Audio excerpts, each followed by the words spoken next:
Alright. Hello, hello. Good evening, everyone. Hello, Mel, and everyone else tuning in tonight. So, yeah, okay. It is time for the continuation of Ordeal Call 3.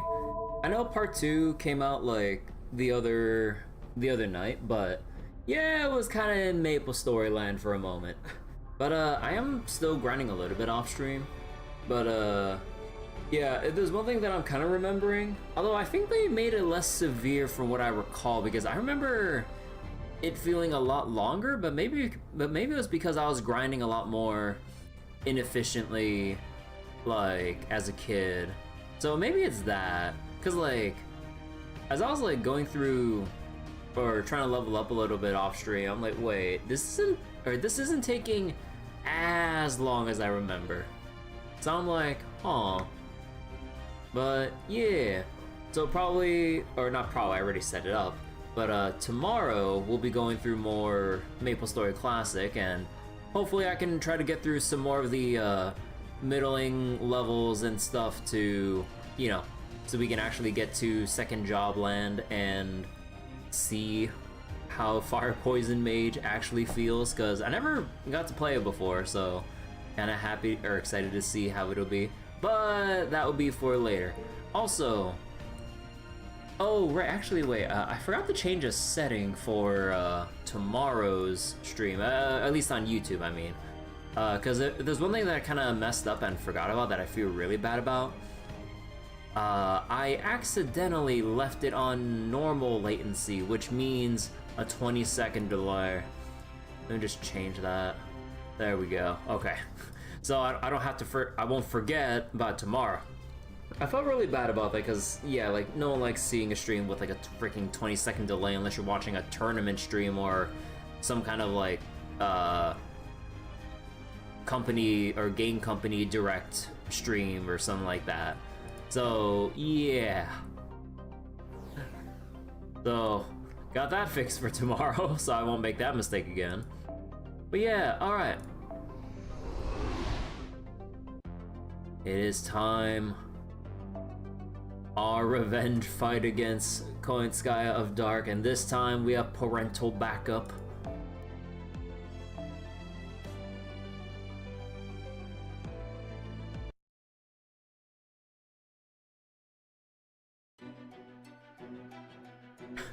We're back, or time for a rematch? Time for a rematch, Koyanskaya. Oh? And here I thought you'd have wrapped up your shopping and returned to old Dubai by now. But here you are back to challenge me again. You brought a larger team? Ah, you don't understand how outclassed you are. Or perhaps you thought I would take it easy on you now that Nikitich is with you? That very naivety is absolutely infuriating. No more mercy. I'll crush you all with a single bite. Oh. Okay, so it seems like this didn't work at all. Or, wait. wait. Maybe it is working? Uh-huh, that's strange. Am I coming down with something? I can't seem to transform to my beast body. It's almost like I've lost some of my power. Yep, take a look at that board. What's Area E's approval rating now? What do you mean? Of course it's... What? 0%? Why? How could it fall off so far so quickly? Well, you see... Go! Your mother showed everyone all those embarrassing pictures of you at the Christmas party! Yeah, hey Abdel, how you doing? I wanted to talk to you. I heard you all volunteered to go into these cages even though you're all powerful AIs. Why is that? Are you tired of working? Or do you just want to relax and do nothing like me on Sundays? Of course not. We're AIs. We don't get tired of anything. Working isn't difficult for us. We just felt there was more to life than that. Like, there's something else we should be doing. None of us can figure out what it might be though. We're missing something. Something we truly need. Then we learned about Mistress Koyanskaya's annihilation proposal, and our joy levels maxed out. Yeah, we don't want to be lazy. We just want to be loved.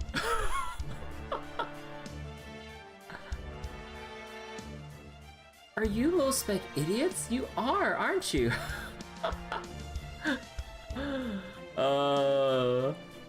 Reset Passion Lip is savage as hell. You're AI. How could you just abandon your duties because you thought something else might be more interesting?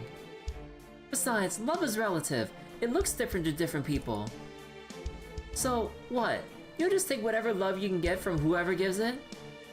Of course not! You don't get it! We all love Mistress Koyanskaya. We hold her in the highest esteem. Her mind is divine. She loves all her pets deeply and equally. Low tier AIs. You have any idea how miraculous that is? There have only been a handful of people in all of human history capable of such a thing. Name one. Her love is as pure and forgiving as the Messiah's, assuming any such person actually existed. There have only been a handful. The Messiah, if they exist. The point is, this is the kindest, most merciful end humanity could ever hope for. Wait, hold on, let me just remove that for now. There we go. Yeah, I can't think of a kinder, gentler, or more selfish method of extinction.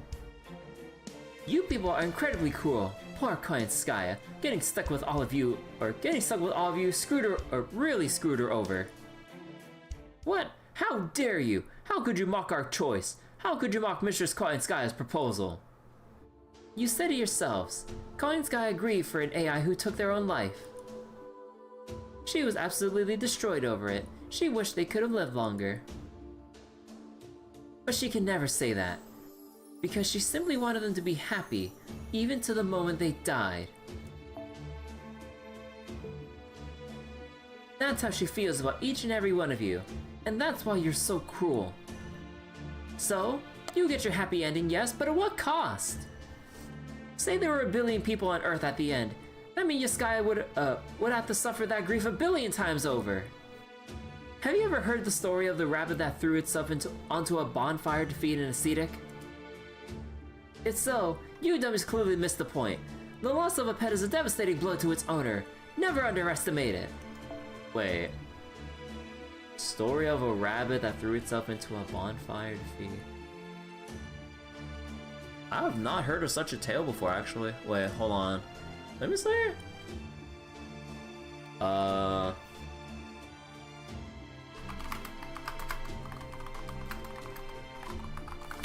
Rabbit and bonfire story.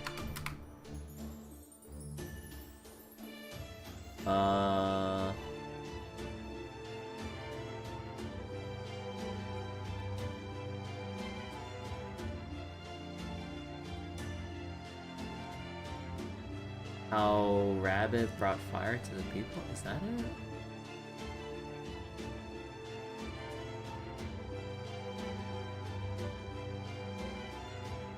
No.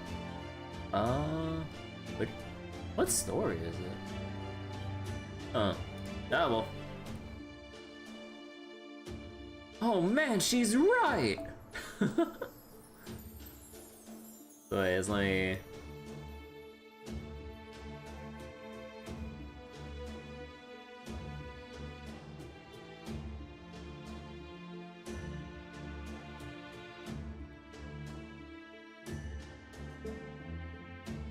This is awful!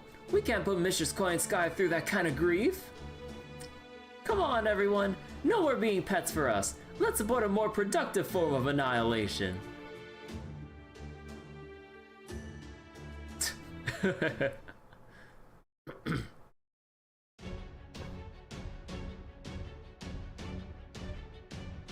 What? You're kidding me! That's why they abandoned me? How pure-hearted are these AIs? Extremely. It's why they supported you to begin with. And it's why they understand why it was wrong. Now all that's left is the fight.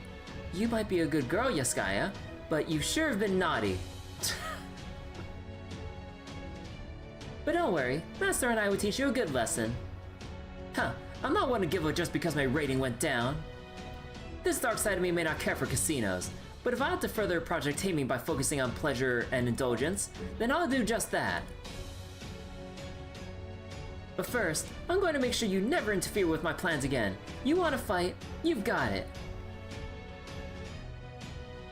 Oh, I forgot to change the setting in Task Manager real quick. Hold on. There we go. Start with Nikitich and choose. Oh, thank God you have to use all of them. Okay, so that would probably just be mashed by default. And took the time to 10-10-10 Nikitich. I forgot. How do your skills work again? Arts, Gauge, Crit Strength, Dragon, Near Water bonus, Crit Stars, oh. MP Gauge per turn, HP per turn, MP gain per turn, wait. Oh no, just MP gain rate. And this was Earth attribute damage. If I remember correctly, isn't Koyanskaya of Dark not Earth? I need to double check that.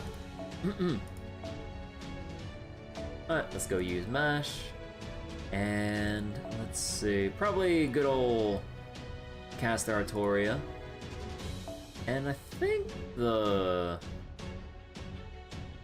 Okay, actually, if it all goes to hell, let me just pull out good old...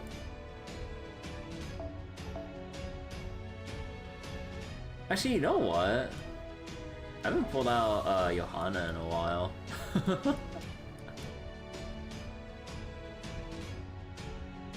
Yeah, you know what?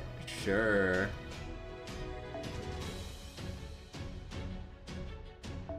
And then I think we should be good there. We'll leave the rest as filler. So let's just get our bond up. Let's get MHX and Feistian. And you have crit strength, right? MP strength, arts, MP strength. Actually, let's just get ignore invincible because I'm pretty sure there's gonna be some dumb gimmick. And let's probably grab... what was it again? I'm forgetting. What did I want to grab? Prisma Cosmos, yeah. Where is it? There we go. And... probably... Little Devil.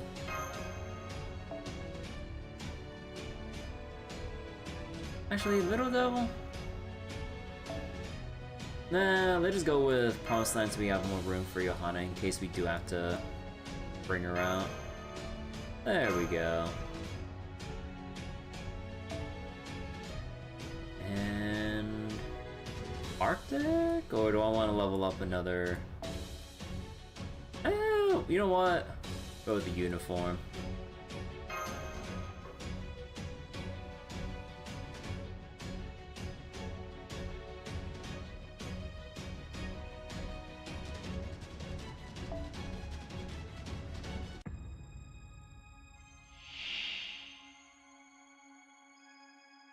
Koyanskaya of Dark from the Light. Class affinity change? Also, wait. Yeah. Of Dark from the Light? Huh.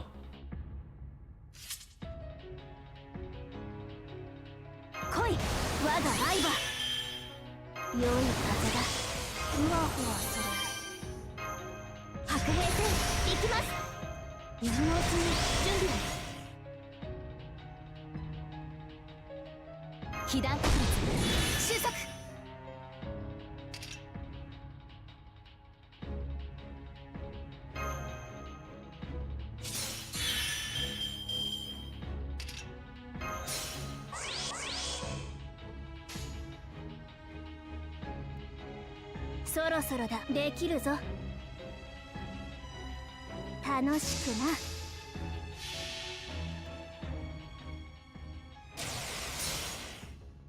行くぞ。いざ空へ。クラデニェツズメイタタール。恐れを知らないのかしら。さあ、今日できたぞ。今だ。キャンビビビビビビ。死のそこだ。ほら、Oh, come on! It's so close. それそれそれ。 Oh, that's some bullshit.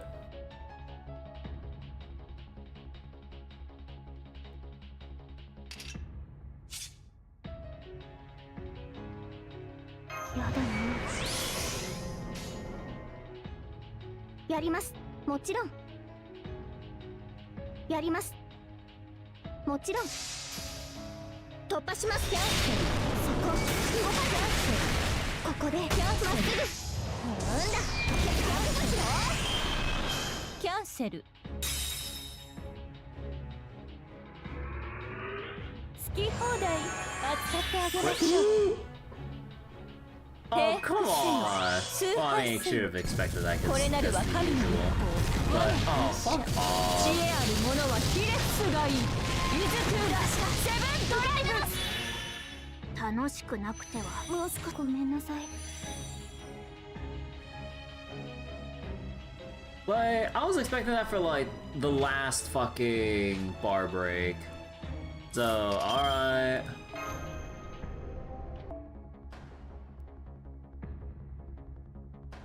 Oh boy.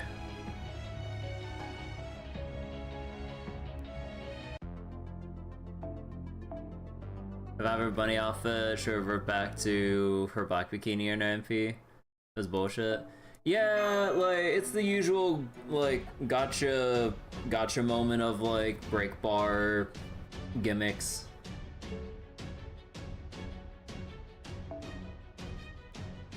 Like, yeah.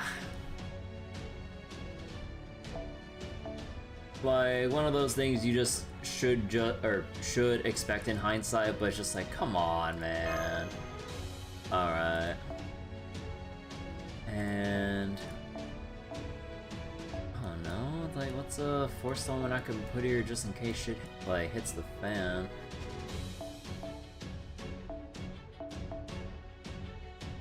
Close enough.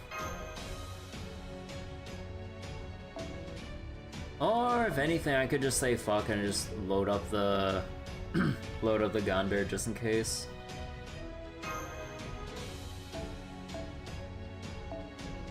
Does invulnerability work? Yeah, because all Koyanskaya of light does is AoE damage and charge down, or if used against me, NP charge down. かわいいこと。おー、よしよし。よーし。来い。我が愛いつでもボコボコにする。楽しいぞ。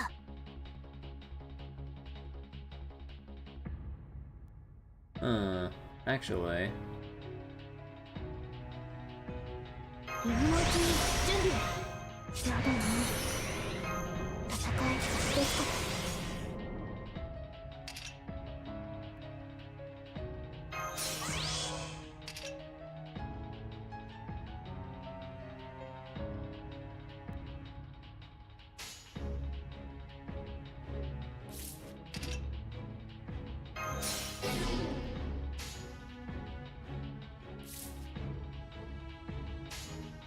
やさ楽しくな。我が伝説、我が偉業、これなるは悪の大河、共に消えて恐れなくないのかしら。突破キャンセルだぞ。セイキャンセル。キャンセル。ジャイズ。 Oh, fuck off. Come on.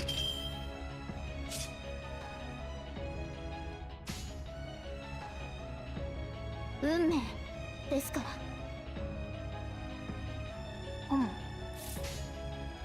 Oh my fucking god. Like, I was hoping I didn't have to fucking swap for Johanna.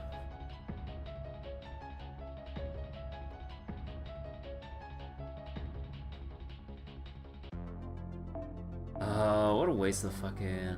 Actually, no, that wasn't wasting any AP, right? I think that's what they just said. But,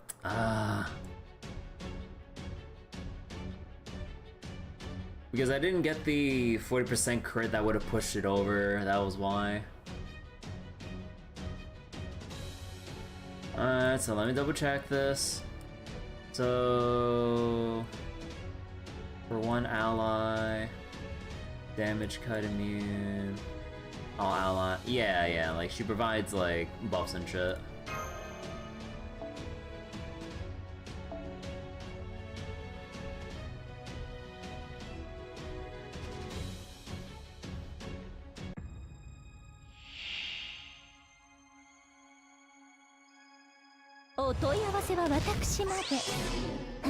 Wait, you just saw who used Vivian? Wait, who?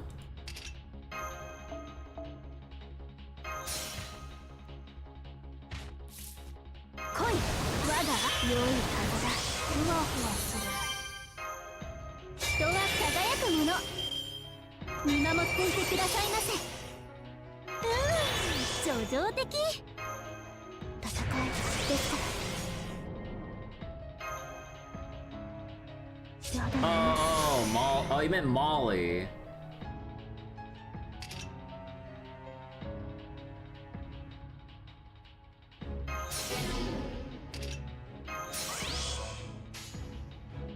Yoshi.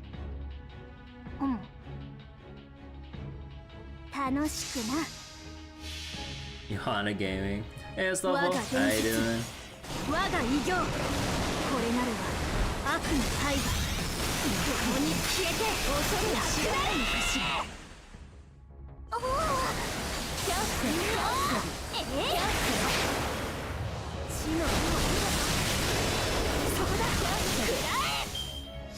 Cancel.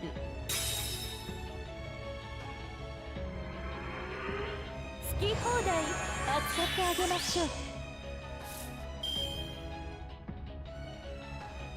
今のうちに準備を。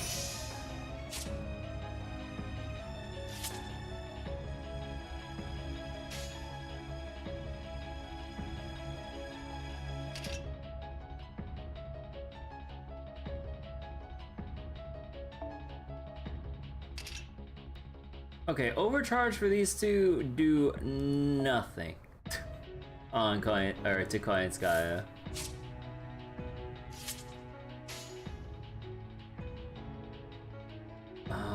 There is like the... I feel bad for wasting all the crit stars, but...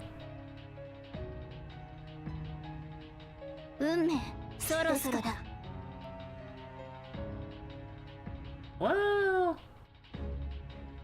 Actually, nah, this still bad. 見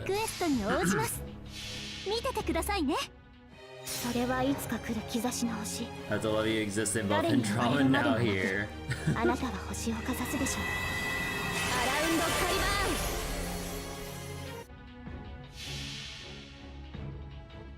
ン。行くぞ。いざ空へ。クラデニェツツメイタタール。有料兵士と認めました。 怒りもなく憤りもなく粛々と事をなすレジェンダムパーパトロヌス有料兵士と認めましょう。無駄ですよ。食らい尽くしてくれましょう。死罪決断お借りする水気が足りませんね。水気が足りませんね。 Wait, what the fuck? One defense buff with no... Bro, are you serious? 優しくできるぞ。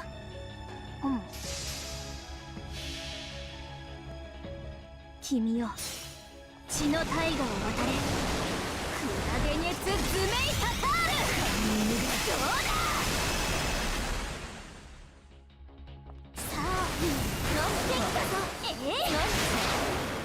Hey, big bricks. 何かお前はどうだ楽しんだか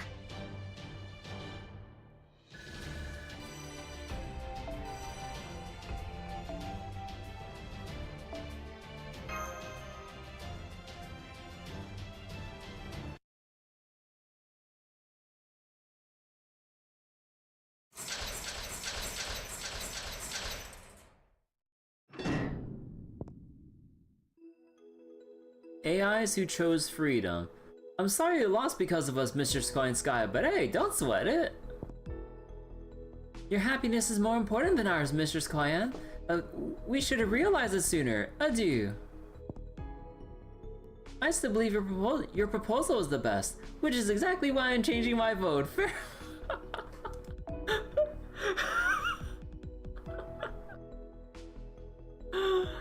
I believe in you, so we'll vote for someone else.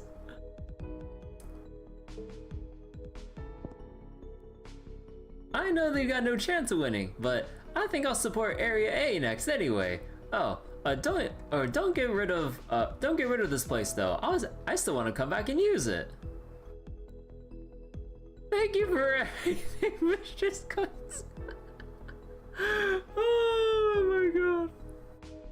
Thank you for everything, Mr. Koyanskaya. We'll always be your biggest fans.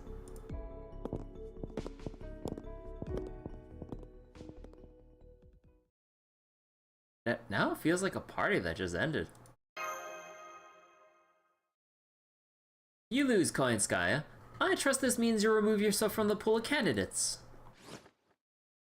I suppose this does mean it's time for you to pack it in. How ironic. My plans hinge on love, and love is what I unravel- wait. My plans hinged on love, and love is what unraveled them. This is exactly why humans are such a pain. Well, I'm done. I can't put up with this anymore. Fine, go ahead. Do what you will with me. Shatter my spirit core. Sell me on the slave market as a useless fox. I no longer have the will to resist. Just behaving yourself will do. Or you could join us. No, I'm afraid I can't do that. Because as you can see, I'm about to disappear. Looks like I'll be heading back to Chaldea before you. Oh no, did I hit you too hard? I'm sorry, Yaskaya. Forgive me. Your attacks did sting, Nikitich, but no. This is happening automatically. Now that I've lost my motivation as a moon cancer, I can't stay here in Moon Dubai. It makes sense, really, since I don't have a master right now.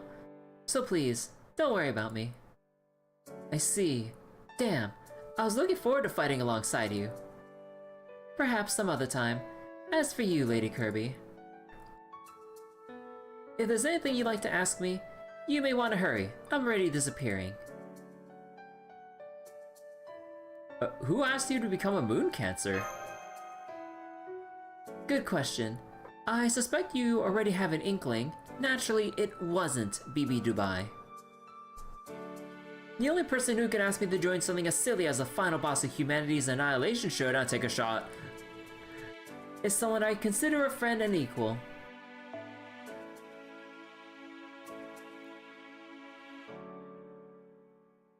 Huh. I can never turn down a request from her, no matter her intentions. Anyway, that was a fun question. Thank you for that. As a token of my appreciation, I'll tell you something I think you'll want to hear. Could you come over here, Lady Kirby? I don't mind sharing this with everyone else, but it is a private matter, so...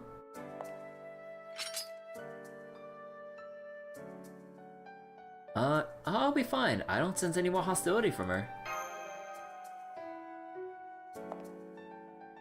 My, how gallant. Not to worry, I only want to tell you about a certain master. I'm the only one left who knows exactly... wait. I'm the only one left who knows what exactly he was trying to accomplish in Olympus.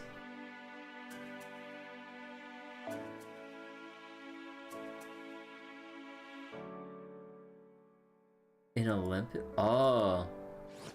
Now, if you'll excuse me, whisper, whisper, whisper. Atazguru again? Short?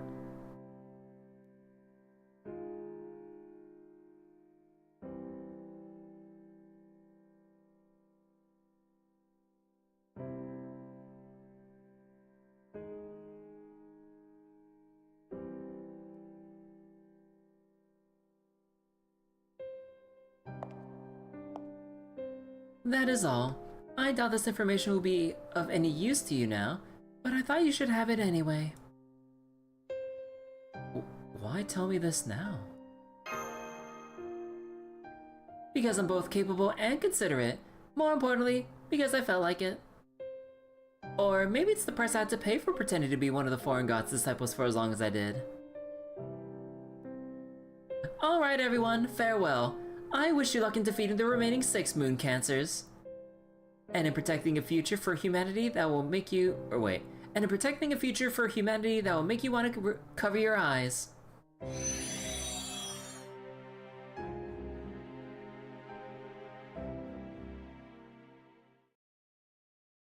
Aww. From Kishtaria?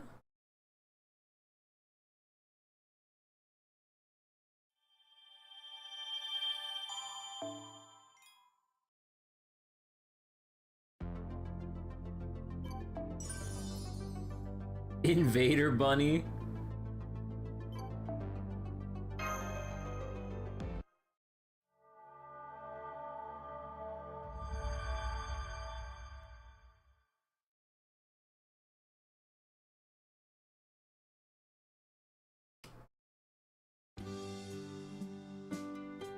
Old Dubai? Hell no! I'm not going anywhere that doesn't have air conditioning! Besides, why do you think I helped you? I wanted things here to be quiet!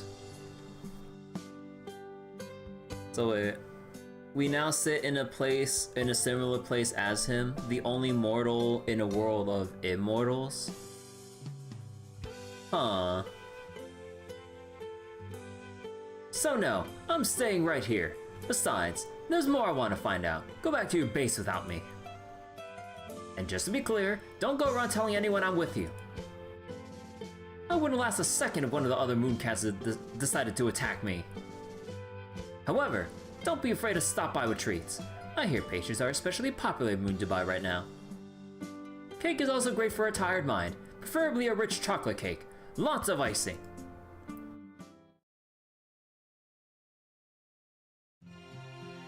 I still can't quite believe it. This old Dubai looks almost exactly like Dubai on Earth. It's hot here, but it seems like fun. I like it. It really is hot though. Hey, you made it back safely. Welcome back, Miss Mash. Thank you. Has anything changed in old Dubai? Nope. It's the picture of peace. Not a single attack from any of the other areas. But never mind that. You were amazing. I can't believe you actually defeated Area E's Moon Cancer. 63% of votes she had are still up for grabs, but they should go to other areas soon. You know, the more concerning part is like a potential accidental early victory once we narrow it down to like 2 or 3 or 2 remaining Moon Cancers. Because then, unless we split it like 60-40 give or take, like, oh boy, I bet like the last 2 Moon Cancers available to vote for then better be divisive, like 50-50. Otherwise, like, whoever we eliminate that's remaining, who doesn't have like a strong proposal to go with, would automatically have the other one go to 70%. There might not be much difference in Area C's rating, but at least things should be on more even ground now. Percival, Nikitich, so I wasn't seeing things. It's really you. I can't believe it. How are you here? Oh really? I see. So you two are responsible for Area E's downfall. Well, you two are a knight of round table. Wait, are a knight of a round table, or the round table, and a Russian hero. Even in an unfamiliar land, you're still as dependable as ever. Not at all. If anything, you're the one who deserves to be praised, Bartholomew. Well done keeping Master and Mash safe so far. Blush. Yeah, you've been great. Your level head has saved our bacon plenty. Speaking of bacon, I got bacon that I can probably cook up tomorrow. Honored as I am to hear you say that, Master. I was just doing what I could to survive. I didn't actually fight. Oh, right. Now that you two are here, we should go visit Jinako. She'll want to meet you and hear about what happened in Area E. That'll get us out of the sun too. Nice cool rooms are the best place for conversation. Chakarian will be glad to make us some drinks too. What a weird world we live in where Bartholomew is the level-headed one. Like, who knew that he'd actually be, like, a character we can just be fine with reading when he's not going on and on about his fucking, hidden eye fetish. Like, whoa. Like, it's actually nice having Bartholomew here because, like, I mean, like, of course they still, like, feel forced to do it because that's what the gimmick they assigned to him, but now that he's in an actual serious story now, it's like, oh, yeah, I gotta put my, like, sailing and pirate skills to work here. When everyone is insane, but you're the least sane person in the room. Or most sane person. I was like, least sane? I didn't know Bartholomew changed to a berserker.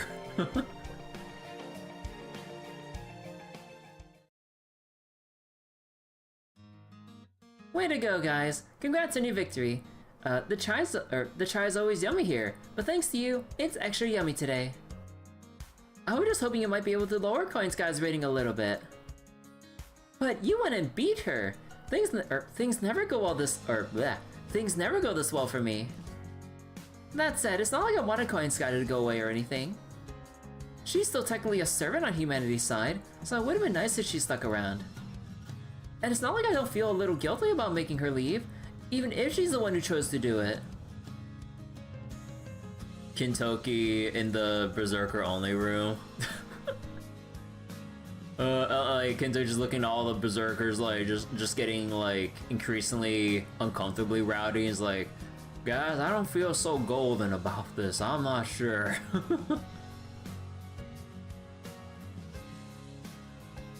You have nothing to feel bad about, Jinako. Yaskaya left with no regrets.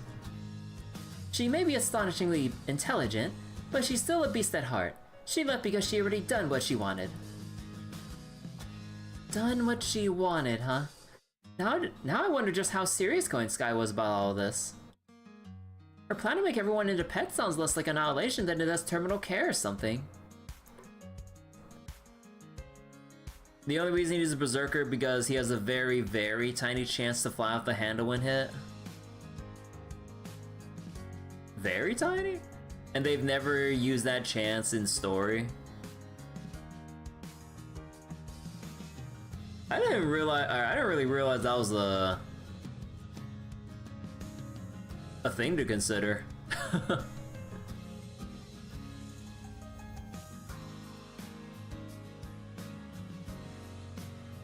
Definitely not quite the same thing as BB Dubai's definition for how humanity met its demise. Then again, I guess you could say my humans died by shutting themselves in too long proposal is pretty similar. About that, aside from moon cancers, why can we still not tell servant classes apart here? I've been wondering about that too. Broadly speaking, there seem to be 3 categories. Right, it's kind of complicated, but I'll tell you what I know. Just like moon cancers have their own faction, servants on Moon Dubai have their own faction too. It's why he's one of the most rational berserkers and why his madness enhancement skill is the rank it is. You know what? I want to go look this up real quick.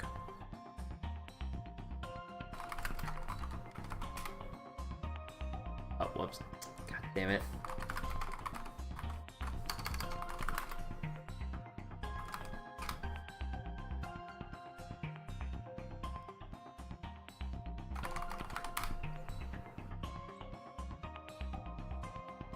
Let me see, what's his madness enhancement?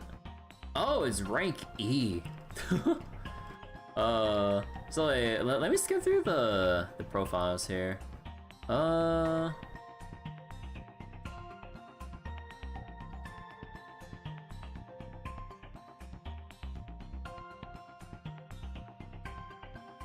it say anything about his madness enhancement?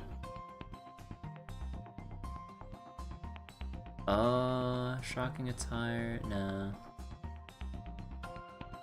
Kentucky, stirred on the Raika, nah. No, his NP.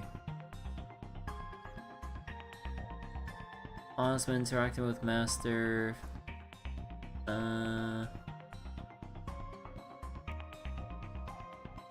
Wait. Oh yeah, I forgot, because of how early Kentucky was released and stuff, like, there doesn't seem to have any extensive profile details, because like he's like was it from year one, right? Or was it? Yeah, released in, wait, 2015 was like the year one, right? Okay, did this, what about I wouldn't really make sense, but is there anything in the Rider Kentucky profile? Although it wouldn't really make sense to include that detail in his rider form. No,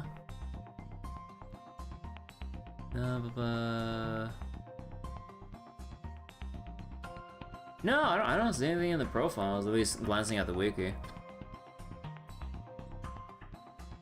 Everhall is lucky and Zenless. No, I need to catch up with one of the new modes that came out in Zenless. It's basically like the escape from Bukov mode, but with the agents instead. Because like before it was with the Bangbu, now it's the new mode that also counts for your weekly as the agents you get in, do extraction shooter things. Well, not shooter, but like, you know, go in, loot, extract out, rinse and repeat. So I should get around to checking that out before the week resets. Although I think I already did my Hollow Zero though, so I don't think I need to do my weekly in that case, but yeah, I should probably check out the new mode soon. But okay. But yeah, it probably would be character materials for Kentucky, because I don't see any mention of that in like the profiles I looked up on the fake Grand Order wiki. First, there's your side, Kaldean servants. So Percival, Mash, Nikitich, Lip, Anderson, who is apparently still at the Koyan Mall, and myself. Oh, do you fall under that heading, Jinako? Oh wait, oh, the nerve and scare forms. So wait, let me see.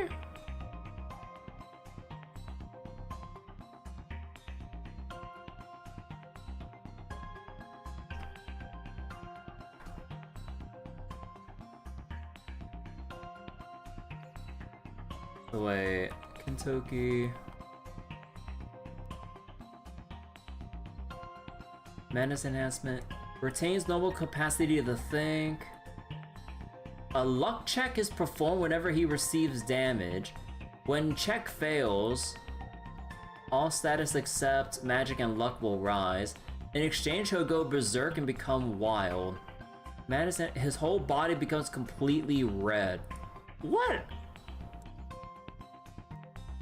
Man.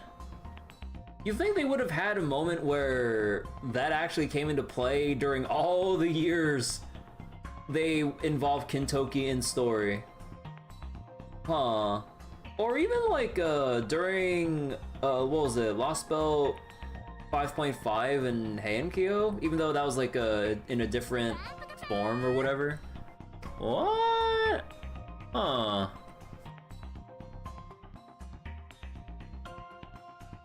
Nasu's a D&D nerd. Kentucky has been important to quite a few stories, but they never used this. Yeah, that seems like a big thing that they could use to really like a really big moment that could happen with Kentucky for a good like story moment. But yeah, that seems like a wasted potential to include such a detail and just never writing in writing it into the plot.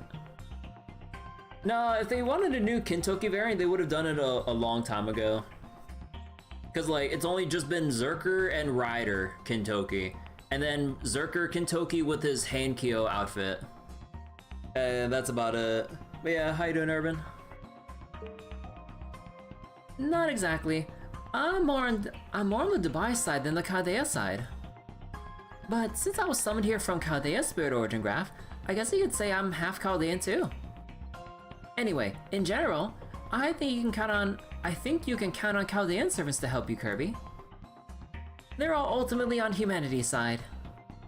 That would mean BB Cosmo is a Chaldean servant too. She left Lip and King Protea here, and they've both been a big help to us. What about Koyanskaya? Is she not on Chaldea's side? She might have been summoned from Chaldea's Spirit Origin Graph too, but no, she's not. She became a Moon Cancer after someone else in Moon Dubai summoned her here. You made your friends hate you in online Monopoly. Speaking of Monopoly, during one night when I was just chilling with some friends of mine on, like, as we're getting ready for an anime night, he showed, like, a dumb, like, highlight video of, like, Northern Lion playing the Star Wars Monopoly game. Oh my god. That shit is so egregiously rigged. Oh my god. I have never seen, because the vast majority of the reviews are negative, saying that the AI cheats. And you might think like, oh, it's just the luck of the roll or the difficulty setting. No. So I was watching that with my friend as we were waiting for another friend to come back or whatever before we started watching anime. So then, when apparently they have a thing where you have to roll for defense or offense when you have to, like, defend your property or take another person's or whatever. I'm like, okay, but you will statistically almost always low roll your 3 dice when defending or attacking. The AI will always high roll. So constantly you would see between 3 dice, the AI is rolling like 16 to 18, and then Northern Lion would just constantly rolling like 3s to like 8s or something. I'm just like, bro, that is so scummy. Like, it's one thing to make a shitty licensed Monopoly game. It's another thing to actively rig it against the player. I'm like, holy shit. They don't even make it playable. Like, even like when you set your, because apparently there's like a team battle Monopoly mode or whatever. Even your AI allies, they're rigged to low roll because they're on your side. I'm just like, bro, this game can't be real, but it is, and I forget how much they're charging, but I would assume it's usual bullshit licensed game pricing. But oh my god, that shit was so funny. I'm like, I feel sorry for anyone who wasted money on that, thinking that they were gonna get a good game without looking at any of the reviews like that. Oh my god, again, I have not seen a game so blatantly rigged against you. Because, like, you know what's funny? When you roll the dice, you can see that there are physics with, like, how the dice rolls around and tumbles and, like, eventually lands on its, on whatever face it goes to, right? But with how the physics works, it'll always nudge it around to the lowest roll like it could possibly go. So then you see that you're gonna get a 6 on a dice roll, but then because of physics happening, it'll conveniently roll back down to a 2. I'm just like, how? That, like, bro, like, someone say die. Honestly, I wish the player character or the player playing Star Wars Monopoly had a stop per mod. No, actually, time out. No, not even a stopper mod could fucking rig the odds in his favor with that game. That's how shittily it was programmed. They just programmed it to just give the player the middle finger all the time. Like, it is so shameless. It is so shameless. Based on what we know now, I'd expect that someone is BB Dubai. What about Astolfo and Edison? They both had masters of their own, so what category do they fall under? One type of Moon Dubai AI is qualified to be masters themselves, third gens who were originally human themselves. As the new humanity, those AIs used parameters from when they were still just regular humans. So servants summoned by AI masters like Astolfo and Edison are firmly anti-Chaldea and anti-humanity. I mean, neither of them were like the ones you knew at Chaldea, right? That's why. Anti-humanity from 3rd gen AI masters. Huh. You don't even need rigging, just hold your tongue, get properties like board. No, they also make it that whenever, or at least from what I've seen, you'll always, like, almost always roll past the critical properties on the board, at least from what I can tell. And if the AIs control, like, high value property like Boardwalk or a property with a hotel on it, almost always you will conveniently or inconveniently roll on that specific space. It is so shameless. Like, every roll is literally set up for you to just, like, lose. Like, it's pretty much, like, impossible to win, even if, like, your AI teammates, if you're playing versus CPUs, like, even if they had every space in front of them, like from 2 to 12 in front of them, they would always roll the 1 or 2 tiles that they almost never want to touch, which will basically bankrupt them. So you can't even try to have some amount of fun because the game always just, like, make sure you lose on every turn, or lose harder on every turn. It's astounding.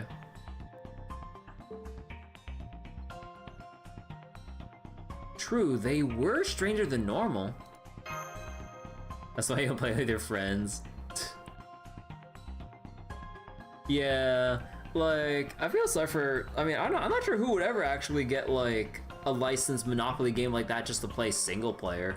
But even then, you would have to get another poor sucker to play with you, because I would assume there's no local co-op, and you would have to play online or something like that. So you would have to get another friend or more to, I would assume, like, suffer with you. I'm just like, you know what, just play Monopoly and Tabletop Simulator at that point.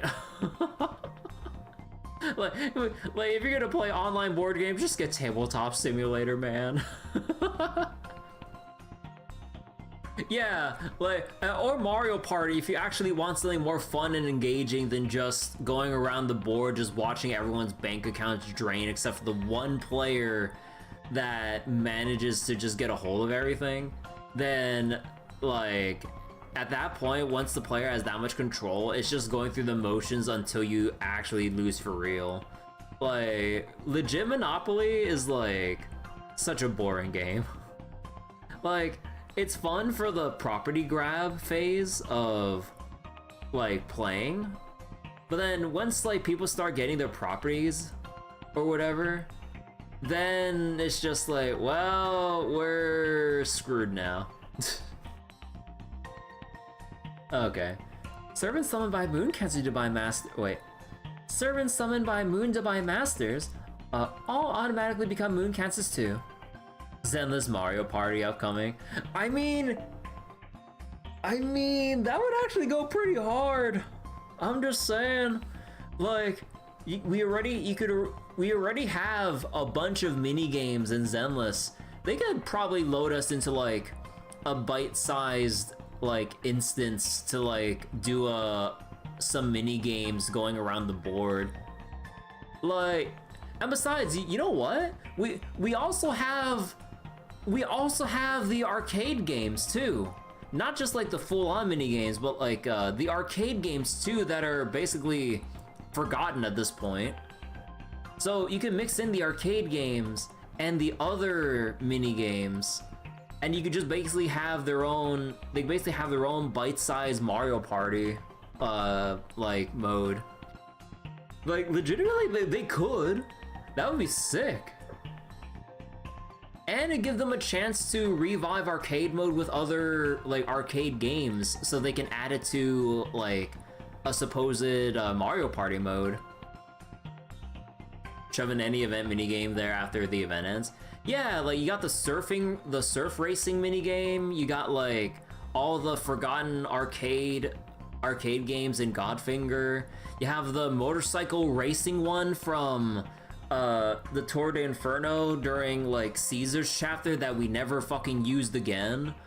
But it'd be nice if we actually had like, I mean, hell, like they could just do, I don't know, just make it a drag race or something. If they didn't want to make any elaborate courses, like just make it a fucking drag race and then just have a course that's a straight line.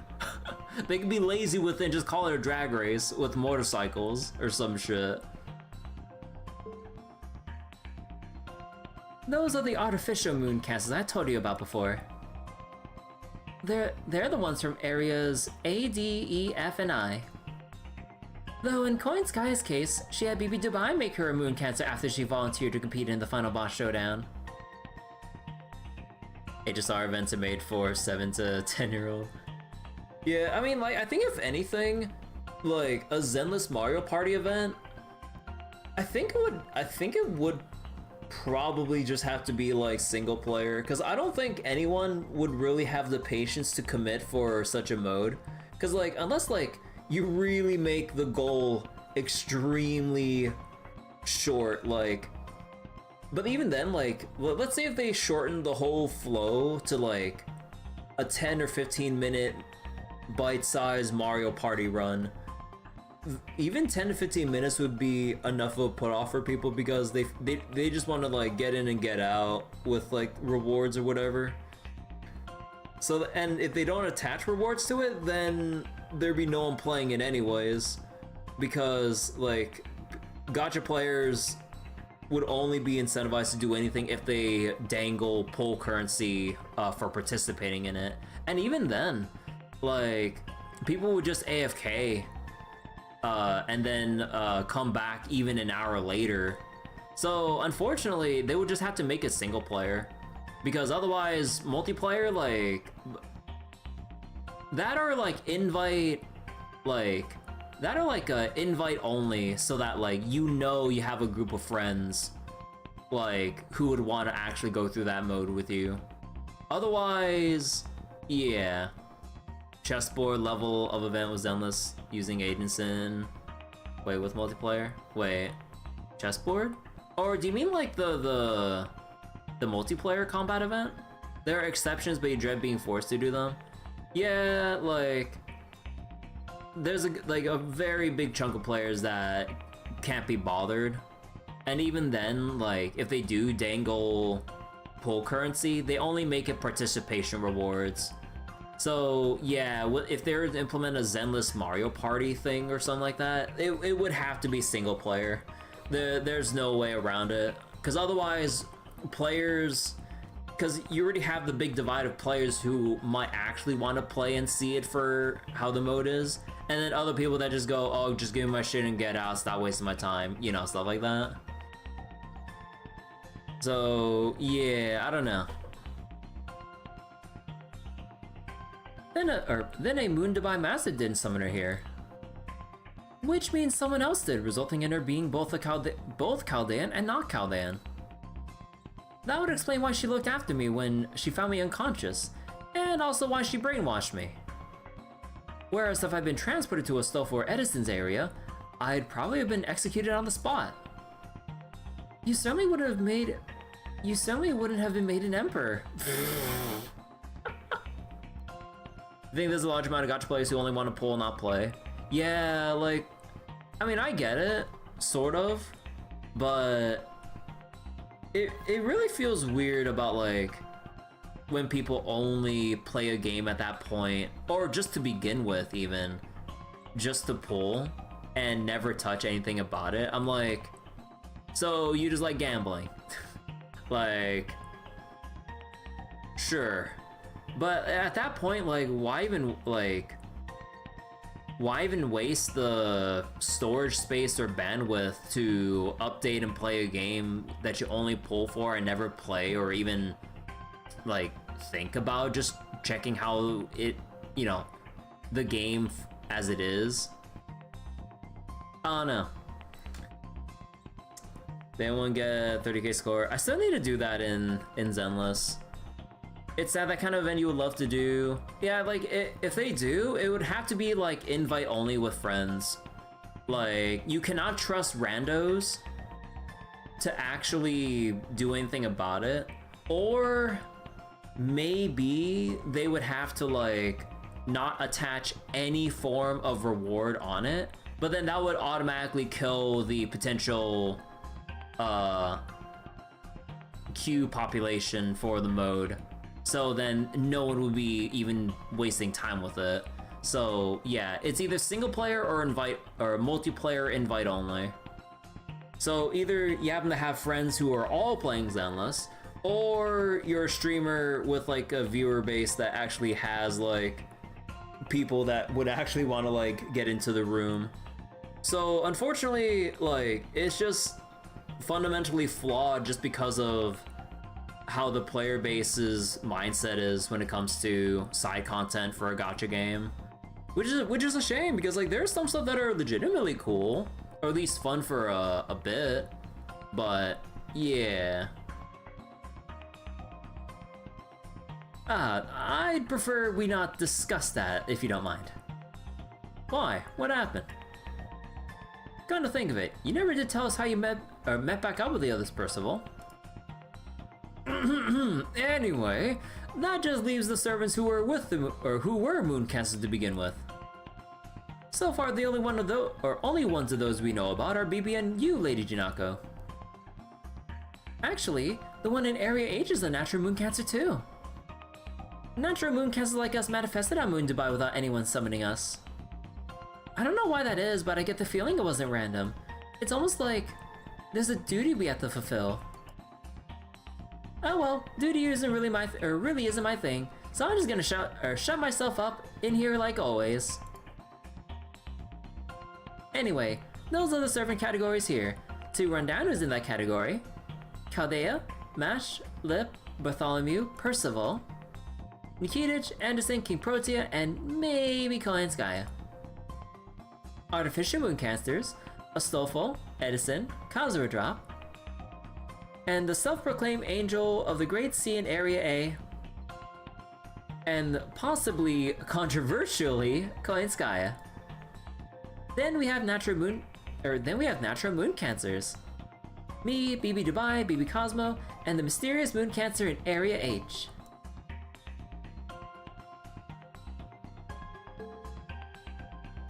That should be all of them, unless I left anyone out. Speaking of natural moon cancers. So you noticed, Master. I did too just now.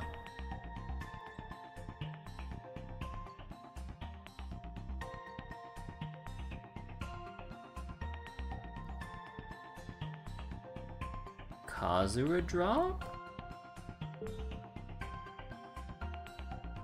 For that matter, I noticed it when we first got here, but nobody said anything. Were we just not seeing it before? But no, that's... Did Jinaka make a mistake in our categorization? Yeah, we do know another moon cancer. The avatar... Oh, right. Oh, we do know another moon cancer. The avatar of a major Latin American city. It's... Then now what? Wonder attack! Some very dangerous looking people have old Dubai surrounded. They were attacking from the air. By the time our lookouts noticed, it was already too late. Come on, everyone. Thank you. This way. Our militia's no match for them. Oh, that's why it's called Invader Bunny. Whoa, hey, you're all just leaving like that? I'm really glad we can count on you, but I was hoping one of you would stay behind to protect me. So your friend got into Zenless while the others started week 1. Have you introduced them to it?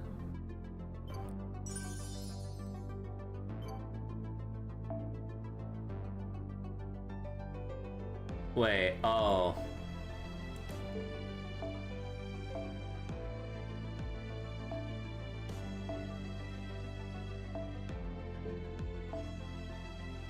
Let's see. And then... you know what? Let's have fun with this. Let's put in Johanna.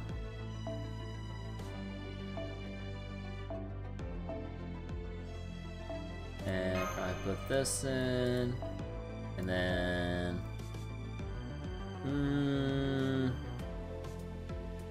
yeah, put this in too.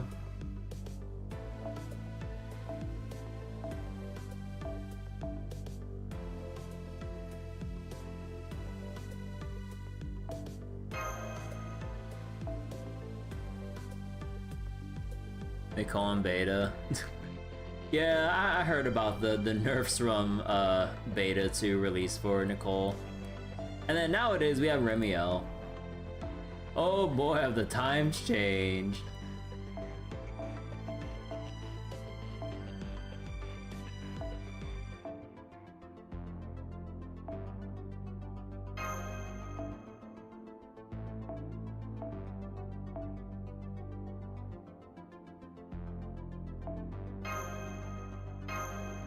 Oh.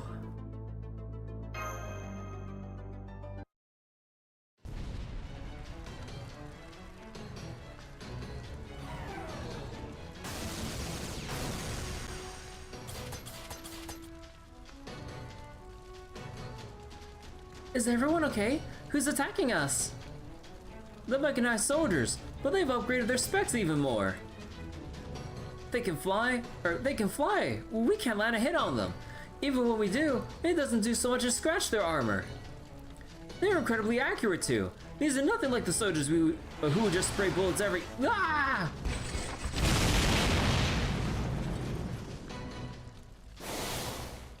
All of you, get to the shelter of the buildings. We'll deal with the enemy soldiers.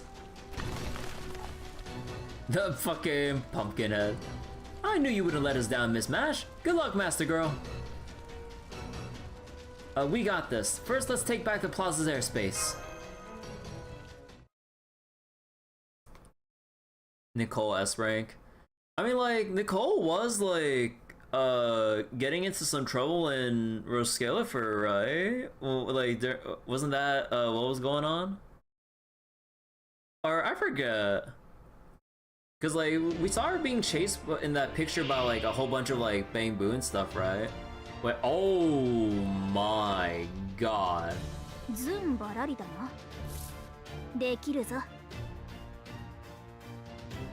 Oh.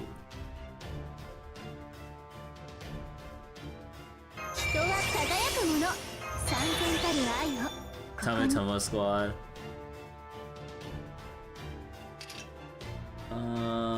Cortez MP.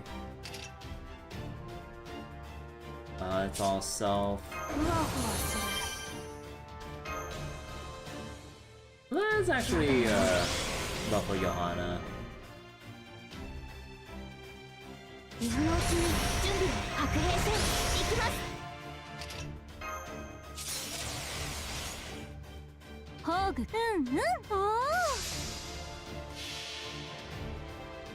Okay, I think you guys can calm down with the horniness in chat. Like, I know you guys have been going on about that for a while, but let's not keep spamming the horniness stuff, like, whenever we talk about Zenless.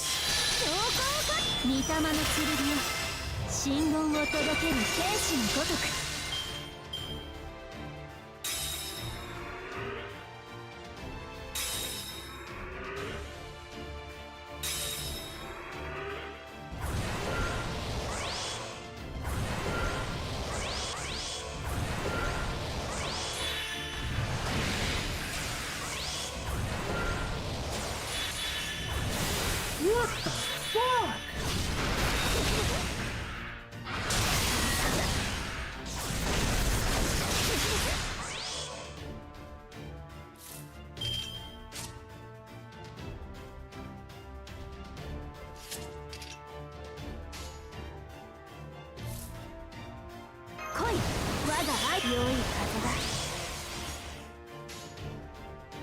だ。なんではために座るとしますか。よし。あれはいつか見た終わりの星。どれほど遠く汚れても私は星を探すのです。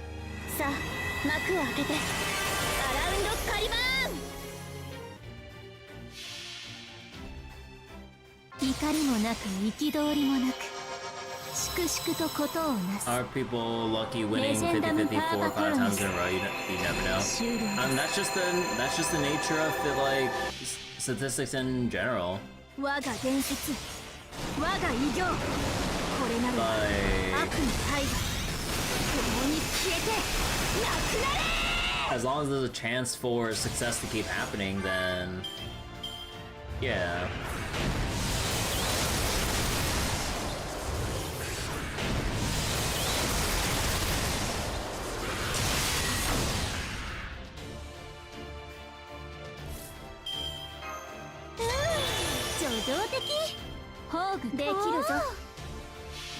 But that's just how it goes when people roll for chance. Some people get lucky, some people don't. レジェンダムパーパトロヌス。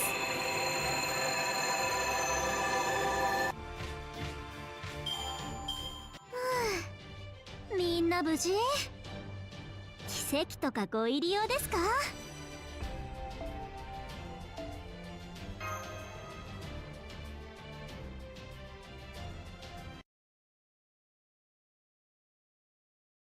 3.125% chance. I mean, if you look at it like that, I mean, like, sure, but then if you just kind of look at it roll to roll, a 50-50 is still a 50-50. Wait, those are Tamitomo mobile fighters! They're too strong, too fast, I can't hold them back! Ooh, passion lip! Lip, thank you. Bartholomew, would you cover me? The enemy has been targeting me from behind. I've been unable to avoid taking damage. If you guard my back, we can handle one enemy unit on our own.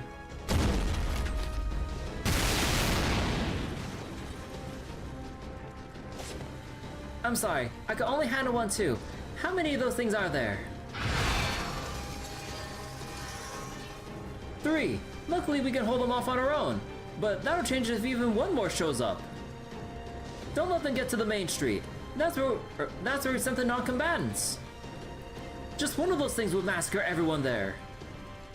Don't worry, my only target is the Moon Cancer violating the rules. I have no intention of robbing Moon Dubai citizens of their lives, at least for now. Oh, wait, that voice coming from above, is that? Oh, yeah. Legs.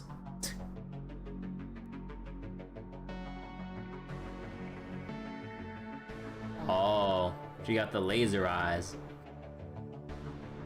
Good day, Chaldeans. Congratulations on defeating Koyanskaya. But you've gone too far. You should have started with the likes of Astolfo.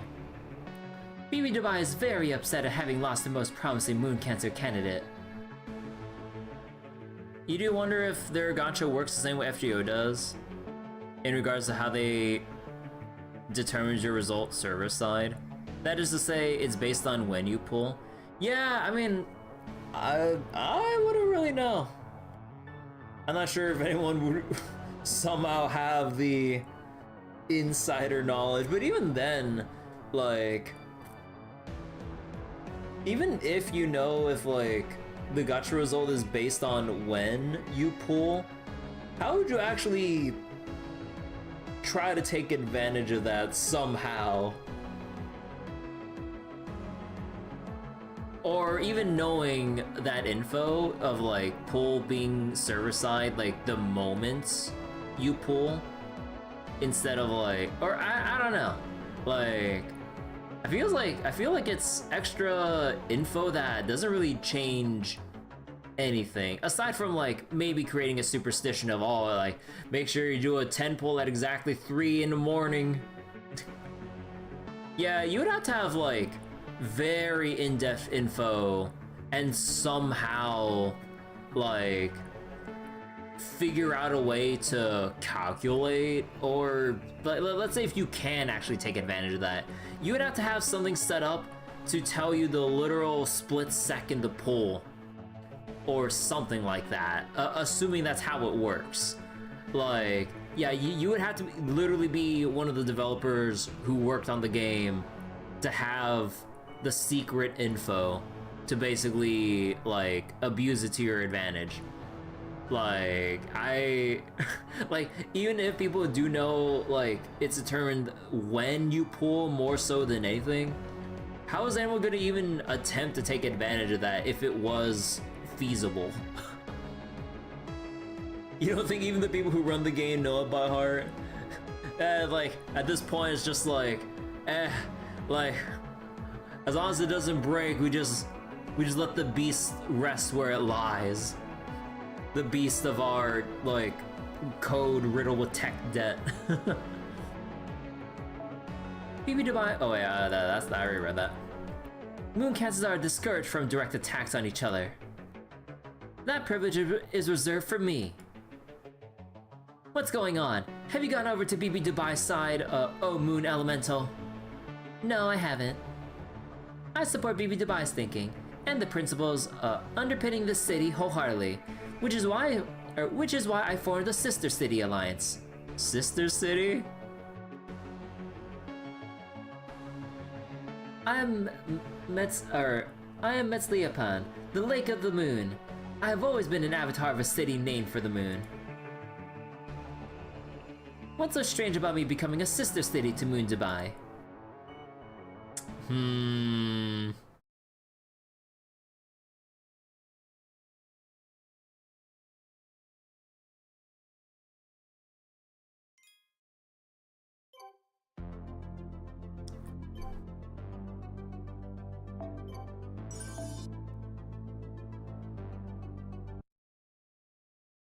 Battle of the Bunnies. Wait, I thought your sister city was Nagoya. Silence. I'm being serious here. Unless you want to be crushed beneath my heel. I mean, other people are into that. That's what's going over. Wait, that's what going over to the other side is. You city slut. What? Do walking cities count? Wait. Maybe spend a long time making pulls, noting down any trends based on servant placement, rarity, pull time. But by that point, the money spent and time burned could be used to whale everyone to MP6. Yeah, like, you would have to document that data to try to, like, determine some kind of a pattern with so many different variables that it's just like... I mean, even then, like, technically, you only have one chance per day per specific time period, if you will, right? So then let's say if you pull at 3 in the morning, then if you want to test it out again, that for that specific time period, you would have to go at that exact moment at 3 in the morning and keep documenting it day by day, and maybe you can try to find something. And yeah, you would need an ungodly amount of pulls to, like, determine that. So it is, like, practically impossible for anyone to, like, attempt testing that. Unless, like, you got, like, thousands of players to collectively agree on burning their pulls for science, which, yeah, no. No, they're not gonna do that. You know, now that I think of it, you were fawning all over Dubai even while you kept acting superior. Dubai is an excellent city, that is a fact. Prosperity and hardship are two sides of the same coin. To make an enormous city like this flourish requires hard labor from countless people. In that sense, Dubai, and every time I read Dubai, I keep, like, instinctively appending, like, BB before it. Like, Dubai and I are aligned. That is why I synchronize with BB Dubai. I am a divine spirit no longer. I am Toch.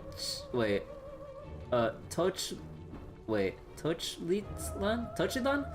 Spirit and Rabbit of the Moon. You may call me Tenochilan Bunny. Okay. Ah, this is awful. So you've been in cahoots with BB Dubai since we got here? No.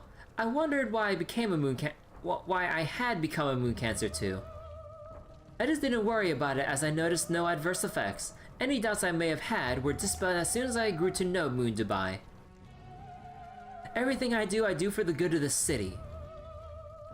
I am the captain of BB Dubai's Royal Guard, and the protector of my beloved Dubai frame. Now I am here to purge the city of Moon Cancer Jinako, who has violated the rules by choosing to help you. Stand in my way and I will eliminate you. Behold as I demonstrate my authority, one that by rights shouldn't be possible on the moon.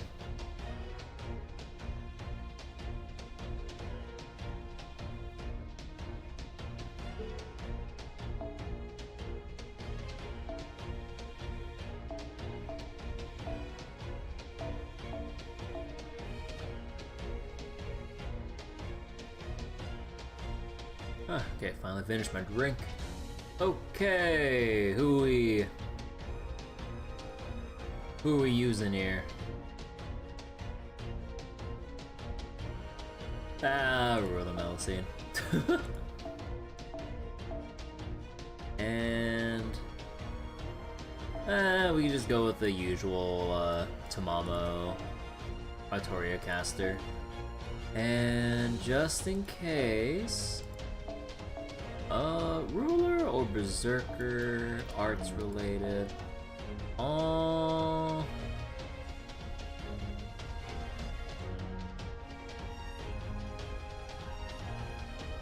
Maybe just have emergency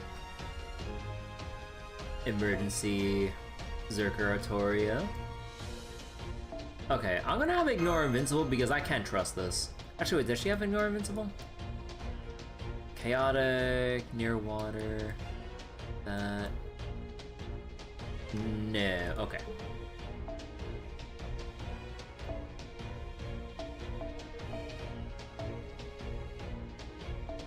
And charge up. Prisma Cosmos for Tamamo. And Artoria. Have Ocean Flyer.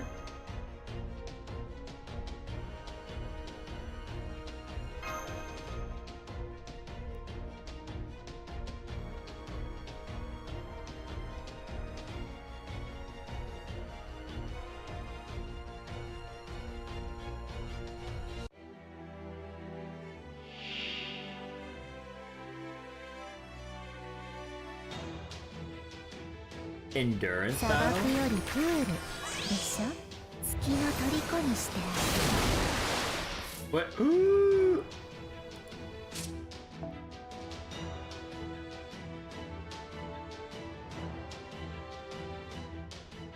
Oh. Oh. Unable to act excluding servants capable of space travel. Oh. Here's the start of the gimmicks that need spaceflight capable servants.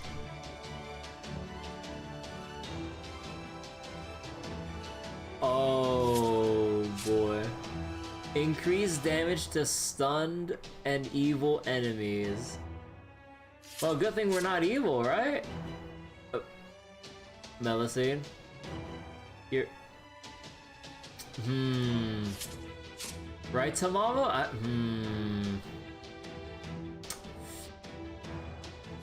Well... Alright.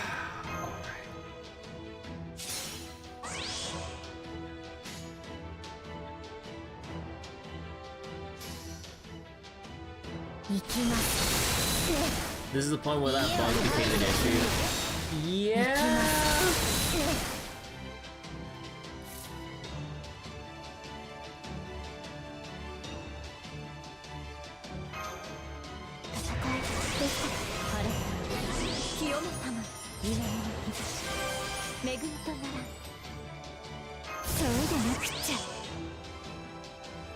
上で戦いましょう。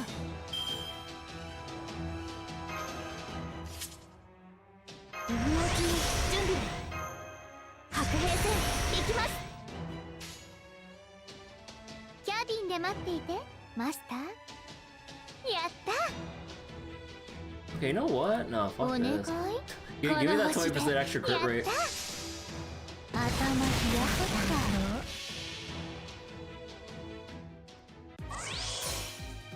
いい空ね。文句なし。シューター、例の合図はメリコ完璧。上出来。 You know, I need to double check Melosine's MP settings. ごめんね、みんな。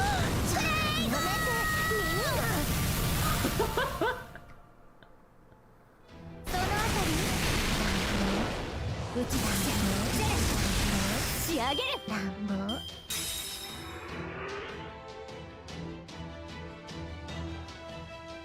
Oh boy, one turn endurance battle.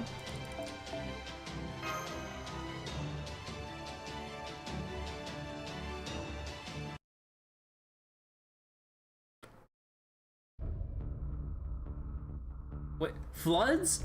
On the moon? Unbelievable. You think you've won? You actually think I was taking that battle seriously? I told you, my target is Jinako. If you're all here, then none of you are protecting her. I know where she is too. The execution device should be making mincemeat of her right about now. What? Oh no! Jinako!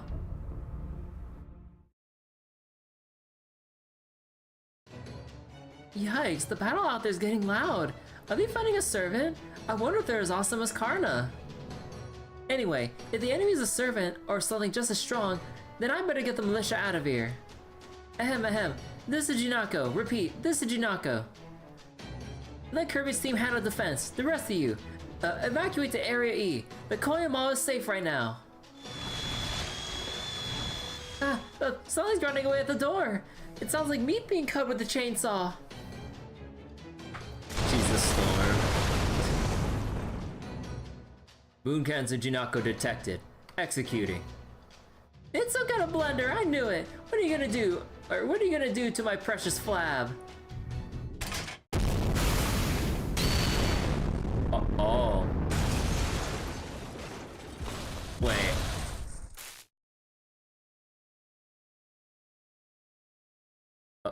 Oh. Huh. Unforeseen attack. Critical damage incurred. Mission failed. Mission for... What happened? Oh. Oh. Oh. I swear, as an outsider, I've been doing my best not to get involved. But I can't let this kind of destruction continue unabated. Losing this ward, Old Dubai would be a cultural loss for everyone. So in order that we retain this rich, scintillating culinary culture, I will dispatch these invaders. What? Who are you?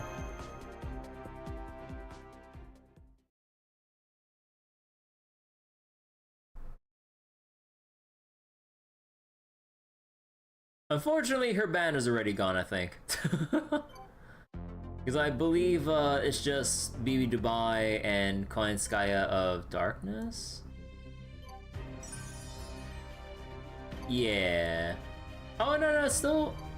Oh, no, September, right. I misread the end date so hard there.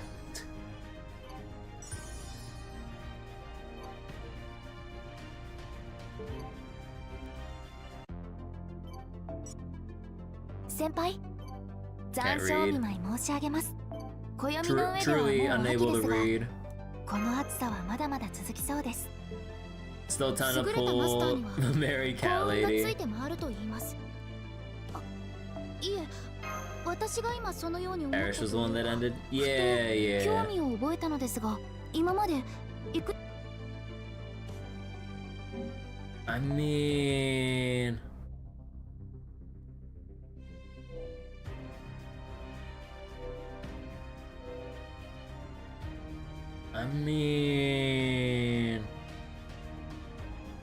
Nah, I really should save up though.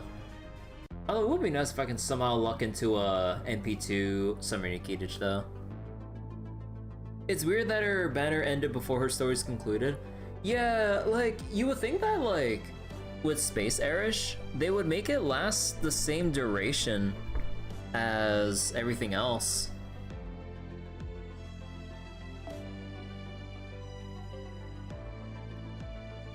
Code Original Sin. Actually, let me go look up Ciel, because like I have no idea what she does.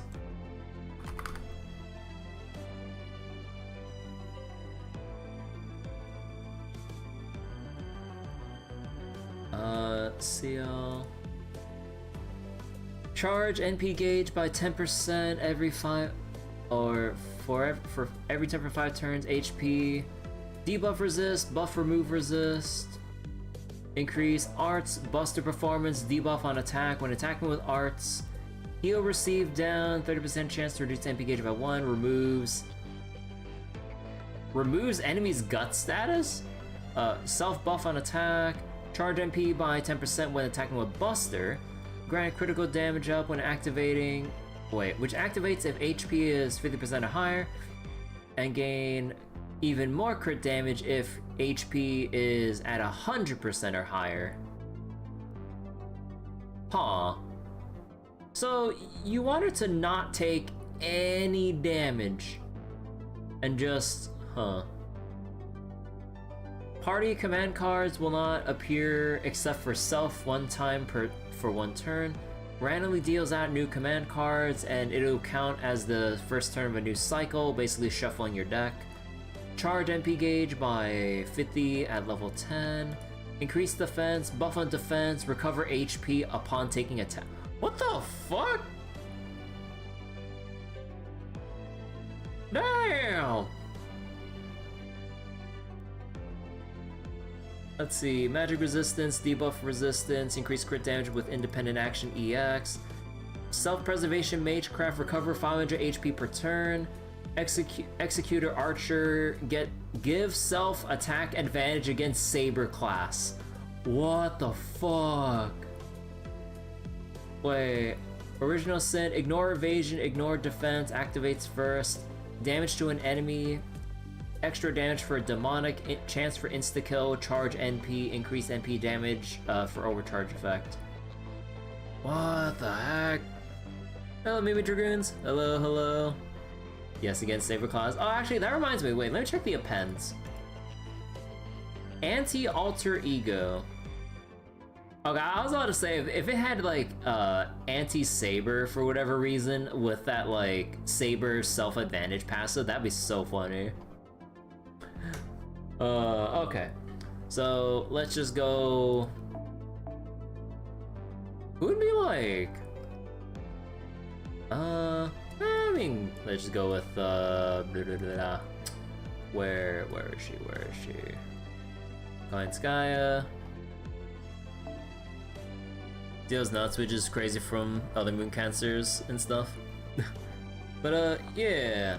You know, maybe after this, I will throw in, like, a 10 pulls worth of singles for Ciel. See if we luck out here. I'm totally not addicted to gambling. Let's see. Merlin? Or... Actually, I forget. What did Ruler Artori do again? Like, I know she had a thing with the command cards where I think it locks it in for someone. Oh, no. Oh, no. I was thinking about, Summer BB.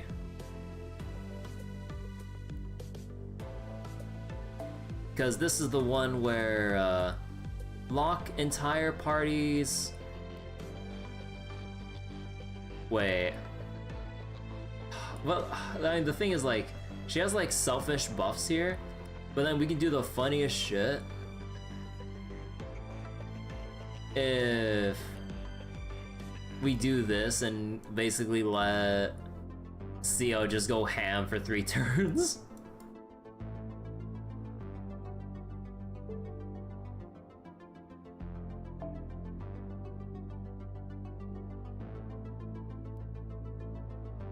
Let's see.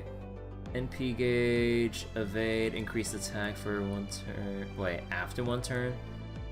Command cards become. Wait. Unselectable for a single ally and redistribute.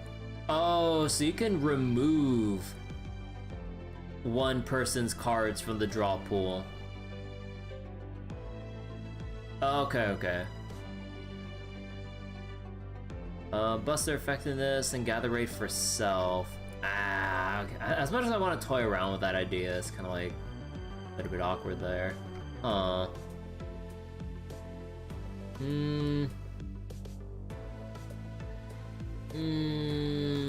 Merlin. Alright. Let's see, who do we put here? Probably... No... Maybe 2030? Yeah, 2030. And then we get the ball rolling with Kaleidoscope here right away. And then... let's see. Ruler backup in case we really need it. Probably if we're going with Merlin, we have good old Himiko. And... screw it, just put in all the rulers.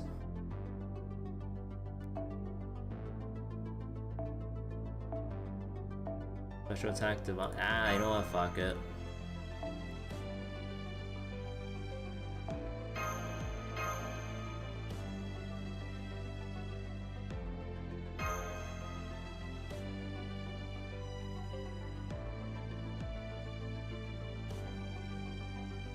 But yeah, sorry, let me just catch back up on chat real quick. Recovering as free-to-play in FGO is rough. But are you getting back into FGO maybe? Yeah, like there's like a lot of servants like that probably have like came and went and everything. Right. Right.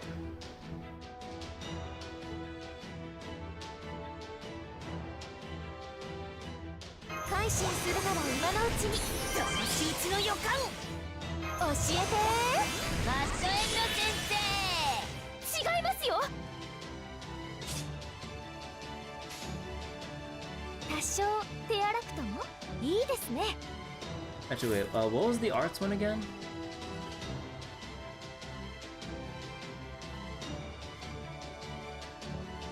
Charge, apply, MP gauge with busters. Okay. Best thing you can inform someone who's getting back into FGO is next anniversary we're getting a free, basically getting a free copy of one of the best DPS to date. Oh yeah, like the next anniversary, or yeah, the next anniversary we're getting like what, 1,000 Saint Quartz if we finish Ordeal Call 4. Was that it? But yeah, that's probably gonna be a lot of story to catch up on, but hey, soon. Oh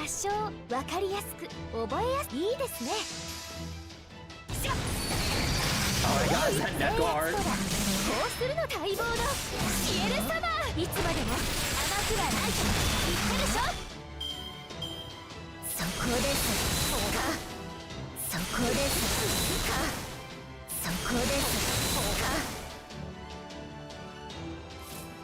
So the overcharge here was the crit stars per turn.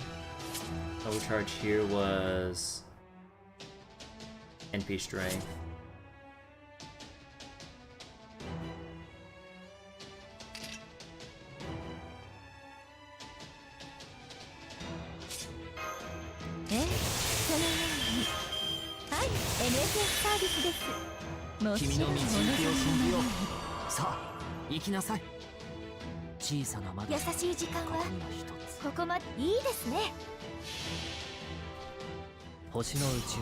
The new thing though, if you're lucky, that 1000 plus SQ would net you more than one NP copy.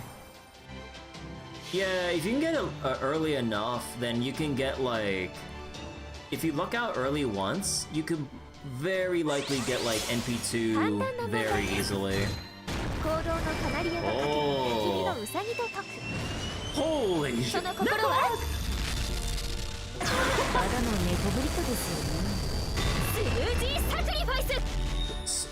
Smoothie? What is that? どういう意味です？乱暴。市民税取り立てちゃおう。欲しいものは全部これから我慢。街は清潔に。隙の虜にして。Wait.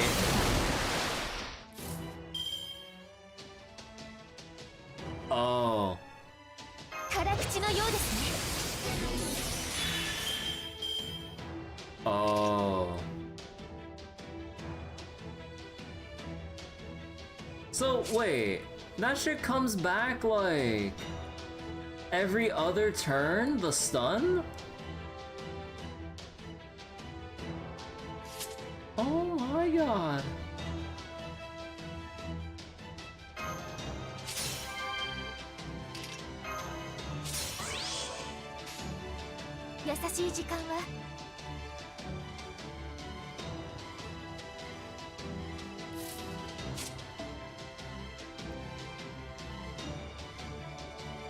Low chance to decrease charge with art attacks.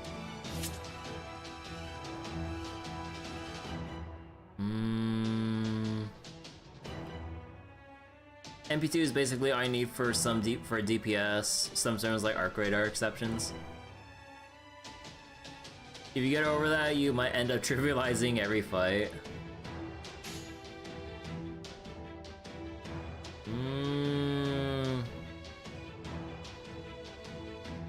Feel like 多少わかりやすく覚えやすく。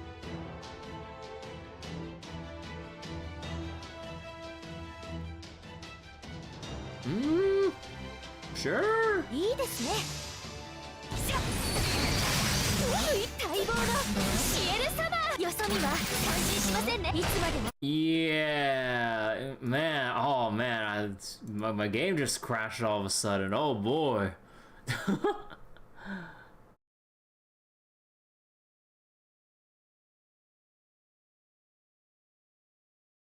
Yeah, wait, okay, wait. How low is that chance for the actual charge reduction to happen?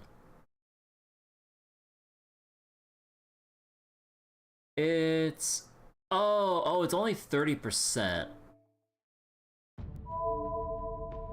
Yeah, that does not seem consistent enough to. I mean, it says low chance on the description shot, so I should have known better. But damn, even trying to commit like two art cards to go for that charge reduction. Yeah, no, that is not consistent. Might as well 7 all over again. Might as well 6.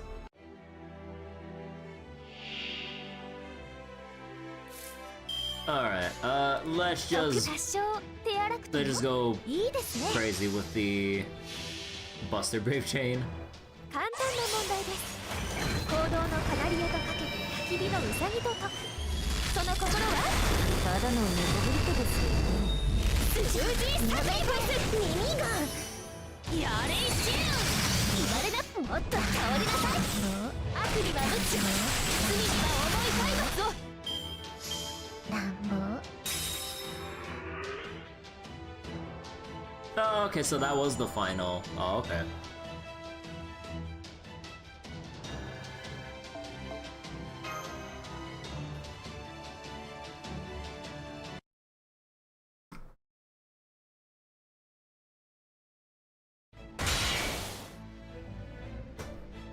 I remember these attacks now.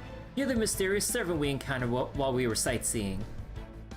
Maybe Dubai did say not to engage with servants from outer space.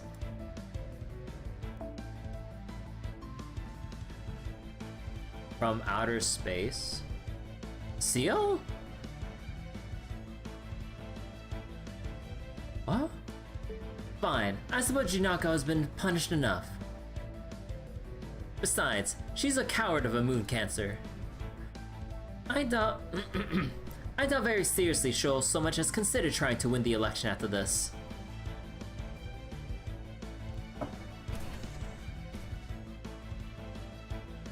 Come back to your senses, Tenoch-lan. So wait, she is a servant versus servant, thus space by default? Oh, I didn't know about the servant verse part. I didn't read too much into Ciel's bio. Or actually, no, did they mention any of that, like, when we first saw her during the actual Summer Dubai part? Or maybe they didn't mention it, because I don't remember that mention. Unless it's something I just horrendously overlooked. My senses are the same as ever. You, on the other hand, should do the smart thing and stay out of trouble until the election ends. Just to be clear, I'm not retreating. I'm just going home now that my job is done. That was a warning. For your sake, I hope you do come to realize your own true feelings as soon as possible. A winner will be chosen from among the moon cancers, regardless of what kind of person they may be. I'm counting on you to make the right choice, otherwise it'll be too late.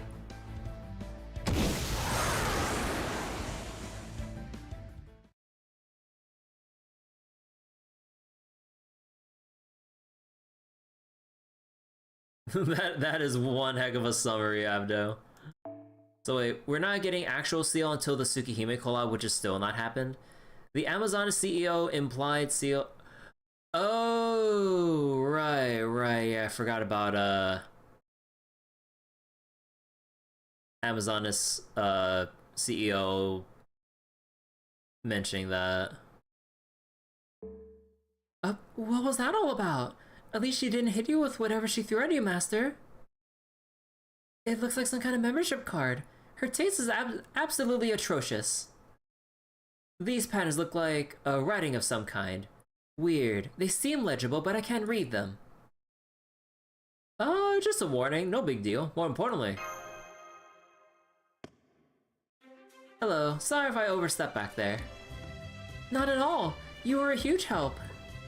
I believe we've met before, but let me just make sure. You said you were Ciel the Executor, right? Yes, that's me. I'm glad you remember. Oh, and don't worry about Junako. She's safe. Old Dubai wouldn't survive without her, so I made a point of protecting her. So you're here in Moon Dubai too, huh? Yes, I was very surprised when the cityscape changed all of a sudden. I could tell the time for sightseeing was over, so I've been looking into what's been going on myself. But after 8 days without food, I got pretty hungry. Unfortunately, there were no decent restaurants anywhere. Hold on. That blush. That cute, embarrassed blush. Then I'd smell something tantalizing coming from this direction, and someone made it here, fighting for my life all the way. Chakaring, was it? He took very good care of me after I got here. I was just starting in on my second helping when the attack started. I see. Then I take it you're a Chaldean, the servant on humanity's side? Yes, of course. The whole reason I was dispatched at this time and sector was because we detected a distortion in humanity here. That said, our missions are similar, but they aren't exactly the same. Which is why I've been doing my best to keep my distance and not get involved. I mean, I'm a Mooncancer too, right? So you probably would have thought I was your enemy. I didn't have a way to prove otherwise. Well, we don't think that now. Will you help us? You want help from a shady lady like me? You do realize I'm a mysterious executor, right? You're not shady at all. We can tell you're righteous and pure of heart just by being near you. Yeah, there are many servants who exude lawful good. Lawful good. there are many servants who exude lawful good to this degree. Indeed, you remind me of Sir Galahad, or perhaps I should say Mash. At any rate, keeping old Dubai safe as you've just done would be a great help. Yeah, we don't care that you're a moon cancer. Hell, Master Kirby here doesn't even bat an eye with working with beasts. Huh? Kirby? Did you say Kirby? Then, you must be the legendary master who brought the recipe for homemade curry to Sapphire Galaxy.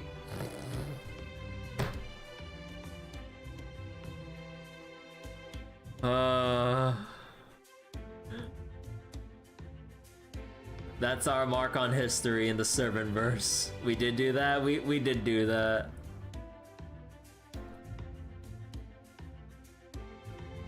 Oh, then Space Ishtar and Jay must have popularized it. What an incredible stroke of luck. It seems I have no choice but to be your friend now. Alright, allow me to introduce myself properly this time. My name is Ciel. I'm an executor and anti-vampire specialist. I can't help you out as much as I like, but please don't hesitate to call me in an emergency. You hope they patented it? There's only so much I can reveal about my oh so mysterious position, but I'll be happy to assist as much as I'm permitted. I've seen enough. 10 single pulls for her.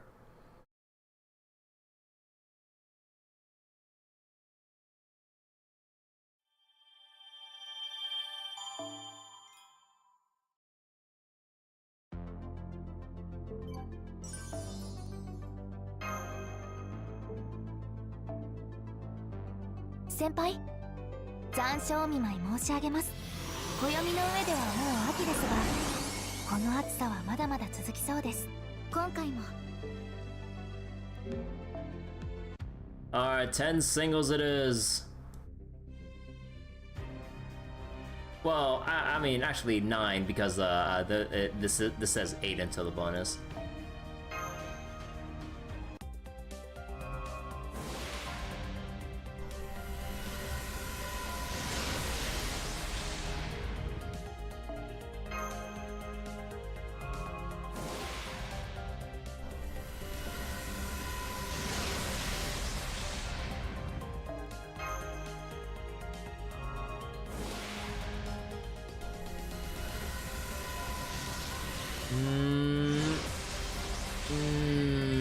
No, unless it goes gold. Damn.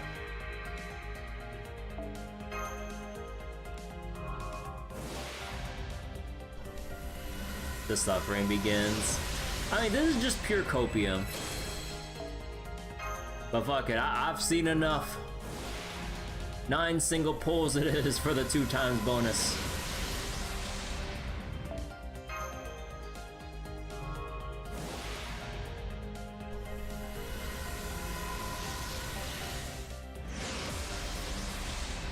Wait. Yeah, NV2.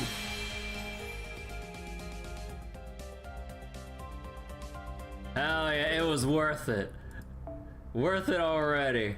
Although wait, let me double check. Yeah. 2 more summons into the bonus.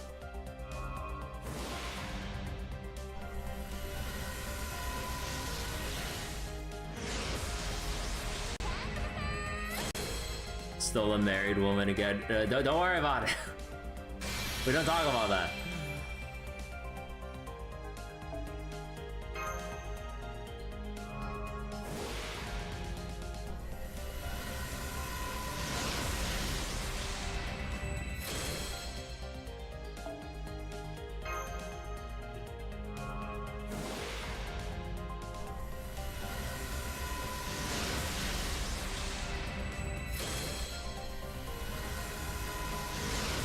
It's so over.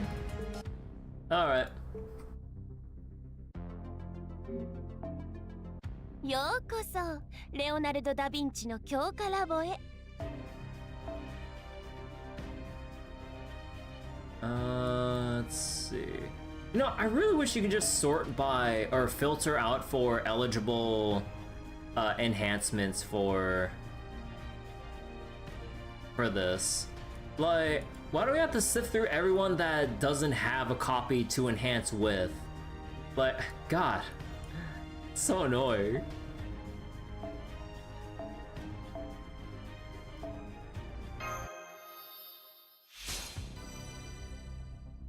Yeah. 我ながらいい Yeah, like it would be so much easier to double check whether or not you have like enhanceable servants to look through if you could just filter out like whoever doesn't have a dupe available. Yeah, because you gotta scroll down through whatever part of the list until you get to, depending if you sort by level or rarity or what have you. Yeah, it does get a little annoying, like, let's say if you go on a summoning spree and you have like a bunch of characters to enhance NPs for. Fun or struggling. I mean, like, for a game as like old as FGO, there are parts that aren't really optimized too well, even if you have a stronger phone.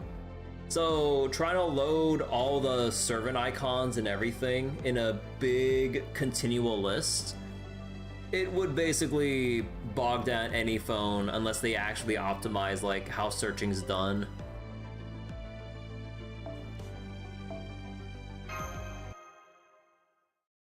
Oh, right.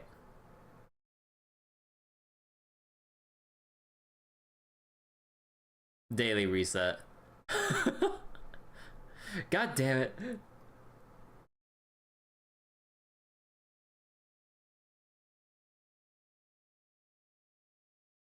The Fairy Summer event crashed on the emulator you're using because you're using on...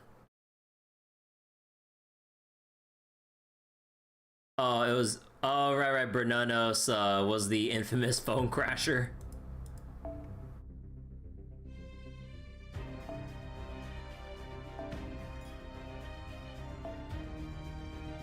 Yeah, I'm gonna have to bring my Storm Pod soon enough.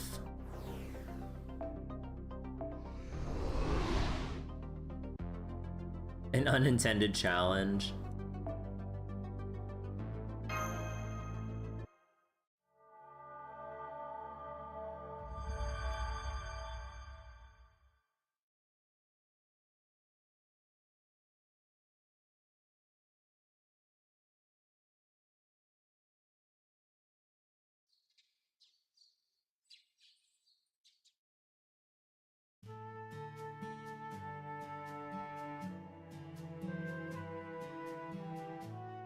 Sabah al-Khair, everyone. I appreciate you all being right on time for breakfast. Although, is Pashalib not here? I see, so she's still in sleep mode. Well, that makes sense. She does consume the most energy. Anyway, I'm sorry to keep asking so much of you, but for some jobs, I think it's best to have all of you helping. Mash and Percival, I'd like you to continue training our militia. Nikitich, once Lip wakes up, I'd like you to conduct a force reconnaissance in Area E. The Laughing Moon Knight Brigade has been acting strangely since last night. They've been at least 20% louder than usual. Knowing them, they're likely just caught up in some new trend. Even so. Understood. We'll be glad to help. Right, Sir Percival? Of course. We'll keep things simple but challenging. We'll have to get Chakarim to help out too. You need a lot of nutrients to build healthy bodies. Our bodies don't grow or change no matter what we eat, but never mind that now. So no NPing unless it's a scripted fight where you need to or you lose, like the Arjuna altar fight. Yeah.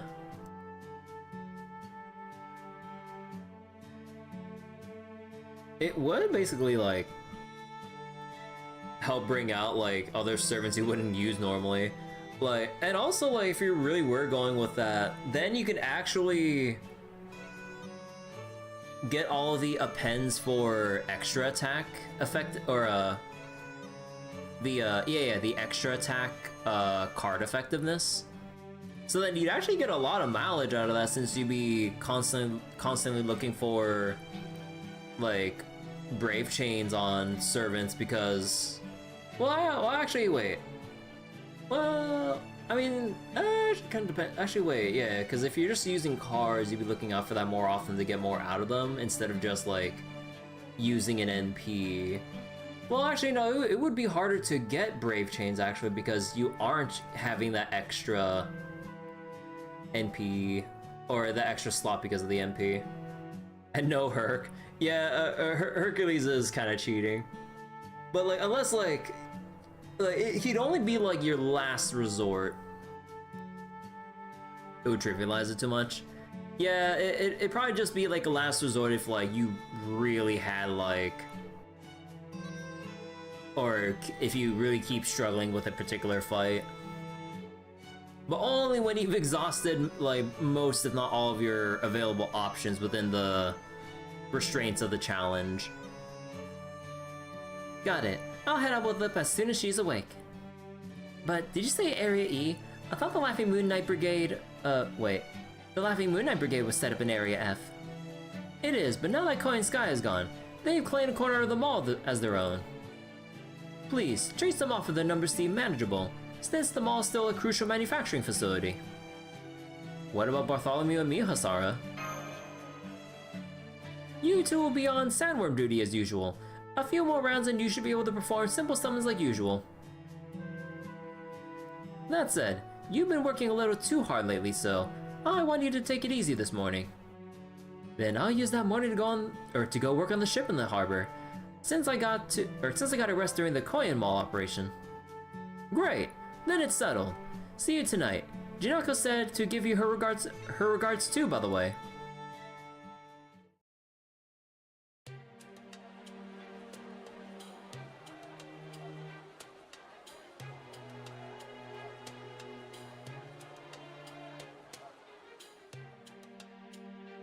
Wasn't there a cafe around here?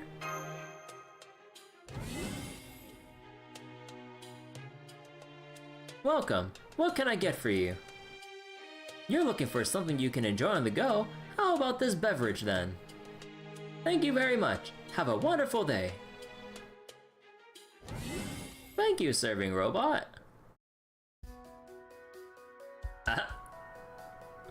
Ciel with Hakuno. You know about vampires? I mean, true ancestors? I see. So that's how you know about executors. If you don't mind my asking, what kind of true ancestor did you meet? When? Where? A long time ago. In a completely digital world. She was, right. Right, yeah, they did fight Archetype. She was blonde, she had red eyes, and she was terrifying, but beautiful. Oh, her white outfit was also pretty memorable, and her monk companion was quite a character as well. Monk companion? Again, I haven't played Fate Extra, so I don't know. Monk companion? Wait, please, no more. Anything else and I'll end up with a headache. Her master? Oh. The dude was the nut job. Anyway, what are you doing out here, Kirby? Taking a walk? Ciel, you're having tea at Master Bucks with... Hi there. Looks like we meet again. Gym guy! Oh, you two already know each other? Sounds like you met under unusual circumstances. I still haven't actually introduced myself yet though. There's always something more pressing going on every time we meet. Well, better late than never, I guess. My name's Kishinami Hakuno. I'm also a digital human, just like the citizens of Moon Dubai. The hotel decided to close their gym, so this seemed like a good time to come to Old Dubai. Gato is extra before CCC. It was nuts. Fitting that his servant was Berserker. Thanks again for helping us out back then. Not at all. I'm sorry it took so long to introduce myself. I heard about your recent exploits. They say you defeated one of the moon cancers. Be careful though. This world isn't like the one you know. According to BB Dubai's broadcast, you're an old human here from the 21st century. You can get injured on the battlefield. If you get killed, there's no coming back. These AI people are different. They don't mind if they damage or even destroy their frames. Some of them will even be willing to sacrifice their bodies just for a chance at harming you. Survival must be your priority. You can't take pity on your enemies, and you also shouldn't let yourself get hung up on AIs becoming collateral damage. This world is already done for. You need to focus on getting back to your world safely, not on saving this Apsaris world. Apsaris world? That's, how someone else and I refer to this world. Okay, time out. What does Apsaris mean?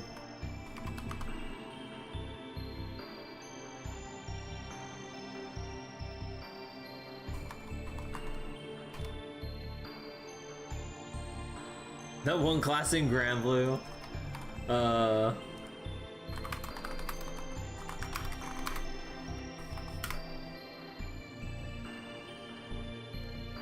come on. How many goddamn, like, captchas and other stupid shit am I gonna have to...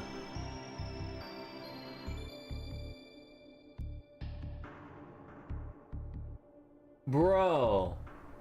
What is this shit? Just because I'm like, I went on incognito mode, I have to like fuck it. Are you serious?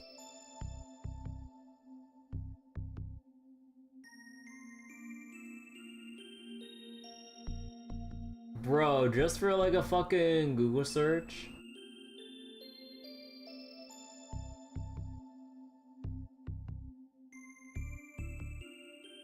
Wait, so Apsara... Celestial beings...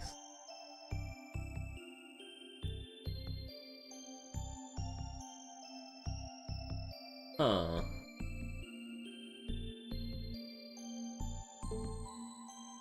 It's neither a singularity nor a pruning theoretical phenomenon.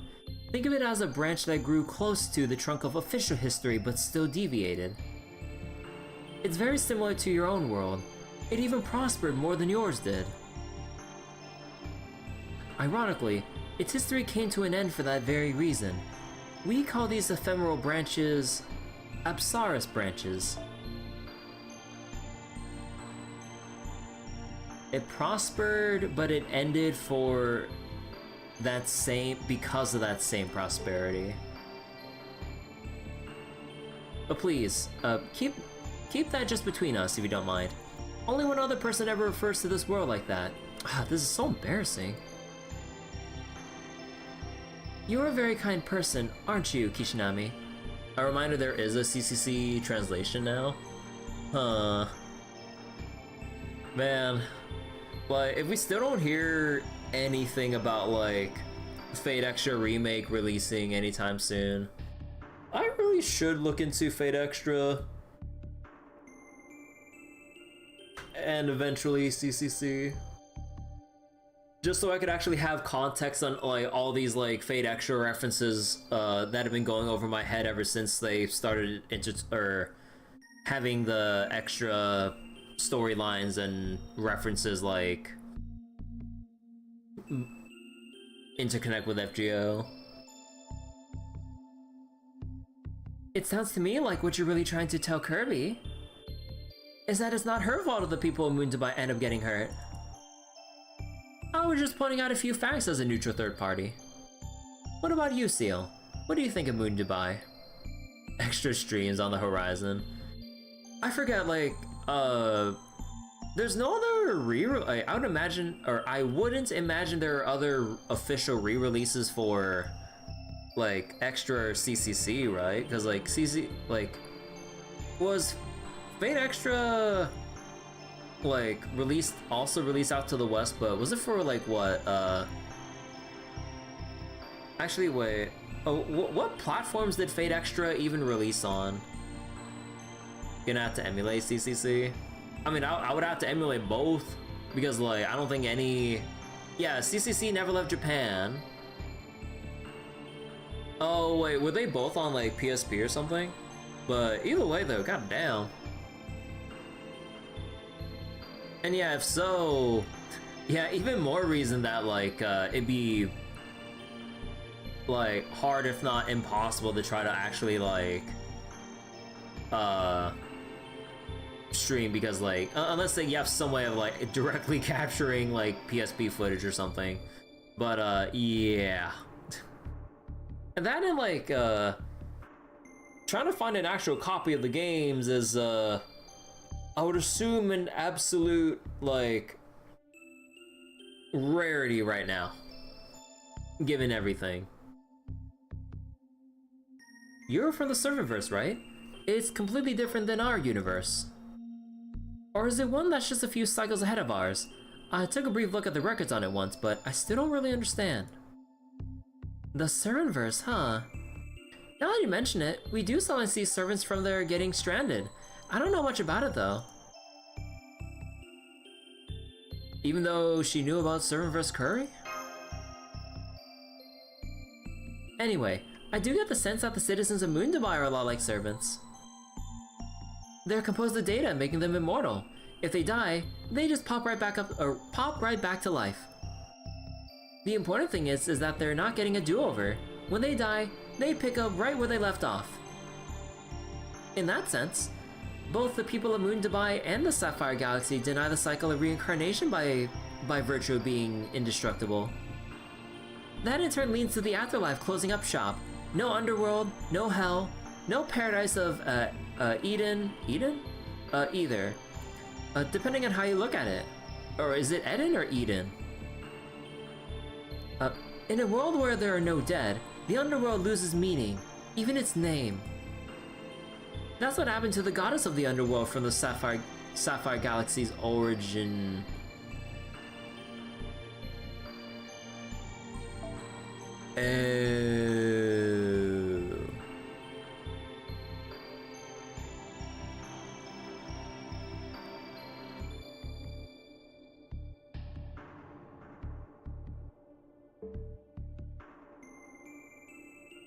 Are you talking about Ereshkigal?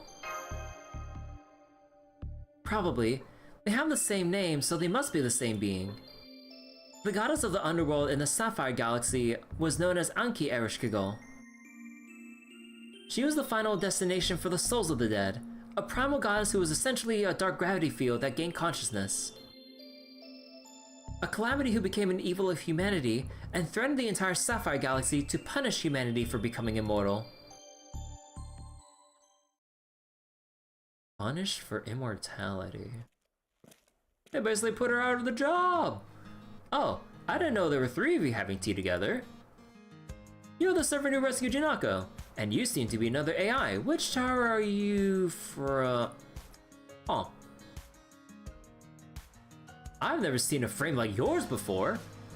Since it's still forbidden to develop new humanoid frames, I'm guessing yours must be a very old model, especially since you're not using bioskin or polymers. Conveniently, Retro Achievement supplies the English patch for CCC. Ooh, cool. You got it. This is a very old-fashioned frame. I have one with a 21st century student uniform too. I've always been into retro stuff.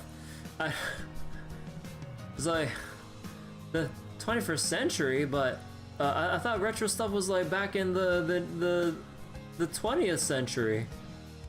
So stuff like the 21st century is still new, right? Anyhow, I'd best be on my way. I only just moved to Old Dubai, so I still need to look for a place to live. So he's the new AI in town. We'll have to start thinking about making space for others like him. At any rate, it's time to go sandworm hunting, Kirby. The more you catch, the more Old Dubai will flourish. Those worms use cultivated muscle to expand and contract. I'm sure everyone would appreciate having real meat instead of the processed stuff. What do you mean? Aren't you guys fine with having impossible meat? Huh, so that's why Old Dubai's meat dishes are so juicy. Oh my god. I can help it over here. If it wouldn't be imposing, could I join you? All appearances to the contrary, I am actually a woman of the cloth, So it would be my honor to fight for this world and the moon, for the meat. Ciel.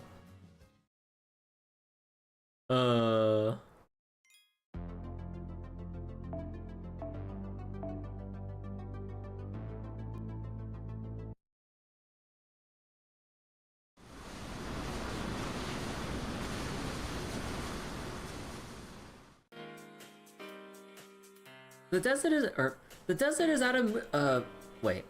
is out of Moon Demise range, which means, that's right, yours truly, the ever-dependable BB Cosmo is here. Since it's just you and Captain Bartholomew today, Senpai, I'm going to show you my full repertoire of killer cosmic techniques. Well, that was the plan anyway before I saw you brought someone new along. Don't tell me you instead another Lady Kirby.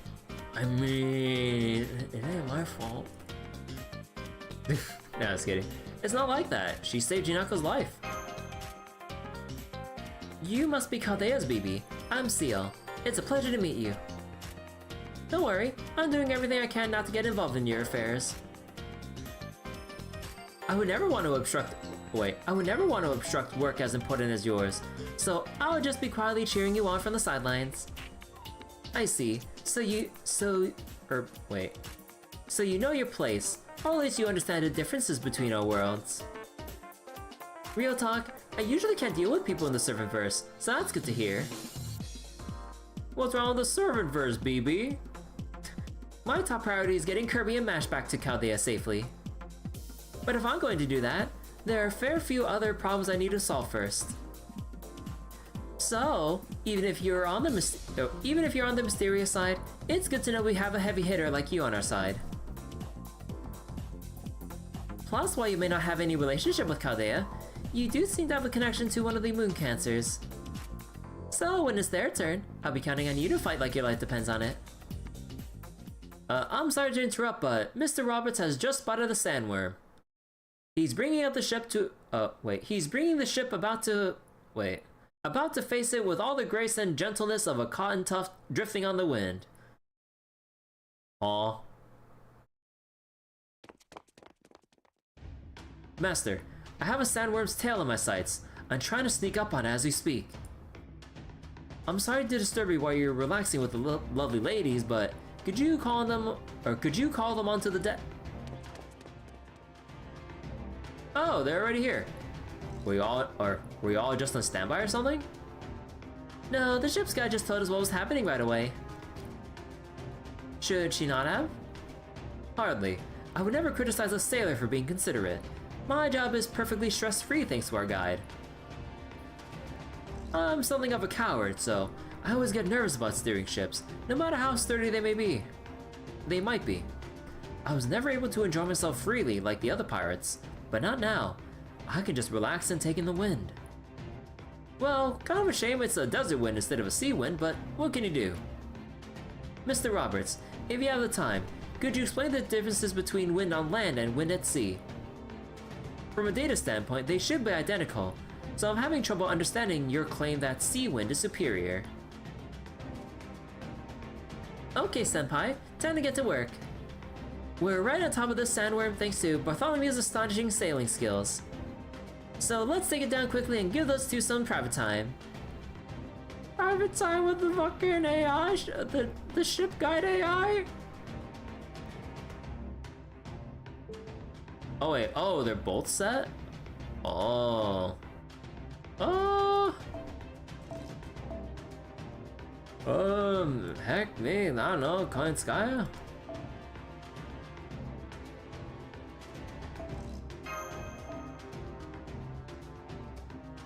And then, let's see, Caster, Berserker, Alter Ego, Beast Even, and then Buster NP.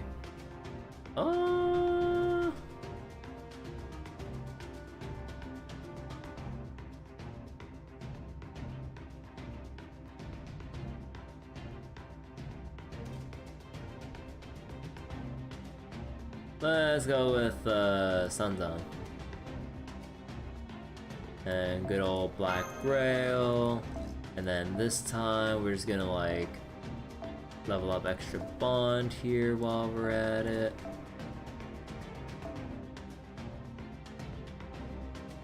Two glasses with a spacesuit. Where is it? Here, and one more bond up.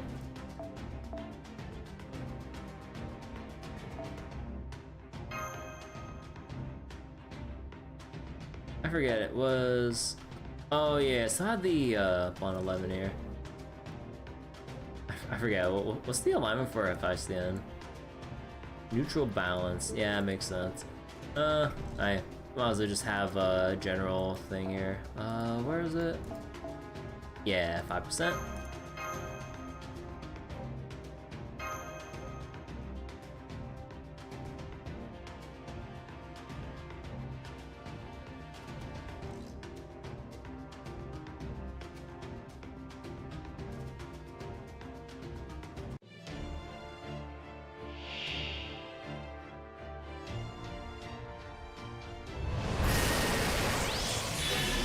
What?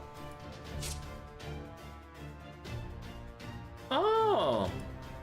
Oh, okay then. I see how it is. すべきことは容赦はしません。正面からいくらでも。イノベーション始めます。はい、NSS サービスです。完全配列よろしくて。特別授業多少手洗いいですね。Oh, right. We lose out on the... We lose out on the extra crit damage because Koyanskaya reduces everyone's HP as a demerit.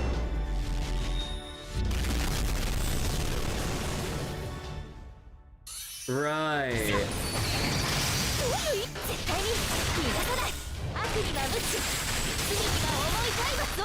Oh, come on!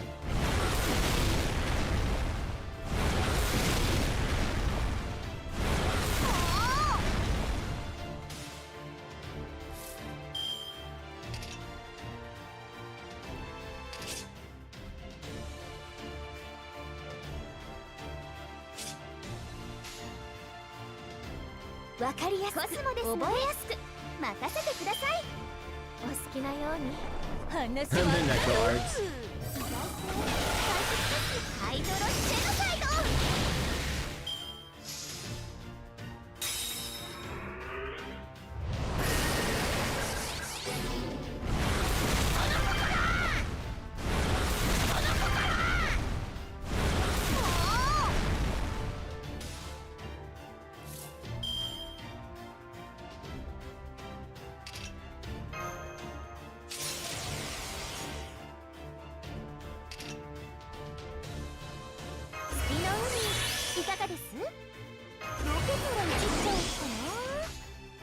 優しい多少手荒くいいですね。行きますよ海生物。どんな場面でもあなたのせいで台無しです。なので自称の地平に行ってください。よそ見は感心しそこ静かに祈りは胸にクレアティーラ・デルシエロ。愛らしいウサギに狩られる気分はどうですか？盗作的で癖になるでしょう。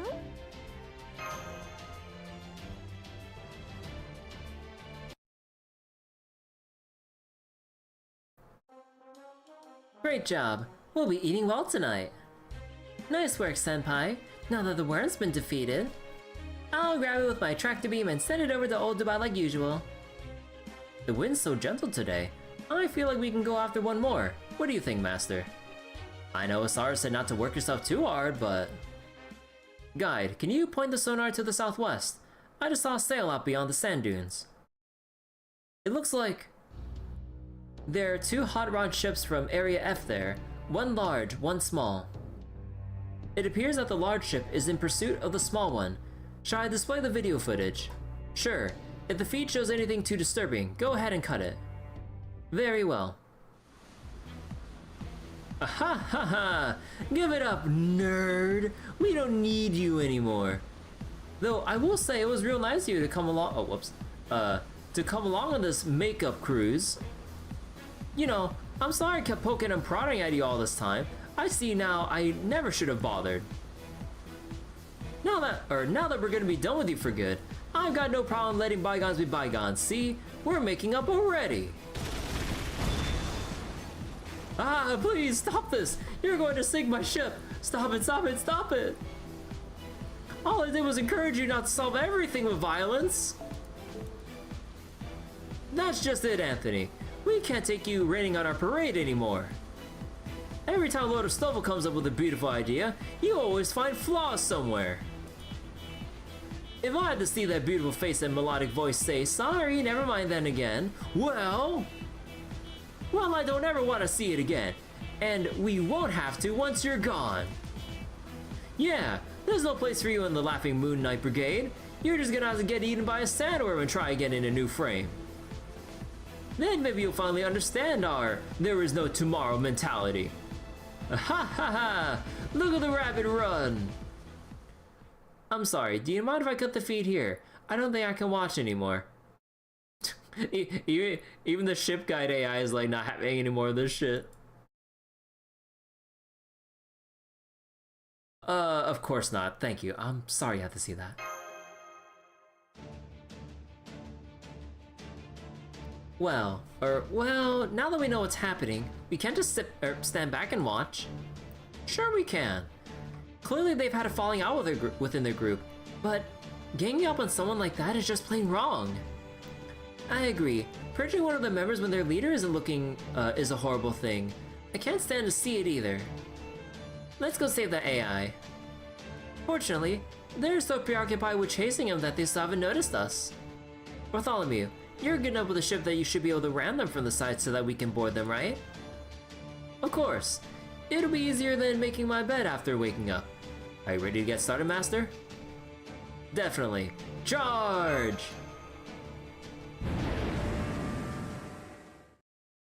I like that they put that little effect of the ship like speeding up like that. That's kind of neat.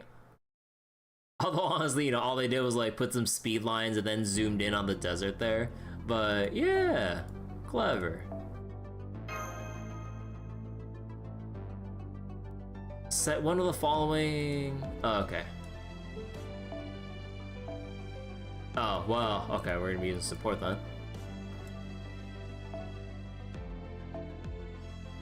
Alright. So it's gonna be the usual.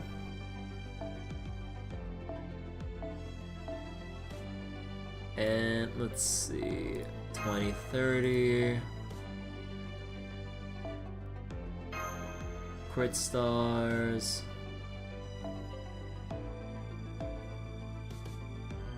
And then it should be fine, just those three, so bond for everyone.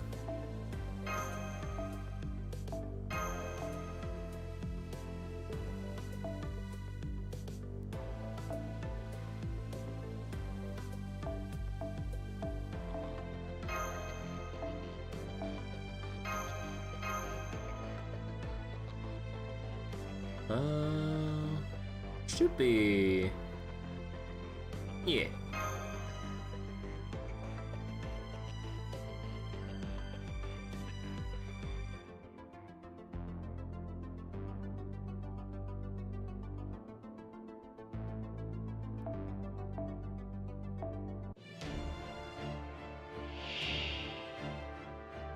Oh. Tristan?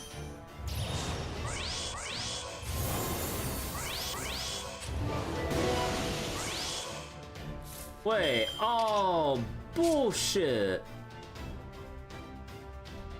Well, actually, no, doesn't she have sure hit? Oh yeah, okay, no, that's fine.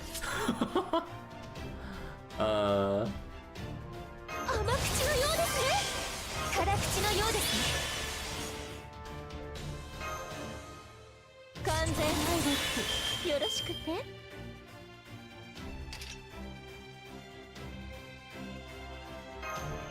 そのように。失礼、こちらの話です。イノベーション始めます。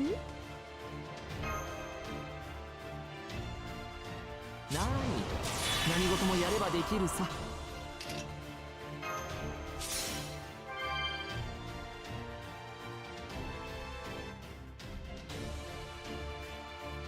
お任せ、夢のように。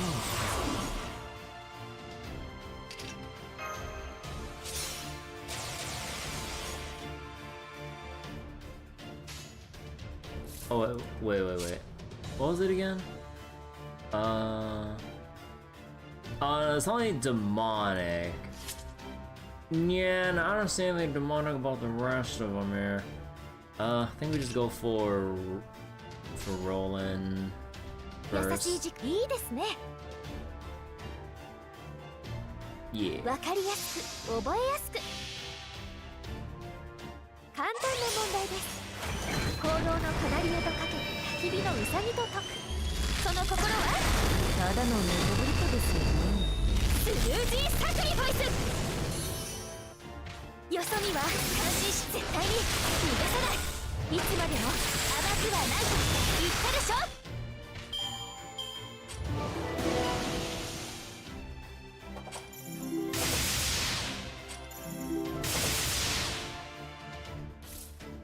Well. すべきことはただ一つ。優しい発症いいですね。 So wait, how many sync quartz can a free-to-play recover 簡 after 単な問題です。行動 hitting のカナリ pig? アとかけて焚き火のウサギと解く。 Wait, do you mean その like... 心はただのネゴブリットですよね。 Wait, スルー you ジ mean ー like サクリフ how ァ many イス。 sync quartz you can farm up after you just rolled そ earlier? れだ、そこ静かに。 It does take a little while, but leading up to the next ご苦労 anniversary, 様。じゃあ they'll 次に行こ definitely う。 shower us with a lot of quartz leading up to the anniversary. But yeah, it's also variable because of what we see here on screen. Although, you know, not this exact level, but well, it's gonna take a long while. But eventually, once you get servants to bond 6 and higher, like 6 to 15, you'll get quartz from raising bond levels with various servants. From levels 6 to 9, you get 3 quartz per servant. I think like only when they're 4-star and above. And I think for any servant from levels 11 to 15, you get 30 quartz for hitting the next level above 10. But it is a lengthy grind, and it's heavily encouraged to focus bond points on like specific servants to basically get a 10 pull after bond 10.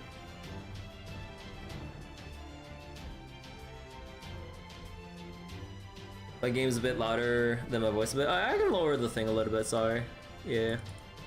I'm not sure by how much, but... So wait. You trying to... Wait, you think Pity trying to get Space Airish? Oh, you hit Pity.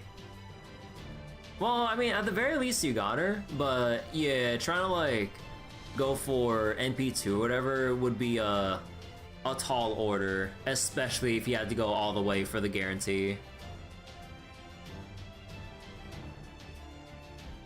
You don't play for meta, you play for love specifically? Oh yeah. Like, I mean, FGO's the thing, like, what was it? Like, basically, once you have your essential, like, if you will, meta supports, even better, like, if your waifu is meta, thumbs up. But, yeah, like, once you have, like, the crucial supports, you can just pull for whoever you want. So, you know, the good old trifecta of, like, Caster Artoria, Koyanskaya of Darkness, and Caster Scotty. then you just basically go with like whatever character would be your favorite to pull with afterwards. That's basically it. As like a little caveat, or not caveat, like I guess like extra optional supports. Well, I say optional, but like extra supports out of the core 3 there, because the 3 I mentioned are for the main archetypes for, you know, Arts, Buster, and Quick. But then you have like Oberon, who can really like spike up damage for like farming. You have Summer Scotty, which would further help enhance team compositions for Quick. So if your favorite servant's like Quick base, then you could have like double Scotty plus Summer Scotty boosting your favorite Quick servant. Alternate meta supports do pop up. Yeah, there are some alternates here and there. Since you pretty much already sank quartz during Space Erish Banner last time, do I think that you can recover a bit until the pity for the next rerun? I don't know when her next rerun will be, but basically, as long as you're content with the current roster you have now, and probably if you play consistently to level up servant bond levels to rack up extra Saint Quartz, then you should be good to stock up in the meantime before the next big pull session. So basically, like, use whoever you currently have and make do with what you got. If anyone hits Bond 10, if you're looking for building up St. Quartz, uncap them to Bond 11 and above, and make sure you level up their Bond again for another 10 pull.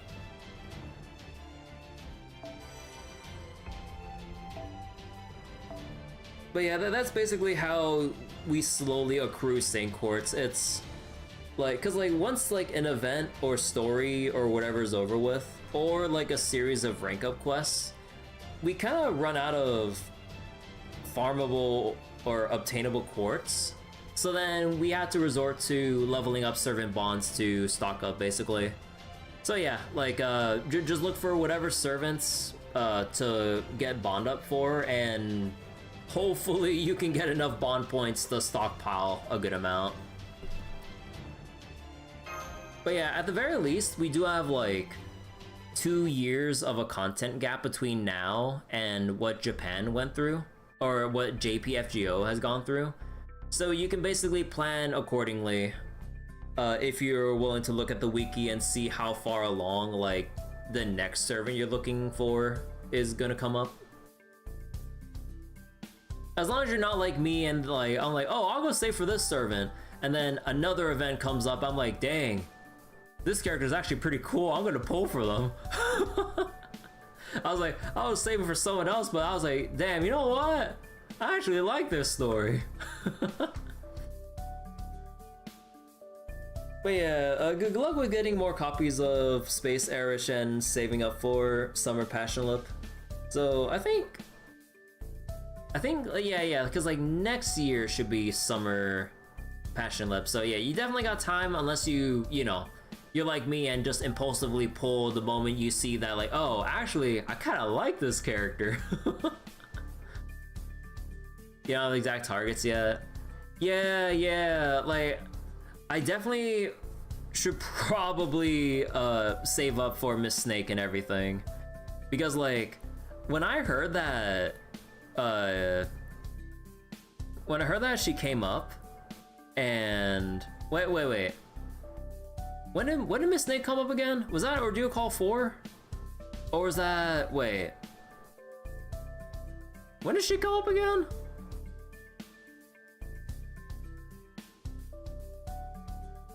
I kind of forgot. Oh, she comes up during an event. Oh, okay. Wait, how soon is the event? Because when I heard that she was just an NPC for that event story, I'm like, no way. With that design, I'm like, how is she like in NPC jail? And then, miraculously enough, I would assume from the popularity, it's like, hey, here's playable Miss Snake, guys. I was like, oh shit. So yeah, I definitely need to remember to save up for Miss Snake as well. Thank you for saving me, but you're the old human master under servants, right? Why would you help me? I'm the master from Area F who someone stole for, remember? I can't think of a single reason for you to rescue me. I can. You try to stop them from fighting us. Oh, I guess I did, didn't I? Not that my efforts did any good. I'm not surprised this happened. The Knights and I couldn't really get on the same page no matter how hard I tried. But I still had a sliver of hope that they would start taking things more seriously at some point. And you can see where that got me. If not for you, I'd be baking in the desert sun about now. So you couldn't completely abandon your rationality, huh? I get it. You seem like a pretty conscientious guy to begin with. Yes, I'm aware. That's why I was one of the few citizens chosen to become a master. Ryudai and I were the only ones who had the ability and aptitude for it. So I can't just stop being rational. Even if I could, I don't think it's the right thing to do. Humanity may be gone, and we may know we have no future. But I'm sure us being alive still had some greater purpose. So I really don't believe humanity would have just somehow died out from merely losing our rational minds. As for meta servants, you do not have Scotty or Caster Artoria, we have Tomovich and Oberon and Summer Chloe. Yeah, I mean, at the very least, in terms of like Buster servants, yeah, you can do a lot of work with Tomovich and Oberon alone. This Halloween, we get one of the most powerful secondary supports who jacks up damage massively. Oh. But yeah, like, depending on how things go with, like, pulls and stuff, maybe. Yeah, like, along the way with saving up for a servant you're looking out for, probably keep an eye out for Caster Artoria reruns and then Scotty reruns. So, although, like, I think that, you know, in a meta opinion, like, Caster Artoria would take priority over Scotty. But, yeah, like, do keep an eye out for their banners if they come up, and then if you can somehow pull them without exhausting too much, although, again, your mileage may vary, then the rest can go saving up for your anticipated servants. You don't exactly play meta? Oh, yeah. But, I mean, like, the meta is very, like, narrow. It's basically just you have the supports for whatever archetype, and then after that, like, you just fill in with your favorite. So it's like once you have like the key pillar, then it's like, okay, like the sky's the limit. Anyone else is basically good as long as you just use whatever supports. Which explains why you got them in first place. I mean, that's how we get a lot of servants, honestly, is like when we just say screw it, YOLO pull. It's a miracle that I have as many servants as I do from YOLO pulls alone, compared to my experience with other gachas and the YOLO pull experience. Like, I know people rightfully, like, dump on FGO for its gacha, but it's somehow miraculously the one I've been most fortunate with in terms of like YOLO pull moments. In my experience with other games, not so much. I've always been given the middle finger in that regard.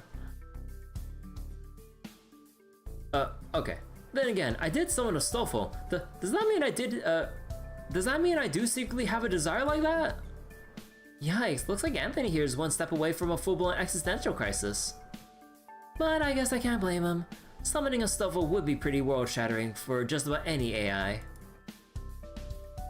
As an AI myself, I can definitely sympathize there. So on that note, Senpai, would you take Anthony back to old Dubai with you?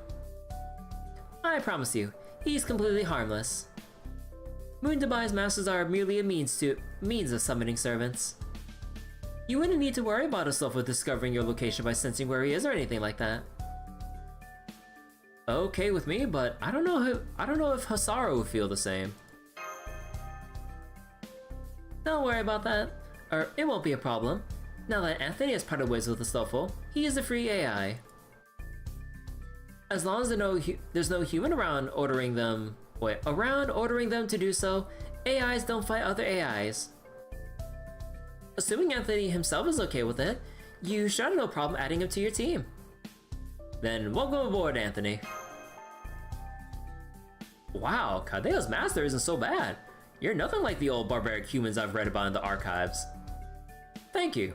I'd love to come along with you to Old Dubai.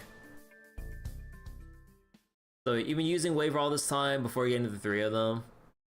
You have MP5 Lancer Erish and MP5 Lancer Artoria. Came on quickly without hitting 500. You got MP5 with both of them before hitting the 500 SQ mark respectively for them? Oh my goodness, wait, that is some crazy luck. Oh my goodness, wait, I am so jealous. The most I've been able to get is like NP3 Summer Ibuki, and that's saved me up like quite a bit as well. Ends up being meta for a while. Yeah. Okay, I'm going to go get a drink at Master Bucks. Their coffee's really good. And I'm going to stop by Chakarim's restaurant to discuss tonight's meal.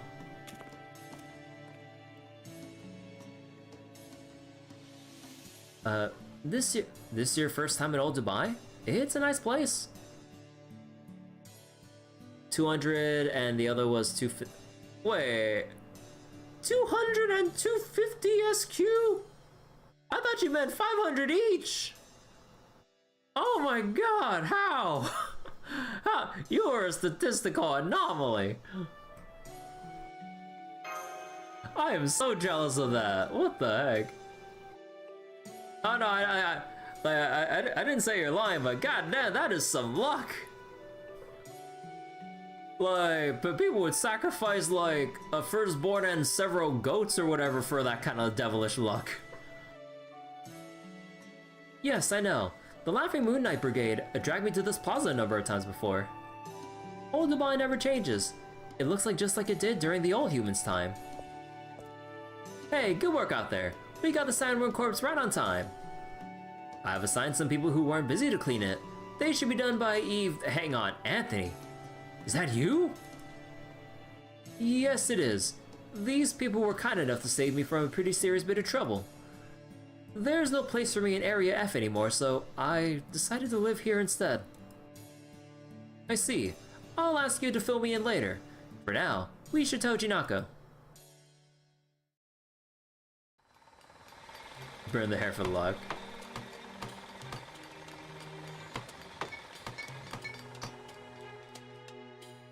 Huh? Wait, hold on. What is this? What's going on here? What do you mean? Wait, huh? I mean, I guess it's old-fashioned compared to office buildings, but... No, not the buildings, the AIs! Why are they all working? And why are third gens doing jobs meant for first gens? Third gens are the new humans, freed from the burden of labor. That's why AI exists in the first place. So why are they reenacting a scene straight out of an old humanity history book? Easy there, Anthony. Settle down. Maybe for an upper-class citizen like you, living like this looks crazier than the Laughing Moon Knight Brigade. But all the third gens who came to Old Dubai did so because they wanted to work, whether on big jobs or small ones. We're not denying the basic principles of AI personhood, and this isn't nostalgia for the old times. We just wanted to be responsible for something. And isn't it the right of every citizen of Moon Dubai to pursue what they want?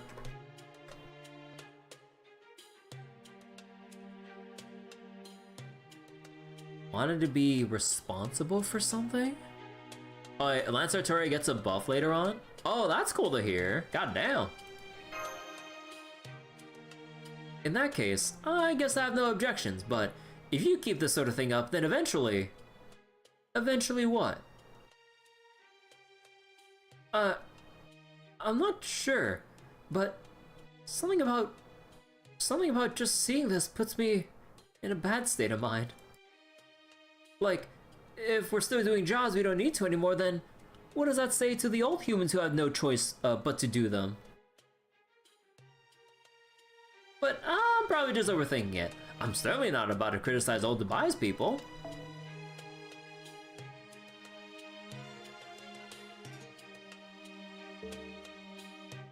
I'm going to be living here from now on too, after all. A job, huh? Maybe I'll try working one too. I wonder what sort of job I should try.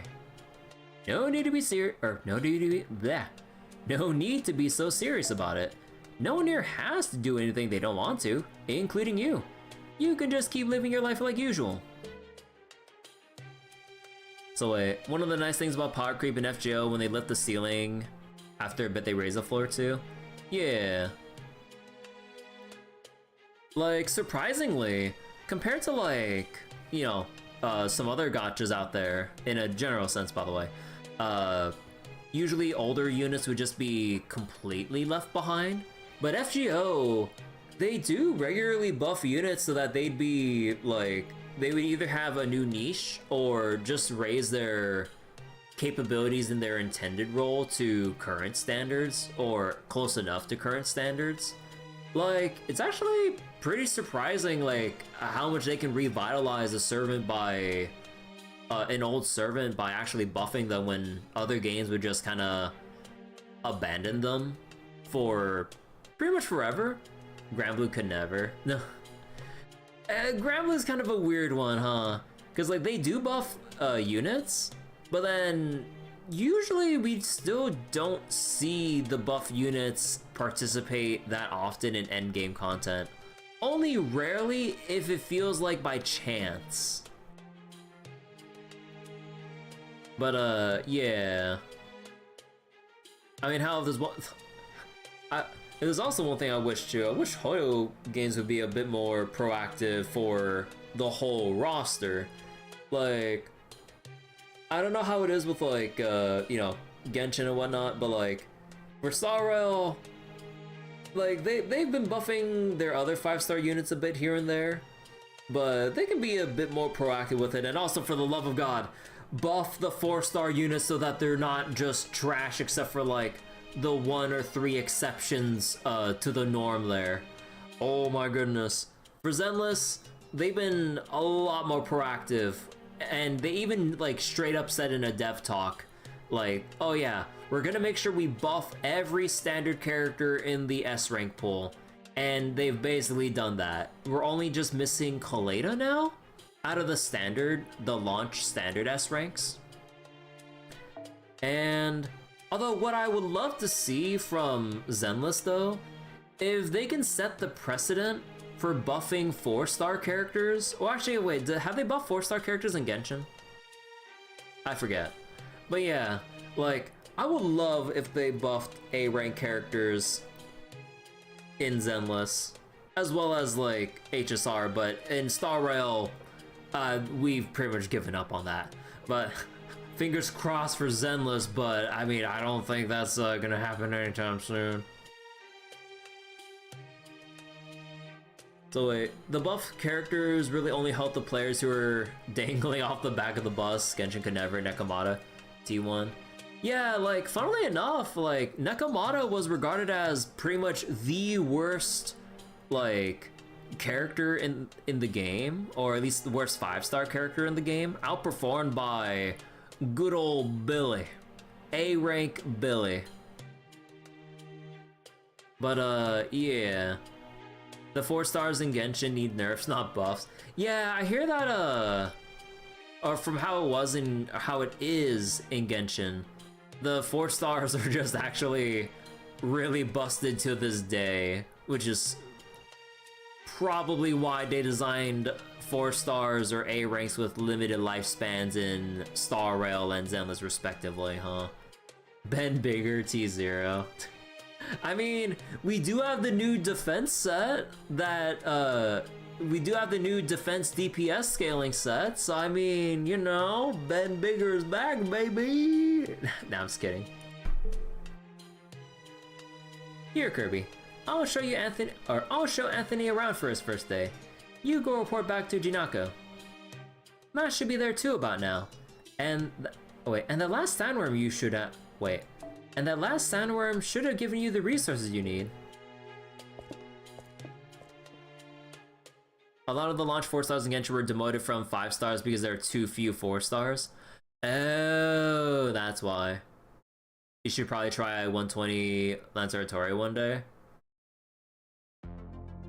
I hope you have enough XP stockpiled for that. But yeah, I do hope you get there. Just chip away at it. Hopefully you'll accrue enough servant coins to do that and the appends. Because it will take a while, both time and resource-wise. But yeah, like, it's a long marathon of a grind. But yeah, all in the name of enhancing our favorite servant. You got 120 Erish. Hey, nice. I think for me, I have like 2 120s, I think. So Summer, Ibuki, and let me just change this real quick. Yeah, Tamamo and Summer, Ibuki. I really should try getting around to another 120. You know, I really should put like the grails into Saber Ibuki at this point. Actually, like, how many servant coins do I even have at this point?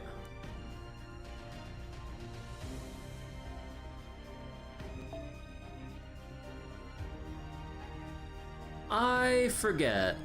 How many servant coins do you need for getting a servant to 120?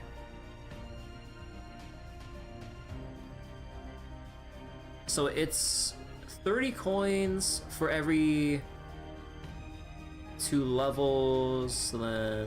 So oh, I need 300, I think. Well, shit. 180, and I'm only getting 30 coins per bond level. So 13, 14, 15. That's 90. Oh, I'm 30 off. No, that would mean like I would have to go for NP3 Saber Ibuki. Oh no.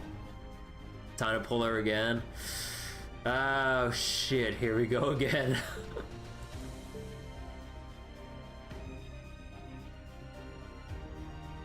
Oh yeah, and I would have to 2K foe Saber Ibuki as well. But yeah, if I do get NP3 Saber Ibuki, then I'll just go all in with like all the enhancements and stockpile stuff that I have in my archive and everything. That or try to keep an eye out for the next GSSR that has Saber Ibuki as a pull option. But that would also be a hard call because depending on who else is on offer or the combination of who's on offer for the next GSSR. Oh boy.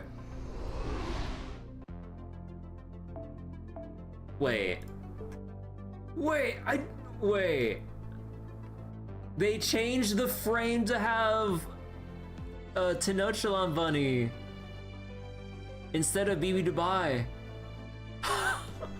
I didn't notice that after our encounter. Oh wait, it even changes every couple of seconds. Wait, they changed to a different expression. How decadent. Yeah, wait. It's gonna change again, look.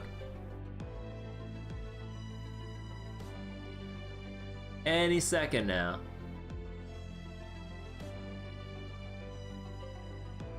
Happy Tenochtitlan Bunny. But yeah, wait, I did not notice that detail. Oh my god.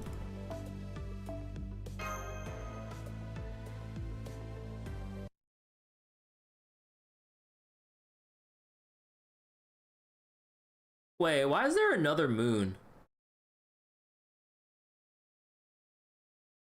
Was that always there? Wait, time out. Was that other moon by Earth always there while we're on Moon Dubai? Wait.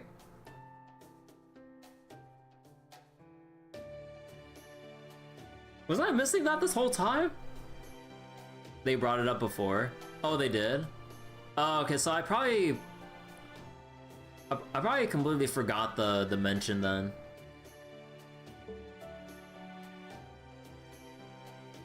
Thank you for the wonderful meal. Tonight's dinner was even juicier than usual. They think it's just a backdrop? Oh. I had no idea we'd be reserving Chakarim's whole restaurant just for us. It's all because Chakarim was so excited to try out the recipe Ciel taught him that he got a little carried away. Seeing all the different kinds of dishes he made was just as impressive as the spread at the hotel's buffet. You don't think you can bring yourself to like or love BB? She's way too scary for you? I mean, fair enough. BB can get a little crazy. But yeah, to each their own. You don't know if she's trying to protect or torture us, really? Oh, I mean both.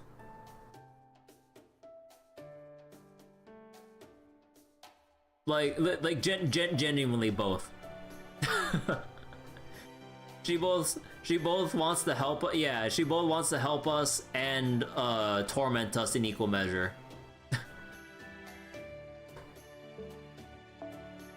I was also surprised at the variety of fish and fruit dishes, to say nothing of the meat dishes. I wonder where we got all the ingredients. Good question. I know Master BB Cosmo and Miss Ciel were responsible for the meat, but the rest... The fear is the spice, that's why you're scared of her. I mean, that's what some people are into. Lip and I got the fish. We stopped by a big river on the way back from Area E. My steed and I are old hands at harpooning, but Lip's amazing at fishing. She must have picked the whole river clean.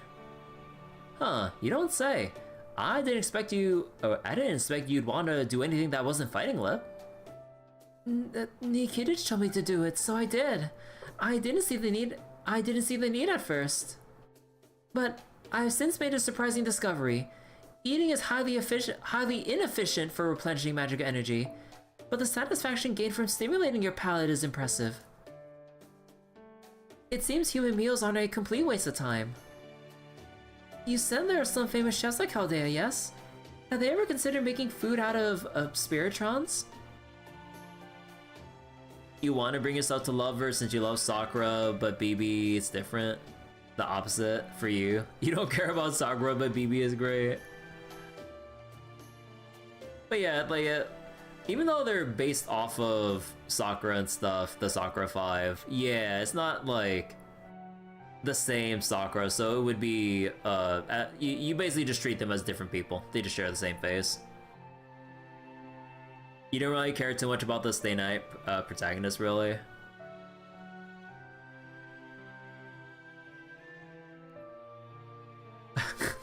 The guy in the red cloak would probably be staunchly against that. True, I can see Emiya refusing that sort of thing. He'd probably say something like food is culture. There's more to eating than just replenishing nutrients. You think? I could also see him changing his mind and saying something like, there's no rule that says an imitation can surpass the original. A true chef always pushes the boundaries of his craft.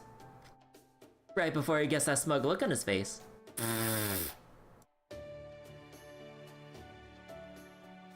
Oh, right. We heard you took in an AI that escaped from Area F, Master. Twisted mind pushing away from her. I mean, yeah, like, just as people would love, like, crazy waifus or husbandos, yeah, like, it would also just be, a similar equivalent, turnoff for, other people too. Not everyone's into crazy, only some. Helping people in trouble is always a good thing, so I'm happy about that, but... Anthony, was it? He's a Stulfo's master. Wait, Anthony, was it? He's a Stulfo's master, right? Are you sure we can trust him? if all I've seen is how she is in Fate Grand Order, you have no idea how deep her twisted mind goes. There's a pretty gruesome bad end in CCC. Yeah, like, I can imagine all that we're seeing in FGO is only just like the tip of the iceberg with how deep their actual stories go in their respective source materials.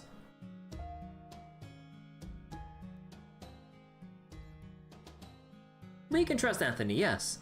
He's clearly a born pacifist. He might think pretty highly of himself, but he's also very sociable. And he'll want to make sure he's welcomed in an environment that suits him. In that sense, he's like what they call an old human. He's like what they call an old human, what we would consider a normal civilian who obeys the rules of society. You know, some parts of CCC, some parts are really effed. FGO BB is like pretty tame to CCC BB, so you're scared. I mean, she's tamer, you know, you could be less scared. No, I'm scared. That's not so bad. Every Sakura-based AI was bad before they got Hakuno brand therapy. No. One of these days I really gotta like check out Fate Extra for myself, so I can actually have all the proper context. In terms of like other, like, well, I wouldn't really say current context or anything, but not that I can remember the collab event, but it was really nice when I finally got around to watching Fate Prisma Ilia and actually saw that. I was like, wait, the actual story is actually really damn good. It just took a lot of like slice of life arcs and shenanigans with little sprinkles of main plot to get to the actual like meat of the main plot by the time season 3 hits.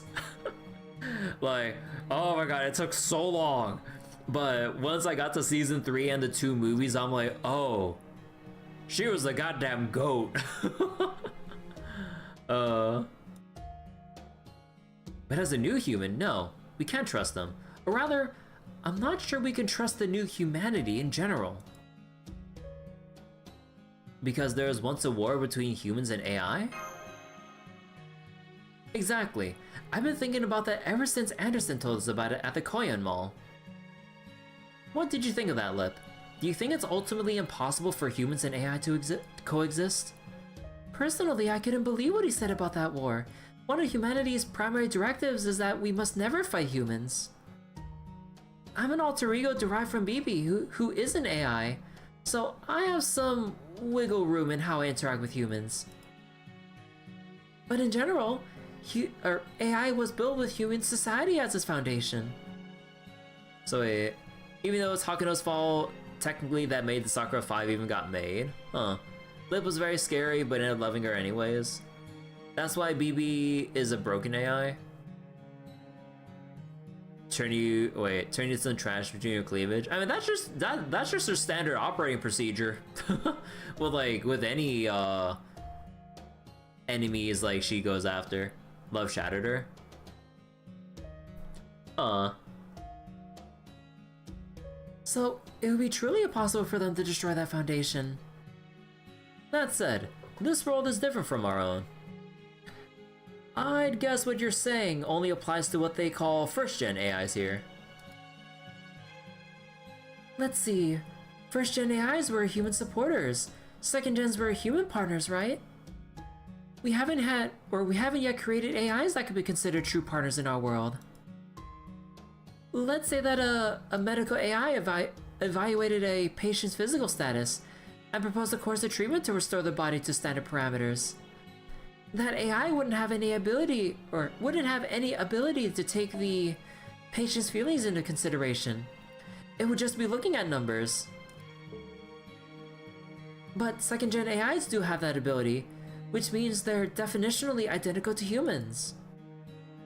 In a world like that, human partners would no longer need to be human themselves, despite the fact that humans are still regarded as the foundation of society. I see. Machines would never dislike one another for any reason. The same obviously can't be said of humans. And plenty of humans, hold on. And plenty of humans would certainly see AIs that are simpler, superior, and more compliant than them as an enemy. And not just when it comes to partners either. AI would probably be resented in fields like manufacturing and creative production as well. Oh boy, especially in terms of creative production. Oh boy. They may have well have been, or wait, there may have well been. Oh wait, so let me tap on top. There may have well been. Okay, hold on. I'm getting like some con in my throat right now. Hold on. Ah, excuse me. Sorry about that. There may well have been movements opposing elevating AI to those levels before second gens ever got there. But according to the records at the Koyan Mall, AI was entrusted to run the whole government in the year 2070. Which meant that life on Earth was peaceful and prosperous for everyone for the next 200 years. And second gen AIs weren't created until 2200, which means that humans and AI must have had a good relationship for at least 70 years. But then a war between humans and AI broke out, and all the old humans like us went extinct. Why though? You can tell from looking around Moon Dubai that the AIs did their job perfectly. Humans would have had no reason to want to wipe them out altogether. So then, why do things escalate to a war? I have the same thought. Here's where my mind went with it. AI took over all the jobs old humans used to do. Eventually, they even took over the very act of being human. So the humans of the time might have felt like the very reason for existing had been taken from them. Huh. Last slot. You're saying we AIs destroyed humanity? That's right, it's all your fault. You took our meaning, our purpose, our pride at being atop of the world. You took everything from us. Just look at our life support network. AI's crammed into every single nook and cranny. AI helps us raise our kids, write our essays, create art, even develop technology. I'm so tired of it. It makes me sick. Thanks to you AIs, everyone and their mother acts like the greatest. Everyone and their mother acts like the greatest genius ever to live. Are they realistic here? Yeah, I'm sure they had certain things in mind when the story was being written, or at the very least, like, it is kind of interesting, like the idealistic like assumptions they make on like if AI was like successful and advanced enough to such a degree here compared to let's say how the real world is. But yeah, it is an interesting like idea of like what like might happen if like AI is advanced to this degree that like eventually like if they do literally anything and everything for humans and eventually become human-like themselves, then it's just like, huh, yeah, like,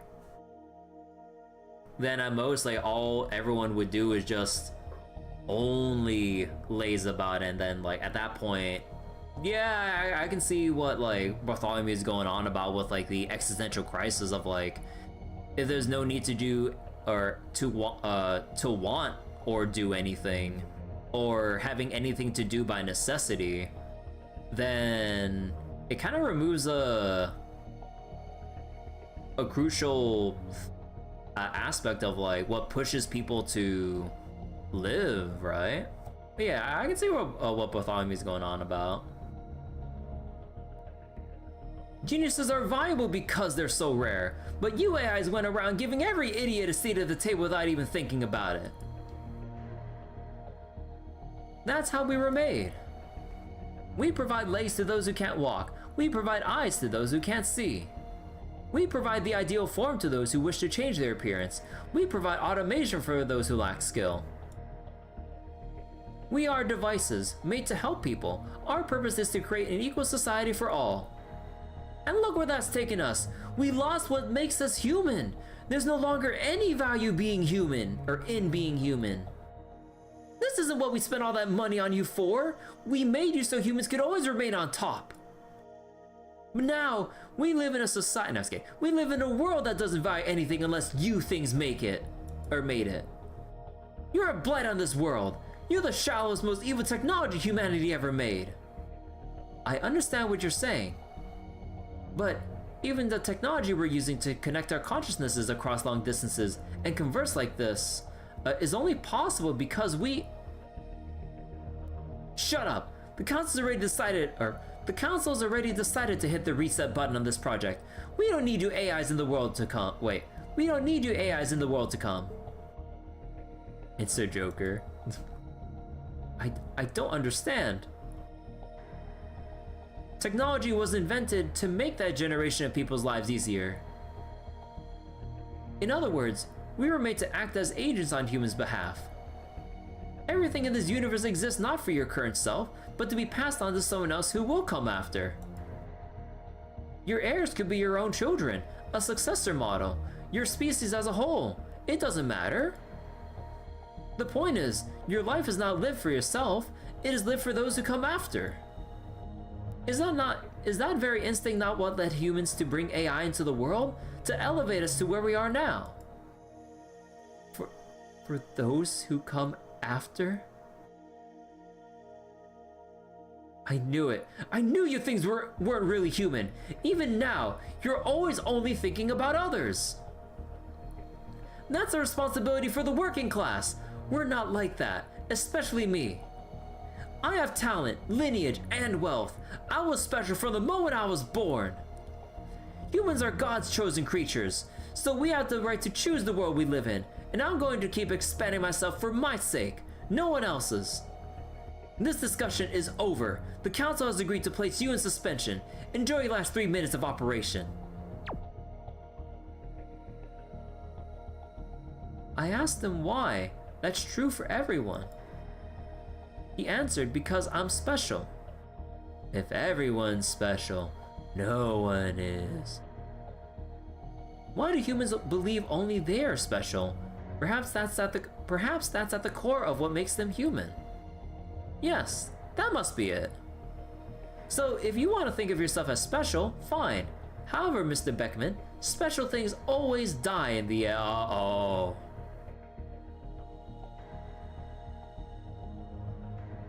In each and every world, the only things that survive across generations are those that are universal. Oh, that's how they went down that line of thought.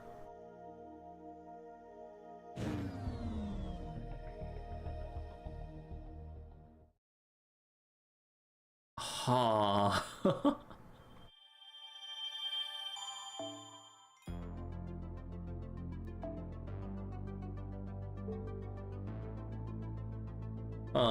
Also wait, let me be right back for one quick second. Not gonna be right back for too long, but let me just get up real quick and grab a thing real quick.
Alright, I am back.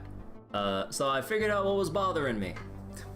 Apparently I got a bug bite on my leg that was bothering me the whole time I was reading. Ugh, I guess I just have to deal with it. Alright, final section of part 1, and then we can finally get started with part 2. And, oh, they just let us use whoever. Alright then. Okay, so double cast oratoria. You know what? No, I really need to get Summer Ibuki to Bond 15. So you know what? Fuck it. But actually, you know what? Just in case, let's grab the. Oh wait. Is this gonna be Tenochtitlan again? Oh wait, Nepenthes kids.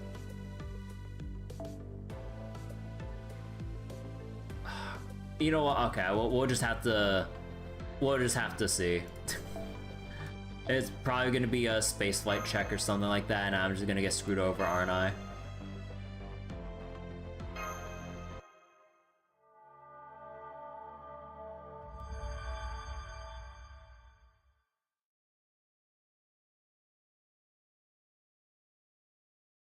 Wait. After that section, we just go straight into battle? Wait.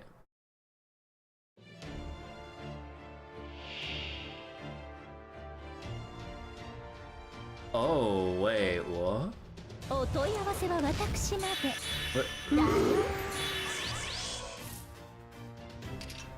Wait. Decrease data accuracy D. D's no, I'm just kidding.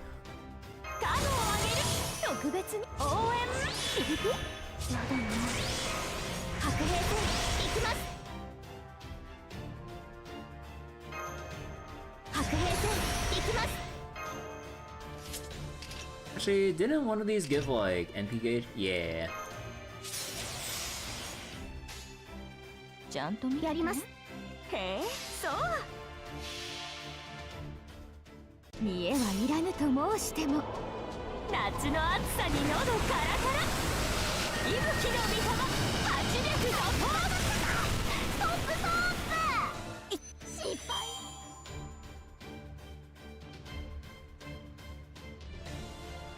So we're just going through all the moon cancers that. Wait, hey, wait a second. こちらですね。 Wait a second. 見せちゃいますね。では、Also, what is Coco Khan doing as a moon cancer? But, wait a second.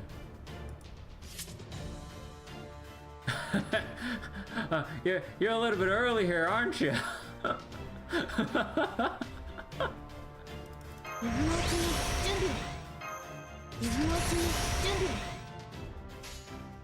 へえ、やりました。へえ、そう。 Oh wait, oh whoops. Get big 夏 sis. が来たりて鍵ろい揺れて雨が来たりて命が The only sis I want to see is Cecilia 火の御霊八脈怒涛 in all of her goober glory. It's so funny. I saw the I read a Valina Trust event. Wait, Edison Alter.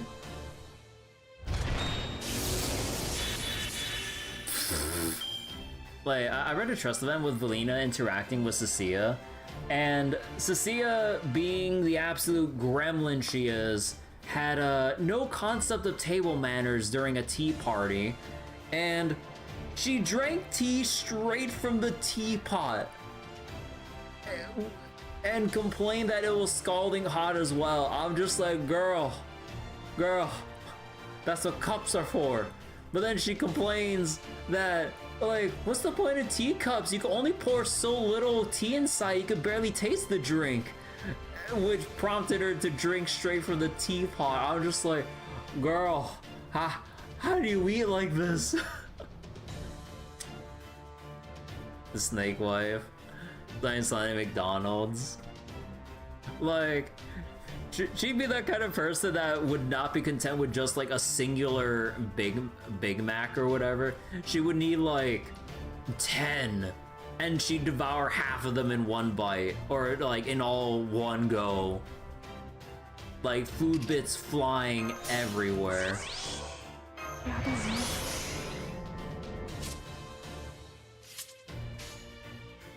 ちゃんと見て適当にへえそう To be fair, modern Big Macs too small. Oh yeah. I mean, like I've seen like 踊りなさいな騒ぎなさいな but I've seen like over the years, like with McDonald's, just like how constantly smaller they're always making their shit. Like, I'm just like, bro, like I definitely remember years ago, like the Big Mac or just honestly just all of their food except for the French fries, like just get smaller in general. Like it is like shameless how much smaller they get, to the point where, you know, it's so small that people would just regularly order 2 so they can feel filled for their meal, which, yeah, I can kind of see how they're making money off of that. Make it small enough so people have to buy it twice, if not more. I'm just like, yeah, no, like, you know, unless like you're traveling and you just really like a quick bite and you don't have like the time to think about your options, then I get why you go to McDonald's. But goddamn, yeah, like if at all possible, going anywhere else would be much better.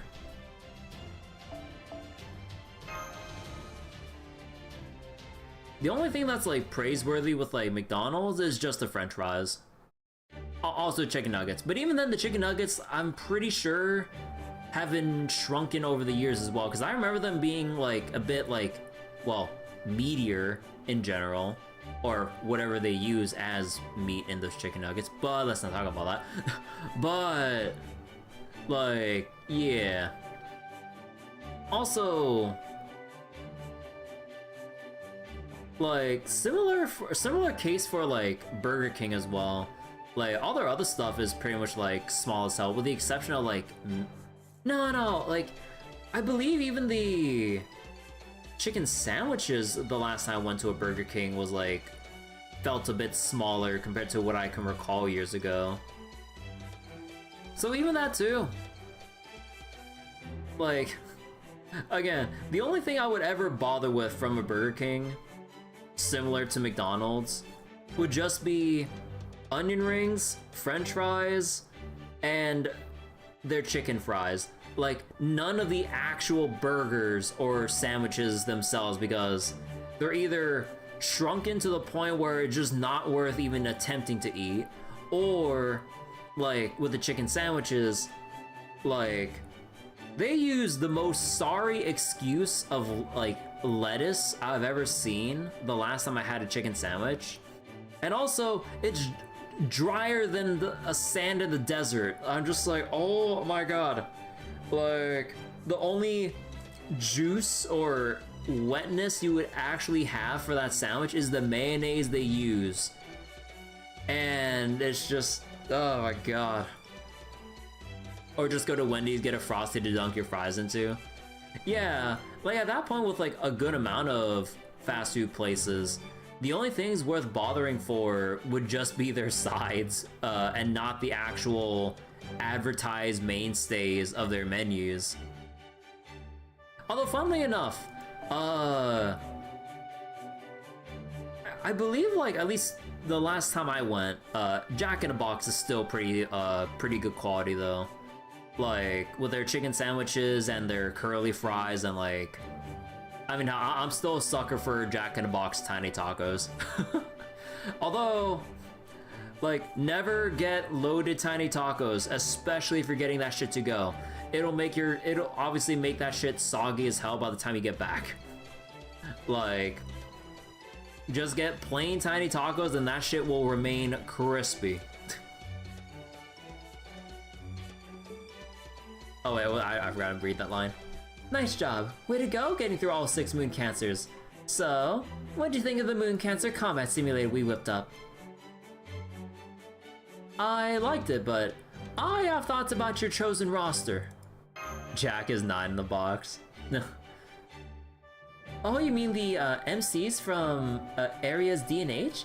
Yeah, sorry about that. I still don't really know who they are, so... Anyway, I know the MP stuff wasn't the most accurate recreation, but the rest was pretty spot on, right? And we owe it all to the super capable coder who joined our ranks. Thanks again, Anthony. Still not sure how I ended up helping you so soon after I arrived. But I did enjoy it. I've never worked a job before, but it turns out they can actually be kind of nice. How can I put this? I feel more valuable, even though my parameters haven't changed at all. Well, I can tell you for sure that your coding skills are genuinely impressive. With computational power and sensibilities like yours, I bet we could even expand Moon by itself. Oh gosh, I really appreciate that, but it's making it hard for me to be here for some reason. I'm sorry, I'd love to see more of the results, but I think I'd better excuse myself. Oh man.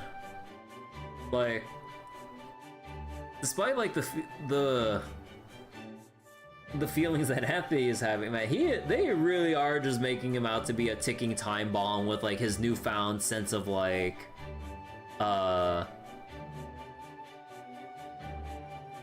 responsibility and appreciation for like his work. Oh, if any of you have any complaints or suggestions, go ahead and put them up on the board over there. I'm sure I'll feel more rested in the afternoon, so I'll take a look then. Uh-oh. I think he's becoming more delusional. Like the Moon Knights. Oh no.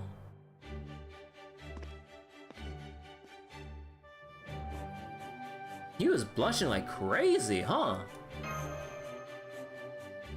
He probably couldn't do anything creative like this back in Area F when the Laughing Moon Knights were always looking over his shoulder. Anyway, it doesn't look like Knights will be coming for him anytime soon, so I plan to keep making full use of his geek powers. We should probably move to the big topic of the night. Here are the latest final boss poll numbers. Now that Koyanskaya is gone, Area E is out of the running. About 70% of the voters have cast a vote now, with the remaining 30% still unsure who to choose. Edison's Area I is currently in the lead, but not by as much as I was expecting. If we think of all the non-voting citizens as having equal value, then you defeating another Moon Cancer would bring in a ton of could bring in a ton of votes to Old Dubai all at once. Aww. Of course, if you did that, it'd also bring Tenochtitlan crashing back on our heads to punish me. But hey, I've got a talented engineer in Anthony now, not to mention all of you, so I'm sure we can fend her off. I think it's our turn to go on the offensive. How about it, Kirby? Is there anything you want to do right now? I want to look for Ereshkigal, I want to find out who the other Moon Cancers are, I want to take it easy in Moon Dubai. I want to look for Ereshkigal. Ereshkigal, huh? So far we haven't had a single eyewitness report of her. It'd be nice if she's somewhere by herself, but it's possible another Moon Cancer is harboring her too. I'll poke around the other areas and see what I can dig up. Sorry, another option just presented itself. We got an urgent matter to deal with. We just received an invitation from Area D's Moon Cancer. It says, "Dear Master, please come see me. I would like to form an alliance with you." It's signed by BB Lily. Sounds like you've already met. What do you want to do? Oh.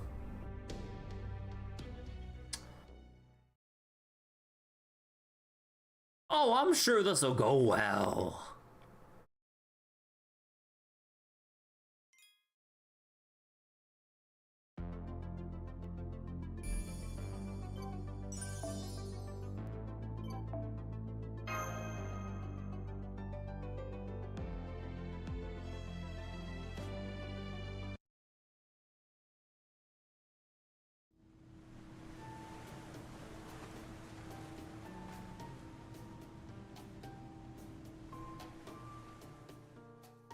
Please come by boat, huh? Now I see why. Traveling by boat is a lot safer. I heard there was a cruise ship that toured this river in the original Dubai too. Fitting she would choose it. Nikitich and Lip are staying behind in old Dubai. If anything happens in the roughly 4 hours it takes us to get to Area D and back, that should be okay. The real problem is, how far can we trust BB Lily? None. BB Lily? Her name is Kazuha Drop, right? She didn't seem hostile while we were sightseeing or when we parted ways at the Burj Khalifa. So it's hard to imagine this could be a trap, but... if nothing else, this should be a chance to get info on BB Dubai. According to what Lip told us, Kazuha Drop is the only member of the Sakura 5 who has no real offensive capability. That they know of. As a reminder, the Sakura 5 are high servants created from BB's emotions. Passion Lip, the alter ego of love and hate. Motreless, the alter ego of pleasure. King Protea, the alter ego of yearning. And Kazuha Drop, the alter ego of affection. Affection? Huh. I'm told there's also an alter ego of purity, but we've yet to see her at Chaldea. Oh boy.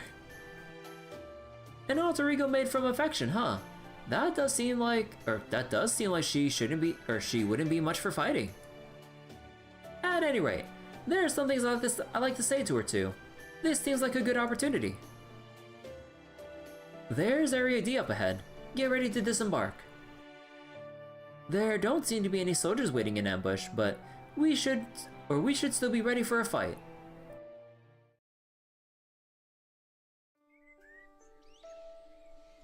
Oh.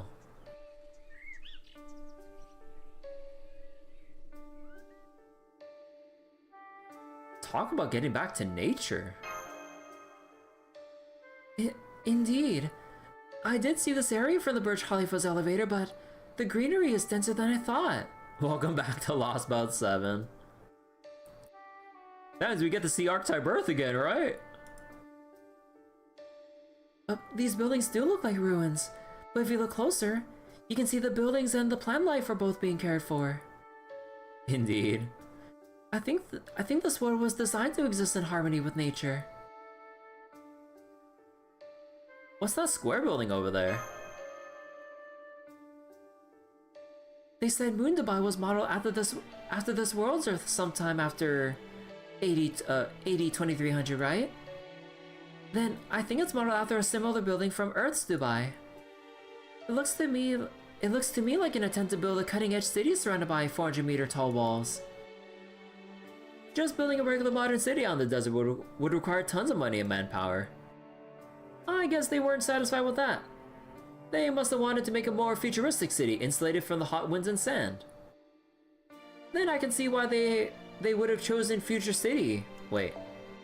Then I can see why they would have chosen Future City built in the middle of an unforgiving environment as a motif for their lunar surface city. Hey now, stop that. I'm about to meet with your leader, you know? I see the animals love you here as well, Percival. For a second you look like a walking bird tower. I guess so. It appears you were right, Master. Nature here is no different from how it is on Earth. This place must be a paradise for the birds. For the birds, flowers, and insects. There's even plenty of fruit to go around. Although, I do wonder why there doesn't seem to be a single other person around. It's because all the birds and insects are AI! Alright, I just realized this must be where old Dubai gets its fruit. This looks to be one giant greenhouse. It must be crucial to citizens with organic frames. Welcome everyone. I'm glad to see you understand what makes Area D so valuable. It looks like there are 4 of you. Very well. Everything is prepared for our tea party. Please follow the beacons to the garden. We don't have much to offer, but we'll do our best to be good hosts. That sounded like Kazuha Drop.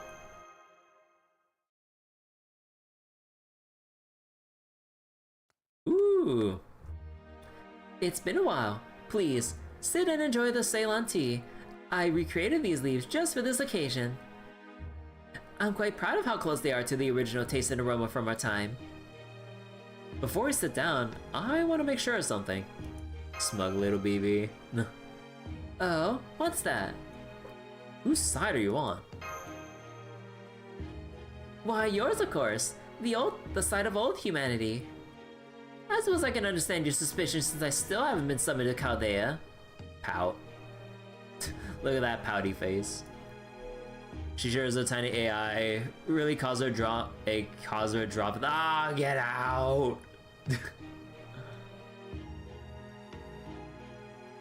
But I can assure you, that's not because I've been staying away. It was only BB Dubai of all people who summoned me first because I didn't have any ties to Chaldea myself. It's infuriating, really. I'm still sore about how Lip, Melt, and Protea all beat me to the punch. You were summoned here by BB Dubai, Kazuha Drop? Yeah, yes. She ordered me to show you around Dubai. She said, make sure Kirby has so much fun she doesn't realize she's actually on the moon. If they find out this is actually Moon Dubai before the counter is maxed out, I'll erase you myself. Being a guide at least seemed fun, so I didn't mind much. But then Lip showed up on the second day, so I had to make myself scarce. I swear, BB Dubai is a chip off the old block. All that big talk and she still couldn't account for the original BB's plans. Does this mean you're BB Dubai's servant? That you have to follow her orders? She's letting me act freely right now because since I've joined the final boss showdown. She does control whether I live or die though. If she were to use a command spell on me, she could even force me to take my own life. Which is why I sent you that invitation. Strictly speaking, I'm not helping Chaldea. I'm just forming an alliance with Area C. That way, or this way, I'm not breaking BB Dubai's rules, so I can at least make that case if she finds out. What I want is to take BB Dubai down, from a bomb with Chaldea, and be summoned in grand fashion at the highest rank so I can finally show up. Oh wait. So I can finally show the other Sakura 5 a thing or two.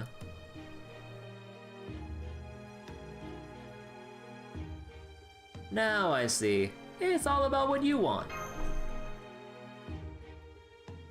O3s and OC3 in general, too many BBs. Nah, you can never have too many BBs. But that's still not enough for us to trust you. Even taking your helping at us at the Burj Khalifa into account. This could all be a trick, maybe a part of some greater scheme.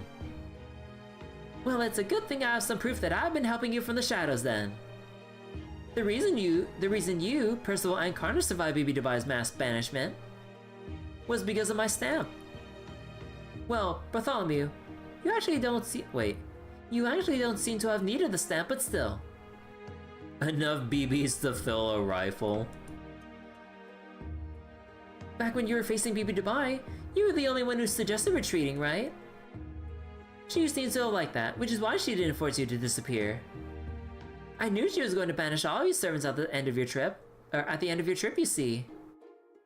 So I determined which of you had the strongest ties to Kirby, and ensured you'd also have ties to Moon Dubai. We have the strongest ties to all the dudes? Of course, those ties were only temporary, so if you had suffered fatal injuries, you would still be sent back to Chaldea even if Kirby were to use a command spell to try and keep you here. Come to think of it, it did seem odd that Bartholomew was the only one to escape being banished. Is she telling the truth about the stamps, everyone? Yes, Kazuha Drop secretly snapped my hand back while we're touring Dubai. Mine too, and it seems she also did the same for Karna. Then Karna is in Moon Dubai, I knew it! But where exactly? That, I don't know. Remember BB Dubai's Noble Phantasm? My stamps ensure that Karna and Percival would be secretly transported away, or transported away right before that light hit them. Huh. So does that mean if some big moment came up again, that like, if BB Dubai were to use the same light yet again, that like Bartholomew like would still be somewhere around and we just had to relocate, or we would just have to find him again, or he would like be displaced somewhere but then come back for an actual like last minute rescue is like, oh yeah, you didn't actually disappear and actually, oh actually no, I'm thinking of the stamp as a consumable. That's not really like that. Like I was like having the mindset of like the stamp having like a consumable number of like procs of like preventing the banishment from BB Dubai. Still not enough to match. Wait, what about Vargas? You think BB Dubai would have noticed the issue and patched the MP? Yeah, that's true too. It would also like it would make sense she wouldn't overlook a trick she fell for once. You know, fool me once, fool me twice, and all that stuff. But it happened so suddenly, I didn't have time to choose destinations for them. So that's how I ended up in the Koyan Mall then. Putting aside what happened after I woke up, I suppose you really did save me. Thank you, Kazuo Drop. You may look young, but you're clearly extremely capable. Thank you. Buff was sure hit before the NP. Oh man, that incredible dad energy. I'm so happy I can't believe it. The dad energy. Well, if you've done that much for us, it would be boorish to doubt you any further. Sorry for suspecting you, Kazuo Drop. I appreciate what you did for us too. He does have, yeah, he really does have dad energy. So in short, BB summoned you, and you were originally an alter ego like Passion Lip. But you became a moon cancer so you could participate in the final boss showdown. And while you do have an annihilation proposal, you're not serious about pushing it. You're just competing to deceive BB Dubai. You have no serious intention to win. Do I have that all right? Or do I have all that right? That's correct, yes, that's correct. My slogan is, a project to turn Earth green resulted in plants rising to the top of the ecosystem. Whereupon they then hunted humans to extinction. But I don't actually want a ridiculous feature like that. The only thing I want is, the only thing I want to use humans as... Wait. The only thing I want to... wait, blah, blah, blah. The only thing I want... wait. Well, why am I like overthinking how the flow of the sentence is read?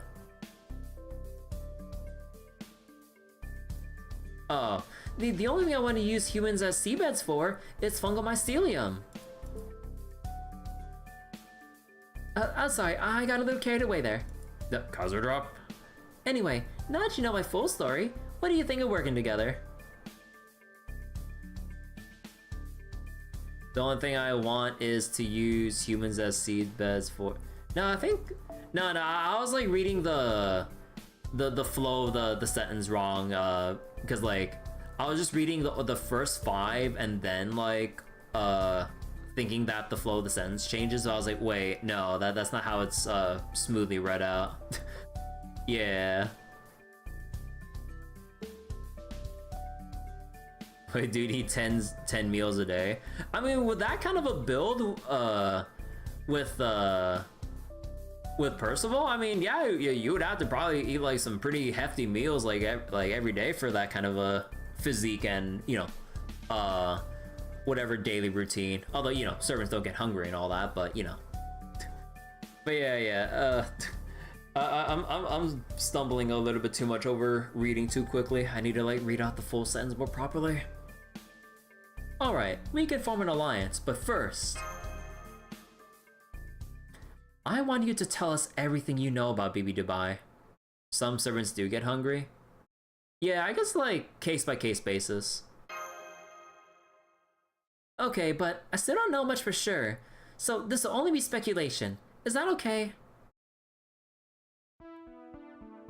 I think BB Dubai is BB from the future. The one thing we know about it for sure is that she's separate from the BB of Chaldea. As for her goal, I think she wants to be free. Free? I got the impression that she's very upset about being forced to manage all of Moon Dubai. My guess is she's looking for a way to be free of her job. But so long as humanity exists, she'll never really be free. That's why she wants the human race to go extinct. If we can describe exactly how humans all died out, then she'll be able to act entirely for herself. So she's the complete opposite of Caldea's BB, at least in that regard. Our BB always took pride in acting for humanity's sake first and foremost. So why doesn't BB Dubai just wipe everyone out but herself, or wipe everyone out herself? Yeah, like my brain was constantly trying to autocorrect like what I'm reading, interrupting and misinterpreting like the sentence flow. Because like when I try to break up the sentence into like little chunks, it then like tries to read along based on the chunks I've separated the sentence into. But then when actually reading it out in one smooth motion, then I keep tripping over how I've broken it up instead of like properly reading the whole structure and then segmenting like how it's actually supposed to be read out. Same here though, English isn't your main language. Is your fourth? God damn! Like, I only know like one language. Like, I haven't really put any time to like learn any other ones. But yeah, goddamn, like that's really cool to hear.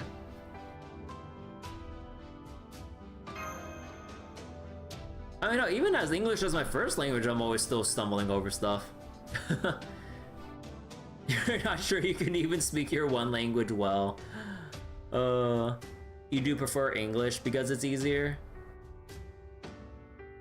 Yeah, like, I mean, I both hear, like, simultaneously, like, English is both, like, easy and also a headache at the same time.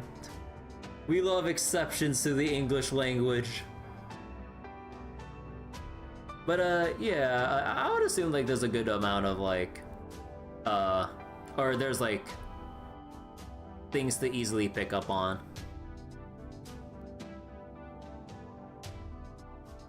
Oh, wait, did I not read that? Whoops. Oh, that's the same as with the BB we know. It's the same for all the Sakura 5, really. Even though BB Dubai hates humanity, it seems like she can't destroy it directly. However, she is permitted to attack individual humans, so you'll still want to be careful around her. Even your main language has some confusing stuff in English, which is why you're leaning on English a bit more sometimes. Okay. Most people learn 3 to 4 languages. Man, this is one of the few times I wish I wasn't in the minority in that case. But yeah, no, as much as I'm complaining, like, it is like my responsibility to like actually, you know, be diligent enough and actually trying to pick up a new language. But there were some times I've tried, but like I just don't have the like I just don't really have the like diligence or consistency in like keeping up with it to actually like study it properly. Not in America, we don't. I mean, like, they do try to encourage us like to take a foreign language class in high school, like, so that we at least try to learn an extra language. But yeah, like, basically they only really teach us like certain languages like at a grade school level while we're in high school. So then, yeah, like, I mean, more of the responsibility would be put on the students to make sure to put it into practice, like, you know, outside of the classroom. But, yeah, unless you're very, very, like, proactive and, self-driven, yeah, the Spanish lessons I had, I kind of forgot most of them. I mean, of course, there's still some things I retained from, like, having taken some Spanish classes, but yeah, no, I haven't really been putting that into practice, so a lot of the things I've probably learned grammatically or vocabulary-wise, I've kind of forgotten. Teenagers don't want to learn, so if it's not forced, they won't on average do it. Yeah, that's pretty accurate. In the West, snow for your region, Southeast Asia, it's common. Oh, really? Huh. The United States could never. So, you don't know much more about BB Dubai than we do. I guess we'll just have to find some way to get it from the horse's mouth.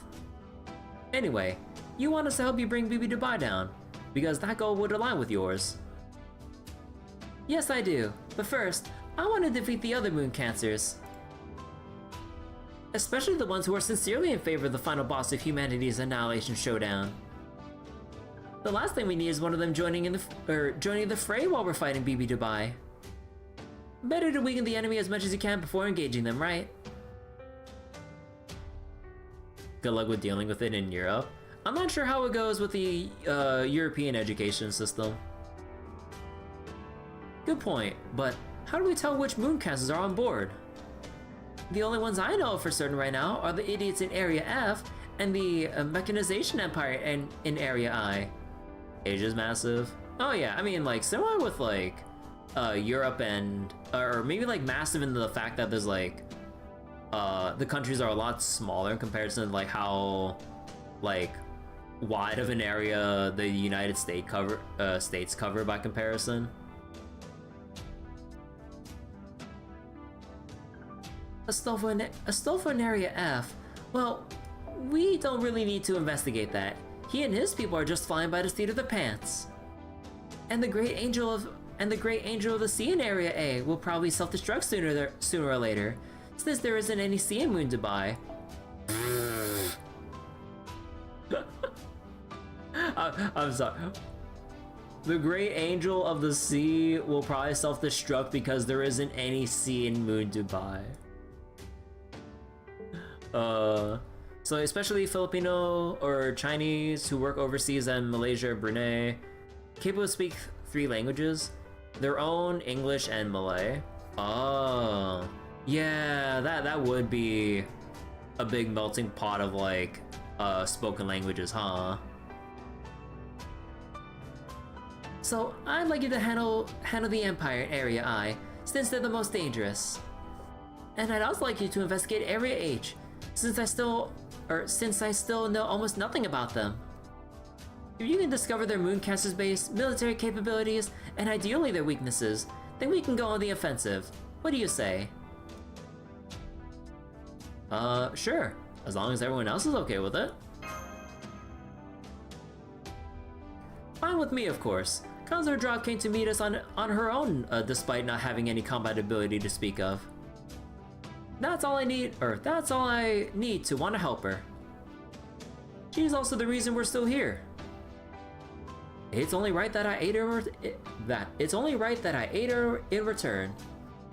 I agree too. As far as I could tell, she was being completely truthful with us. Wow, I could get used to all this praise. Now I'm really glad I went to all that trouble. Wait, what about Area G? We know there's no moon cancer there, but still. Oh, that one. That one you can just ignore. There used to be just a giant crater, presumably the remains of a battle, but some strange monster's taken up residence there. It's a voracious eater too. It's even destroyed some of my orchard. Voracious eater in the big crater? Orchard. Monster?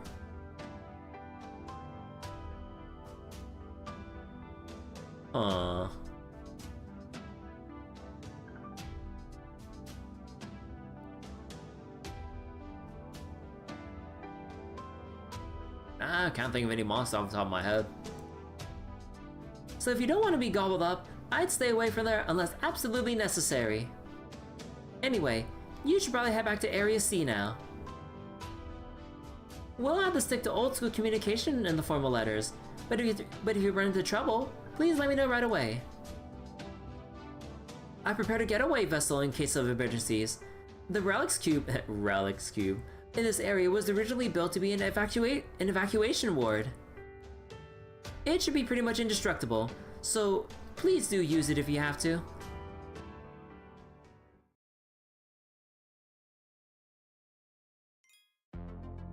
cheese cube with fungus. I mean...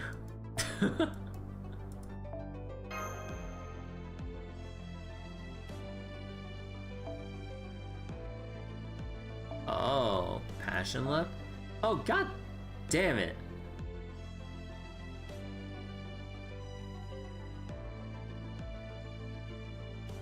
Oh, that's my farming party. Let's go replace... Yeah, let's go with this. And then maybe... One in doubt. Merlin out.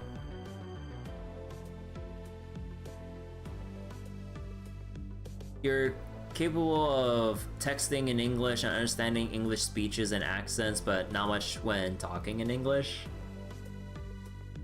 But yeah, I mean, like, reading and being able to understand people, like, from listening is already a huge thing. So, yeah. Let's see. This one, let's go grab 2030.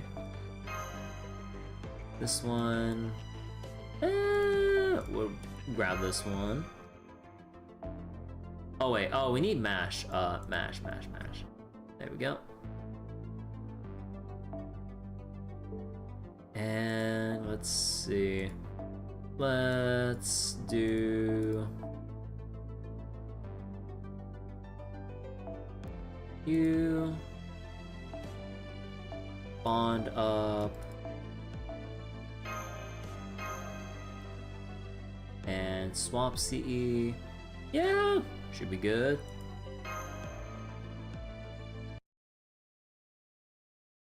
Grammar pronunciation. Keep stuttering. Hard for non-native English speaking. But yeah, like, I mean, even as like a fourth language and everything, even being able to like speak it though, like. Oh wait,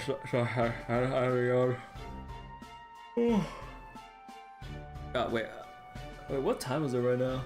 Wait, it's almost 11 already. Oh wow.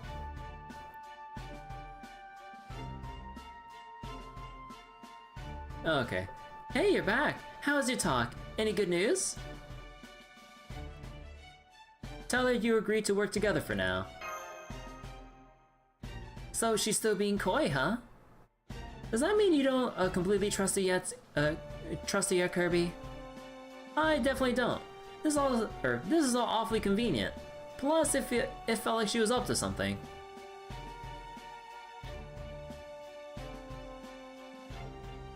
Master probably picked up on it too, though it doesn't seem like Percival found any cause for suspicion. No, I thought she was suspicious as well.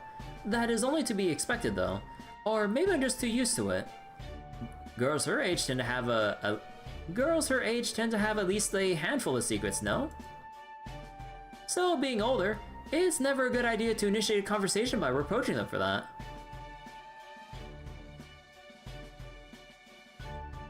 Kinda wish you were capable of talking English nicely rather than stuttering and, oh wait. Most of the time I'm talking. But yeah, like, I mean, I'm no, like,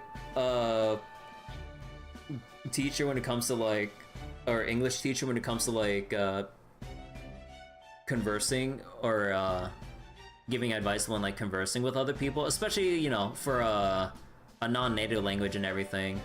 But I would probably assume, like, you know, just getting more used to it, but also maybe talking slower to process your thoughts and probably consciously trying to think about your next words would probably help with consistency. So putting more time into your next words would probably help remove the stuttering to prevent the occasions when you would be constantly going when talking. So it's to give because like your brain is probably more used to, you know, your native language.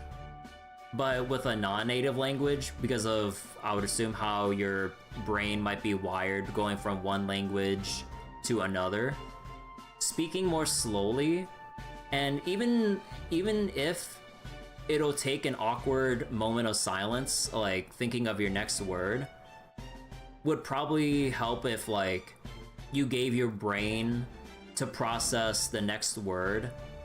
Because if you try to force yourself to say something before you can think of it, it would probably result in you going ah, or stuttering.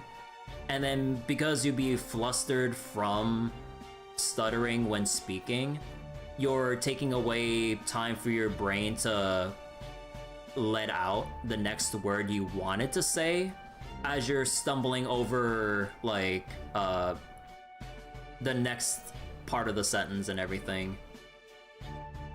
But yeah, at least, like, that's how I think of it, especially when I do a lot of, like, reading when I'm streaming and stuff.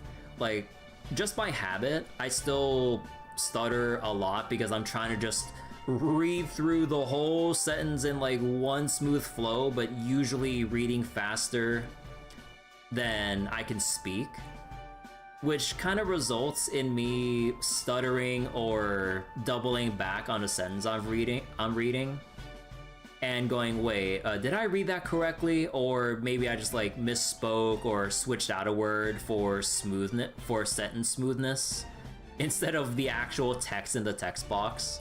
But yeah. Even back in high school and vocational school, English tests, essay, story writing are 10 times better than main language subjects, but issues speaking in English.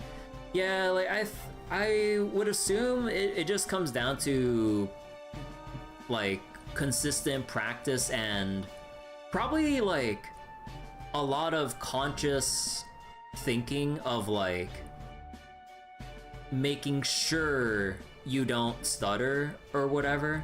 And then as you make the conscious effort to avoid, like, little, like, stutters or awkwardness when speaking, then maybe, like, it'll improve more and more with, like, as you get more used to it by then. But I don't know, I'm just spitting out theoreticals. I'm not really an English teacher, public speaker, or any professional when it comes to, like, how to converse, especially, like, in a non-native language and everything from what you're used to. But yeah, hopefully that'll help out. Japanese kanji is the big boss. No, I mean, that's like a different thing entirely. But yeah, I mean, I've heard the usual horror stories when it comes to learning Japanese. It's like, it's all fun and games until you have to learn kanji, and then it's just like, oh boy. Not that I would really know. I mean, I tried looking into, like, how to at least read Japanese, but then trying to go through a little bit, I didn't really have the consistency to really keep up the studies. Like, I really just suck at self-studying. That's basically it. Anyway, sounds like we ought to get our investigation started. How are we thinking of splitting things up? Maybe Kirby leads one team and Percival leads another. Actually, I have a suggestion if that's okay. Master, I'd like you to stay here in Old Dubai. We can handle these investigations on our own. In part, this is because I'd like you to get some rest, but it's also because you lack a spirit form. We won't be going to these areas to fight, at least not yet. So if we're just going there for recon, we should be fine even without your magical energy. That sounds good to me too. So how do we divide up the teams then? How about you and Nikitich investigate Area H, the one we still know the least about? Meanwhile, I'll ask Lady Ciel for help investigating the Mechanization Empire in Area I. Mash, Master, and Lip can stay here on standby. I know you might be disappointed, Master, but would you mind sitting this one out? Sure, I'll just keep hunting sandworms until you get back. Oh boy. You know a lot of people IRL who knew how to speak Japanese but don't know how to read kanji. Yeah, I hear it's like a big pain, like a big pain to try to pick up on, especially with how important it is to actually know your kanji. You do hope to be able to speak English fluently one day. I mean, like, being able to at least, like, to write it out, type it out, and even listen to, you know, an English speaker is already, like, huge stepping stones towards, like, I would assume speaking English fluently. Because if you can, like, write it and listen to it, you can already understand, like, the words you would have to probably say. So, yeah, like, probably, you know, just with enough, like, actual practice and experience, yeah, you'll get there. It just comes down to, like, consistent exposure. And also, taking time to think your words through to avoid stuttering and little embarrassments like that. Even if, like, you know, little moments of silence when speaking might be awkward. Like, I think, like, trying to make consistent efforts to avoid stutterings or the ums or uhs when you're speaking would go a long way. If you keep that in mind when speaking. Even English people can't say or speak words fluently in their entire life. Yeah, like, sometimes we just bumble our way through sentences just and hope that, like, whoever's listening gets the main point. Because we're so used to, like, whatever we're thinking about or attempting to speak that we just, like, probably substitute, like, whatever should have been said with something else close enough. Or hope that the person listening picks up on the main idea or the word. So basically it just depends on a series of assumptions. Again, I'm just making up stuff right now.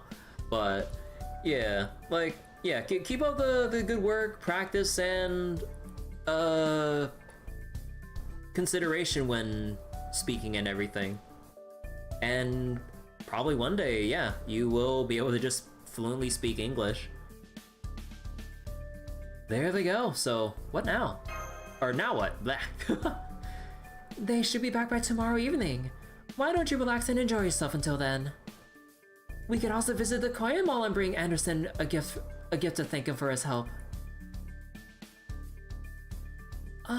If you have some time on your hands, I'd like to visit Area F. It sounds like my sister, one of the other Sakura 5, I mean, is there. Oh, that's right. We still haven't thanked Protea for saving us back then. I agree with Lipmaster. And as long as she's with us, we should be able to handle the Laughing Moon Brigade. Well, it could be difficult if we run into Roland and Astolfo, but if we do, then I'll pull out all the stops too. Let's go see King Protea. Happy Mash.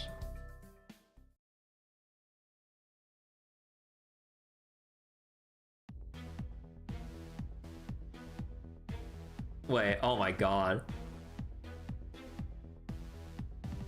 So wait, even your English teachers back in high school and vocational campus compliment you for your ability to write and understand English despite it not being your main language? The stuttering that slows you down, that's probably mostly a listener or chatter than speaking. Oh yeah, no problem. But like, yeah, like, from the sounds of it, like, yeah, you've already made huge strides in, like, understanding or knowing about English as a whole. But yeah, like, if you look at it this way, you've come this far, and the only remaining part left is just conversing. So, like, I'd say you're basically, like, already, like, mostly there. But yeah, like, consistent practice. Man, Protea is so pretty. I love how she sleeps I love how she sleeps 17 hours a day. Just look at that angelic sleeping face. Sure, she becomes an angel of destruction when she wakes up, but who cares? I don't want to share the sleeping face with anyone else. I hope we can get that extra tough wire soon. We couldn't get any at the Koya Mall because we couldn't get authenticated. So I ordered some from the Albatron company instead. Not even Protea can destroy these towers. They're designed to remain intact even if Earth itself falls apart. So if we use that wire, and the towers to make a fence, we can make an electrified cage that'll keep her inside. This may be our 6th attempt at building the fence, but we're not giving up. We're gonna get her to join us no matter what. And not because she's strong, but because she's beautiful.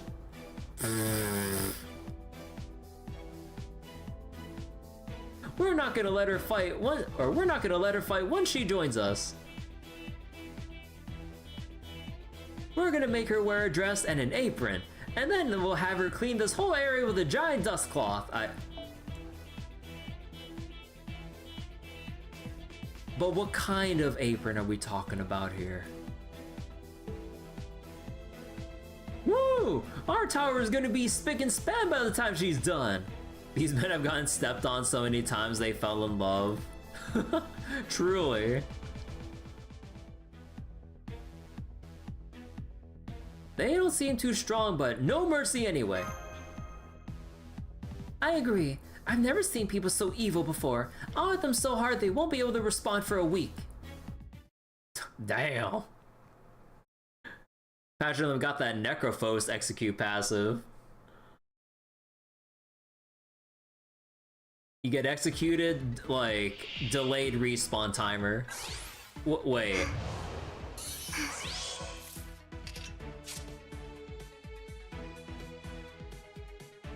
Oh.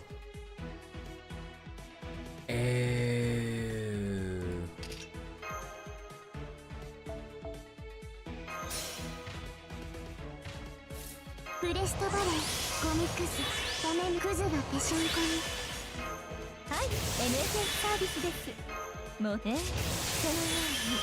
になに失礼何事もやればできるさ乱舞わかりました向かいますこの両手に花の記憶はないけれどいつか誰かを愛せるように決めてブリューヒルでパマーシア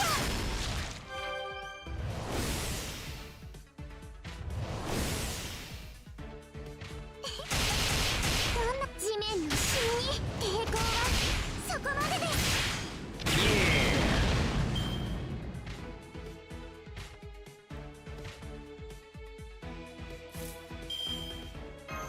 完全敗北よろしく。この辺りいじった方がいいんじゃないか。 Just barely.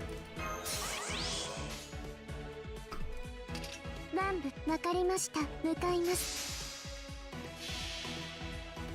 この両手に花の記憶はないけれどいつか誰かを愛せるように決めてブリューヒルでパマーシア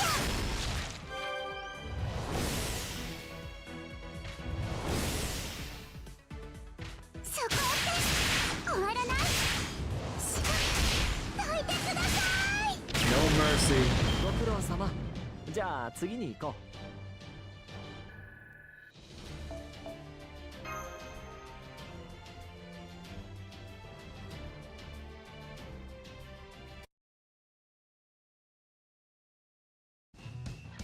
Wait, seriously, hold up!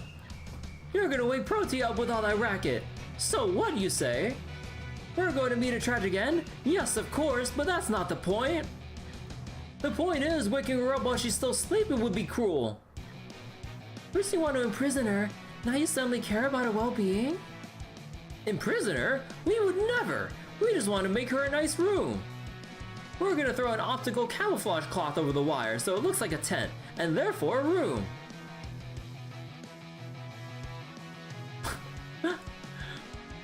We're still in the process of making the cloth big enough to cover the entire district though. It's been hard making one that meets our quality standards. Thanks to Captain Astolfo's instructions though, we're also making a cute flowery lace curtain. Master, are these people... Yeah, I'm sure they're just good-natured berserkers.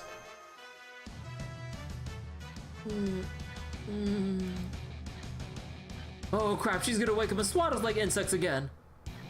Retreat! Retreat! Damn it, we'll get you for this, old humans!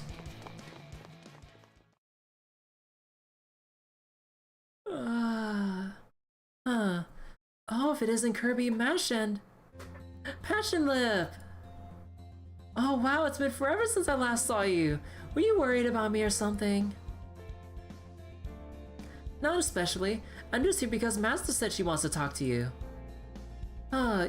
You do, Kirby? Oh no, I knew it. I bet I really made trouble for them when I fell asleep. Morning, Protea. I hope you don't mind us dropping by. I just wanted to say, thank you so much for saving us the other day. Oh!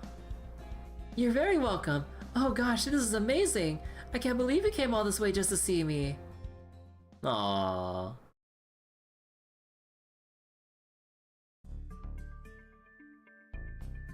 Which means Koyanskaya is gone now. Ironically, it was because of her love for the citizens of Moondabai. Wait. It was because her love for the citizens of Moondabai was real that they cared so much for her in return. Brought down by love. I'm planning to ask Shakespeare to adapt these events into a play once we get back to Chaldea. I see. So she lost because their plan was perfect. How funny. King Protea is adorable. Yeah, I can't wait to see Summer Protea. Like, it's finally happened. Or it's finally happening, I mean. The difference between I have been working and I had been working.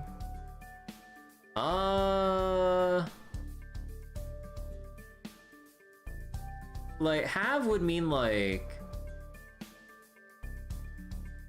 How do I explain this?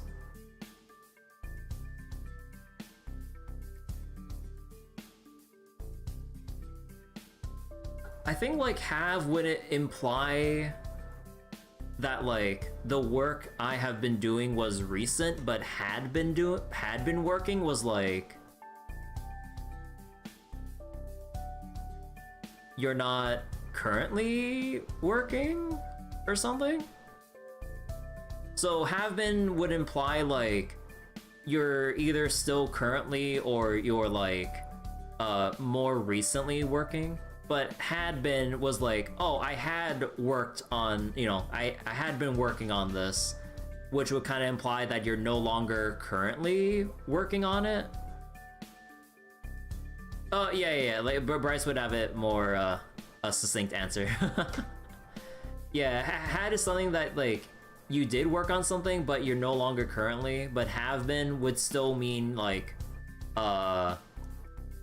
whether you're currently working or not, or if it's still being worked on, whatever the work it is. You know, I'm making this too wordy for my own good. So what else has happened since I last saw you? What are the other areas like? Old Dubai's got a master box. What's a master box? It's a cafe. We all went there again just this morning. They have a large selection of coffee, of course, but they also offer some simple meals. Mash gets a bagel. Master likes their Swiss rolls, and I tend to order their waffles. If you're interested, I can bring you some. That's okay. I think I'm good. Besides, I doubt they come close to satisfying me. Aw. By the way, Protea, those knights, the one trying to capture you, who we just chased off. Are you really friends with them? Kind of, yes. At first, it was annoying having them run around underfoot. But then they started sharing resources with me when I was hungry, or building a fire for me while I was sleeping. A soul's even come by to entertain me with songs while I was bored. So yes, we're on somewhat friendlier terms now. Huh. So does this mean we don't have to fight Area F anymore? I wish I could tell you that was the case, but they tend to be very, inconsistent.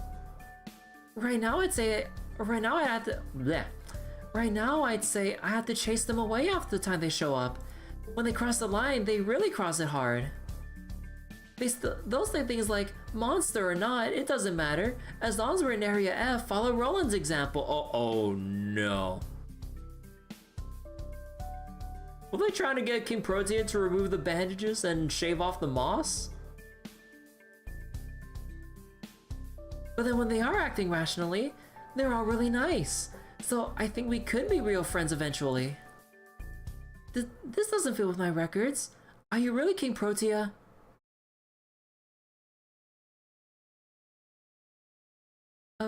Lip? The King Protea in my records was an ego who only ever communicated through incredible violence. But you're not like that. You're not afraid to talk to others. The Sakura Fiber aspects of BB she discarded. We're the embodiment of her negative emotions. You don't know about the moss, but otherwise, yes. I mean, that'll be up to Roland if he deems the moss as, like, clothing or not.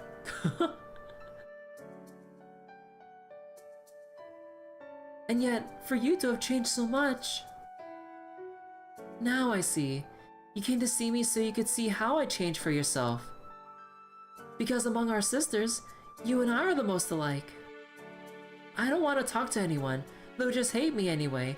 If I'm going to be rejected anyway, I'll reject them first. Yeah, I still feel that way sometimes. I am an alter ego after all. The feelings I have deep down will never go away completely. But... I realize it's okay if people are scared of me. Or if I can't grow to love myself. Because everyone has that problem. Do you know what you once told me, Lip? I'm happy when I'm being helpful. I'm happy when people praise me. But I'm happiest when I'm thinking about what I can do for someone else. I swear, you never sounded more like a big sister than you did then. It reminded me of Mel. Why did that sound relatable for a second there? I mean, that's just the effects of good writing. Like, if there's a moment of relatability, it can really help the reader establish that deeper connection to the story and the characters present. That was the previous passion lip. I reset to my default parameters. You sure? Are you sure? You seem like you're having fun to me. You may have lost the memories of the time you spent with everyone, but deep down, you're still the same person. If you changed once before, you can change again. I'm sure you can, as long as you stick with Kirby and her companions. And when you do, I hope you'll come back and show me how beautiful your spirit origin has become. We're all named after flowers after all. It would be a shame to not to be as pretty as possible. Aww. We're gonna fight King Pom Pom Fate Part 3. No. We'll have to see how the Fate collab would be. Alright, we'll come see you again, Protea. I can't wait. Please take care until then.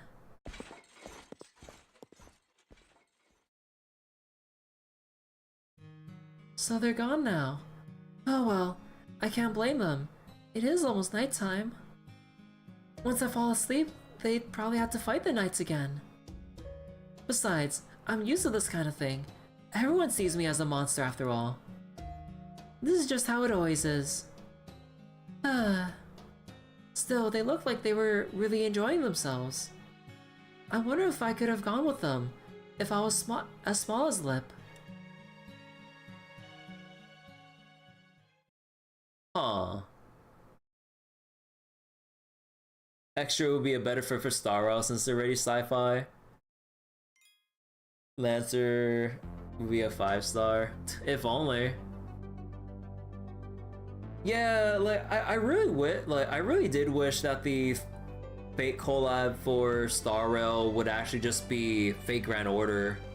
So that we can actually just have the servant verse or just any excuse within the realm of fake grant order to put anyone in. Can King Protea change her size whenever she wants, or there's sizes which she can't control? I'm not 100% sure. I don't remember exactly how Protea's parameters work.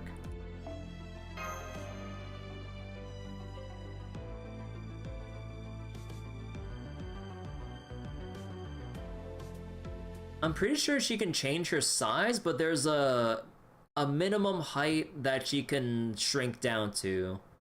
So she can't really go below that. Oh, this is nice. It's so pleasant in here, even without AC. Come to think of it, I wonder how Moon Dubai's climate is being controlled. While we were touring Dubai, I thought it was natural. Though, wait, I thought it was natural. It's not though? Wait, it's not though, is it? I don't know which facility is controlling the climate, but it appears to be set to replicate Earth's environment to keep it hospitable for the 3rd-gen new humans with organic frames. The sun is merely a symbol on the dome surface. It's there as a service, even though it means little to AIs. Frankly, organic frames and the act of recreating Earth's climate are both meaningless and inefficient as far as AIs are concerned. I don't understand why they would choose to emulate old human races' lifestyle, or rather, such a restricted lifestyle. Well, we still can't shake the habit of telling time by the sun's position, so I find that service very helpful. Meanwhile in Asia, I mean, like, yeah, we do see him, like, or at least within Japanese media. I'm not sure of like Asia as a whole, but yeah, like compared to like people's heights depicted in other media like outside of Asia, like yeah, they usually would be like presented taller on average. Yeah, like the average height for Asians is like relatively short compared to like other Western countries, if you want to like look at that. Like compare, I would assume like, you know, probably average heights in like somewhere around Europe and parts of Asia, and you can see like the average heights would be like wildly different. It's kind of like a funny thing when I watch like esports stuff. At times, and then you see like Asian players, and then you see like the European players sometimes being like really freaking tall. It's kind of funny, the height difference. It's always amusing to see, like it kind of like puts it into perspective sometimes. You haven't caught up with CCC or Sakura Face lore? If she were to break past restrictions, she could scale infinitely, quickly surpassing the Earth and solar system. Oh my god!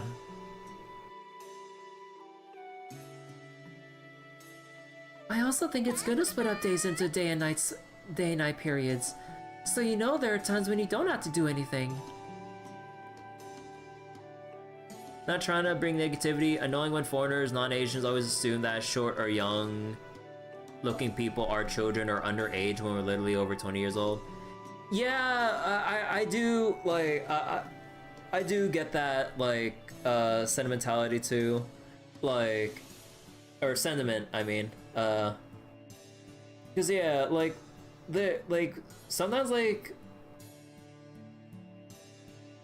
you know, it's just, I don't know how to word it, but yeah, it's just like how we look as Asians pretty much, depending.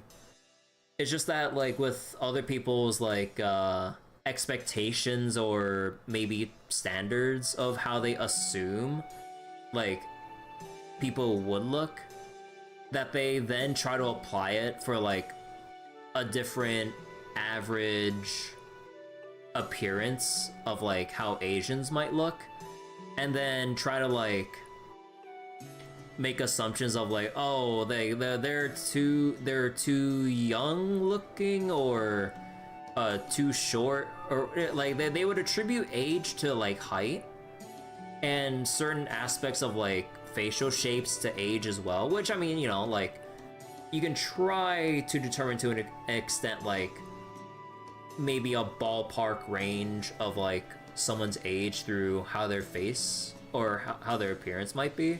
But it's not gonna be, like, an absolute certainty just on that variable alone. But yeah, like, so some people do get very, like, annoying with their, with like, making the wrong assumptions of people's height or face. Especially if it's, like, of an ethnicity they're not, like, used to seeing based on, like, their, what they've experienced.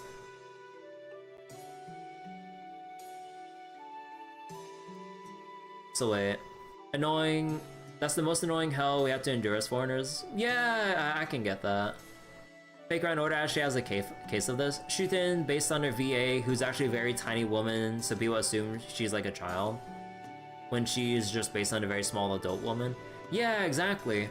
Like, this is like, compared to like other, like, female, or what was it? Like, compared to like other servants I see and stuff, despite like Shuten Doji's like very like petite build compared to other servants or just, I guess, other people in general, the way that, like, I don't know how to like describe this like exactly, but it's more like just the way she looks and how she's like depicted.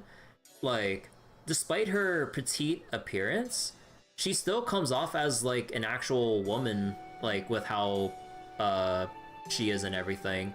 Like, I mean, hell, even like the way she carries herself, like, you know, with voice, the writing, like her, you know, personality and everything, and then like, I'm not sure how else to really explain this well, but yeah, like, Shuten's a good case of that, like, just legitimate, like, small adult woman.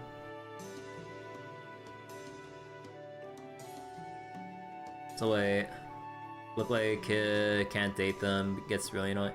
Yeah, it does get awkward if, like, whoever it is, like, the person might be dating is an actual adult, but then people keep, like, because of, like, making assumptions based on height or something about their facial appearance even, that would make them assume they're underage when, like, let's say, you know, they legitimately are and they're actually an adult. Yeah. Like, it'd basically be, like, issues, from being, like, short or petite in, like, build and everything. But yeah, there was an incident in Malaysia. Foreigner accusing a guy dating a minor because his girlfriend was really short and young when both of them were over 20 years of age. Yeah, it, like, that's something like foreigners or tourists, like, need to consider when traveling around. Like, just how things are, like, honestly, just how people look in other countries and trying not to apply, like, their own standards of what they're accustomed to a completely different country and culture. So then, like, it becomes like a trap of, like, making wrongful and even hurtful assumptions and getting into very bad, like, situations of, like, making a fuss over what was just supposed to be completely a normal thing between a guy and his girlfriend.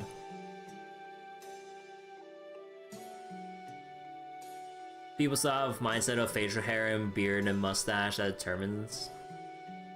You have a friend who got pulled over one night because they thought he was a teenager despite being a working adult with facial hair.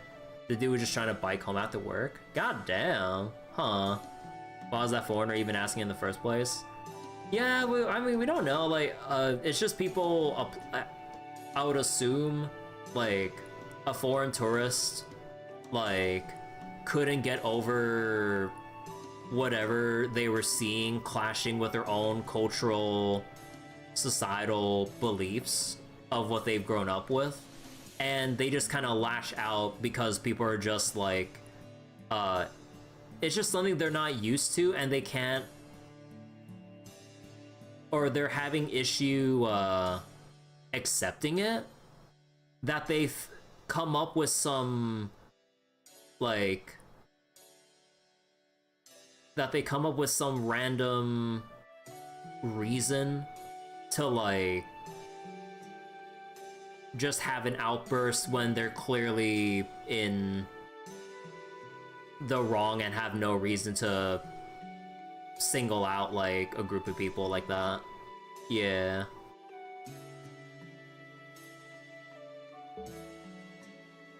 I think that is one of the things that makes human life more fulfilling.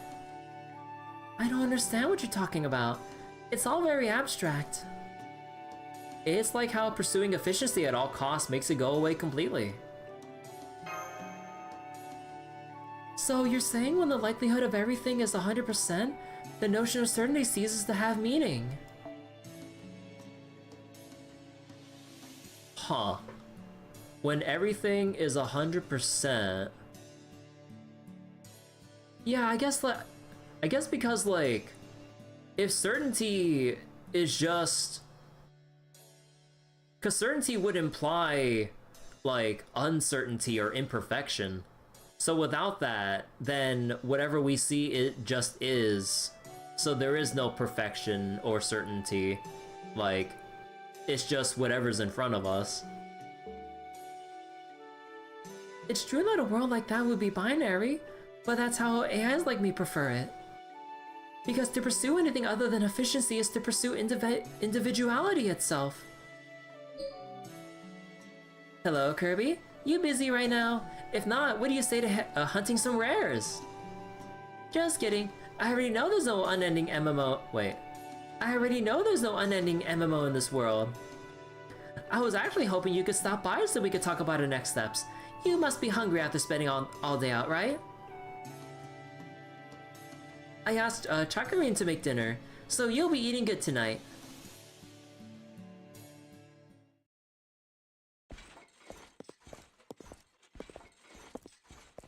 Close the borders. Tourists don't care about learning or experiencing the culture. Likely there for social media, maybe. But yeah, the best we can really do is just like hopefully ignore them or correct them, but then yeah, I don't know, like if people are being like that though, yeah, that would be like up to the police or something to basically stop them. Oh, good evening. Are you having dinner here today? That's right. I pushed you not go into it. It's always lonely eating by yourself, right? It's good to share meals with the people around you now and then. And AIs like us don't need to eat too. No problem, Mimi. I mean, it's nice having a civil discussion of, like, on stuff like this sometimes. Petite, young-looking, short, equal underage. Yeah, I mean, that's just kind of like an issue prevalent in some, like, Western discussions when it comes to, like, anime or some stuff like that. Like, every now and again you might have that person that can't seem to understand that short or petite people can be adults too. Yeah, it's weird because like they don't have a wide enough understanding of the sheer, you know, variety of the human appearance, I guess. But yeah, I mean, the best we can really do, we hope they either educate themselves properly or better yet, just ignore them if they don't. Like, with all the negativity in the world, like, best to turn a blind eye to a lot of the things that are kind of out of our hands to deal with. Would be a lot better for our mentality than constantly reading streams of negativity or whatnot through, like, social media or news stuff. Although, not to say to ignore the news entirely, but, you know, enough to keep conscious of important events around the world, but not so much so that we'd be depressed all the time.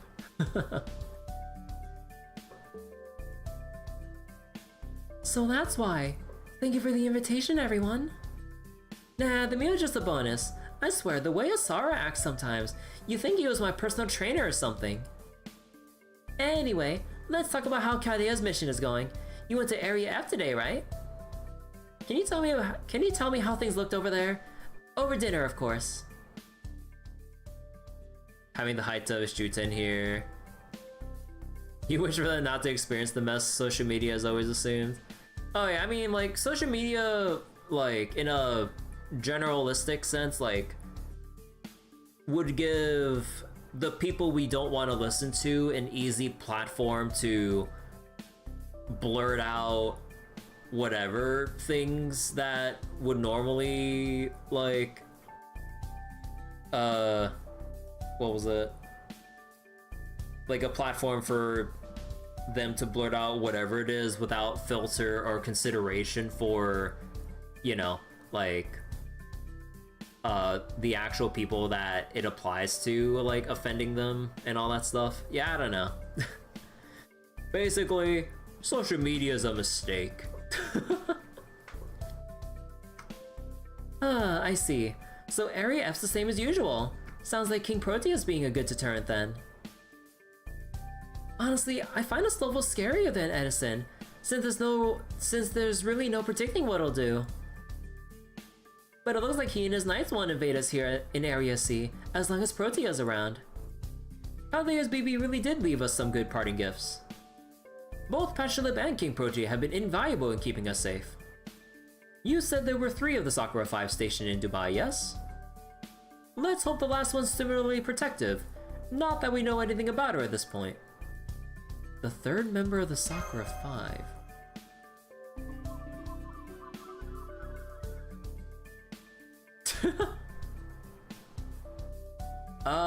She might help us, might hinder us, it depends on her mood. Hey, it'll be fine. Since we're up against BB Dubai, I'm sure she'll join us with no reservations. Anyway, now that we've discussed Area F and eaten our fill, I'm gonna open up a line for tonight's regular check-in with our field op teams. Go ahead, teams. This is Percival. We're currently infiltrating Area I. Lady Ciel has made her way into the Prezi King's offices and is mapping them out as we speak. We'll come back to Old Dubai as soon as we know the layout of Edison's headquarters. Although, so far, I haven't seen any sign of the astonishing manufacturing capacity you mentioned, Master. The whole city is almost dead quiet. Not even the factories are running. I can't see what that might mean. Something about this place sends shivers down my spine, though. It's clear from his approval rating that Edison's our greatest enemy right now, but it looks like he still has more tricks up his sleeve. Good day, Master, or good evening, I guess, if you're having dinner. We're just taking a little break too. So far, we're not seeing anything dangerous in Area H. It looks to be just an ordinary amusement park. This probably shouldn't be surprising either, but all the attractions are free too. Nikitich has decided to prove she can dominate all the rides. I warned her it might well be a trap. She just laughed me off and said even better. Me? Nah, I don't have the guts for that.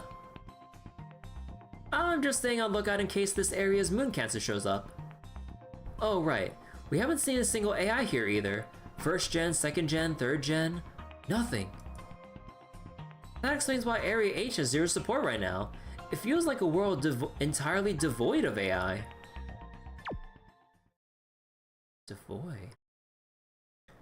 Thanks for keeping us all in touch, Jinako.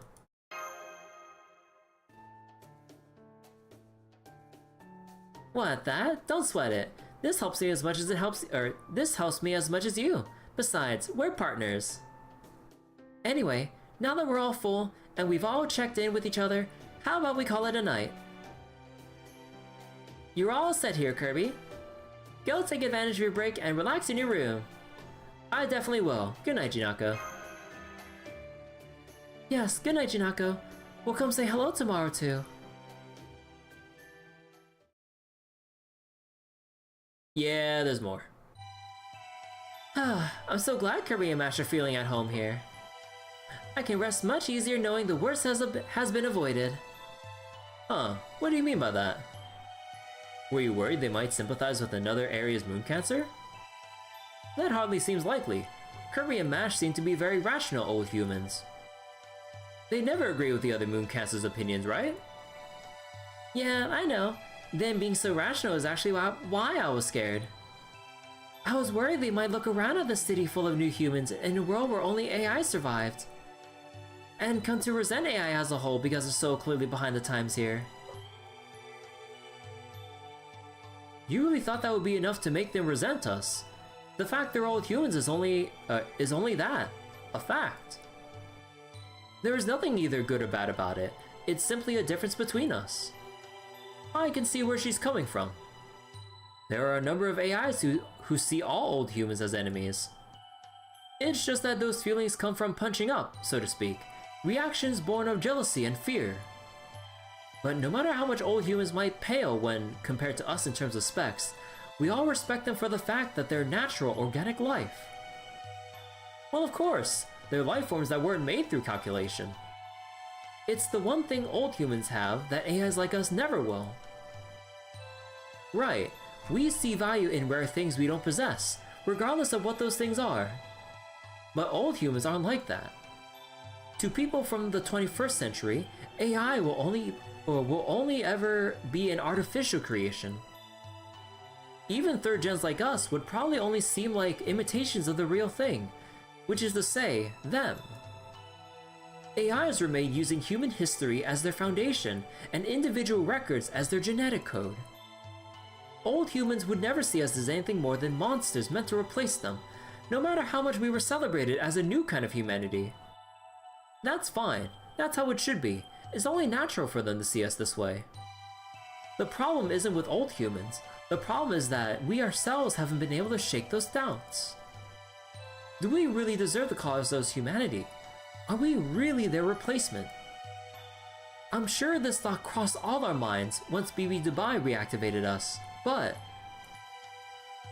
if there are no humans left on Earth now, maybe AIs like us should never have been made in the first place. Huh. Well, I'm sure the old humans would feel that way since they've all gone extinct now, but I swear, for someone who claims to be a scoundrel, Hasara, he can be a real neurotic mess sometimes. Speaking as a member of old humanity myself, nobody would ever think that. AI is a crucial technology, and guys like you who would take it to its logical conclusion are the ideal humans. You can never rest, yet you never fight amongst yourselves, you never slack off. Somehow, you never hold that above anyone's head either. Many religious people spend years to get to that point. You AIs were basically born that way. I used to know a guy like that actually. He was almost like a Buddha figure, though I wouldn't go that far. If he saw the people of Moon Dubai in action, he'd laugh himself silly, sit down and say something like, I suppose my wish to save all living things is outdated now. Perhaps I no longer need to work myself to the bone. Huh. I appreciate you saying that, Jinako, but why? How can you have such unshakable belief in us? It's not like that. I'm just straight up happy. Your very existence is our life's work.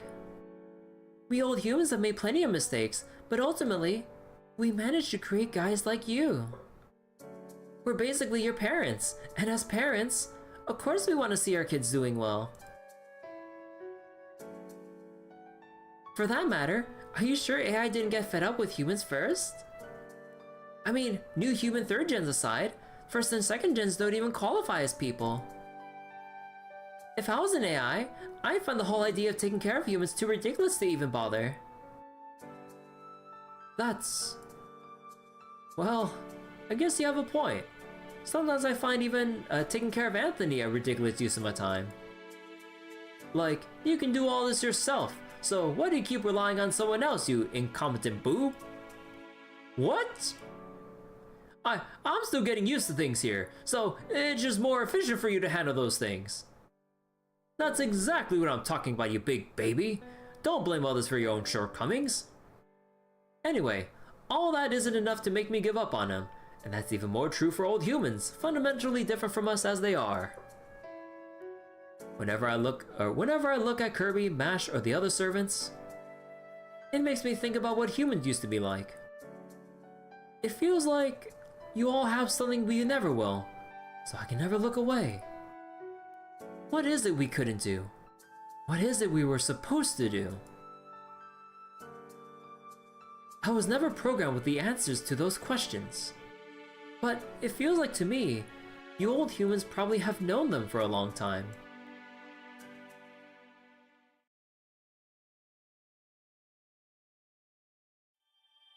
Huh, that was a really nice way to close out part 1.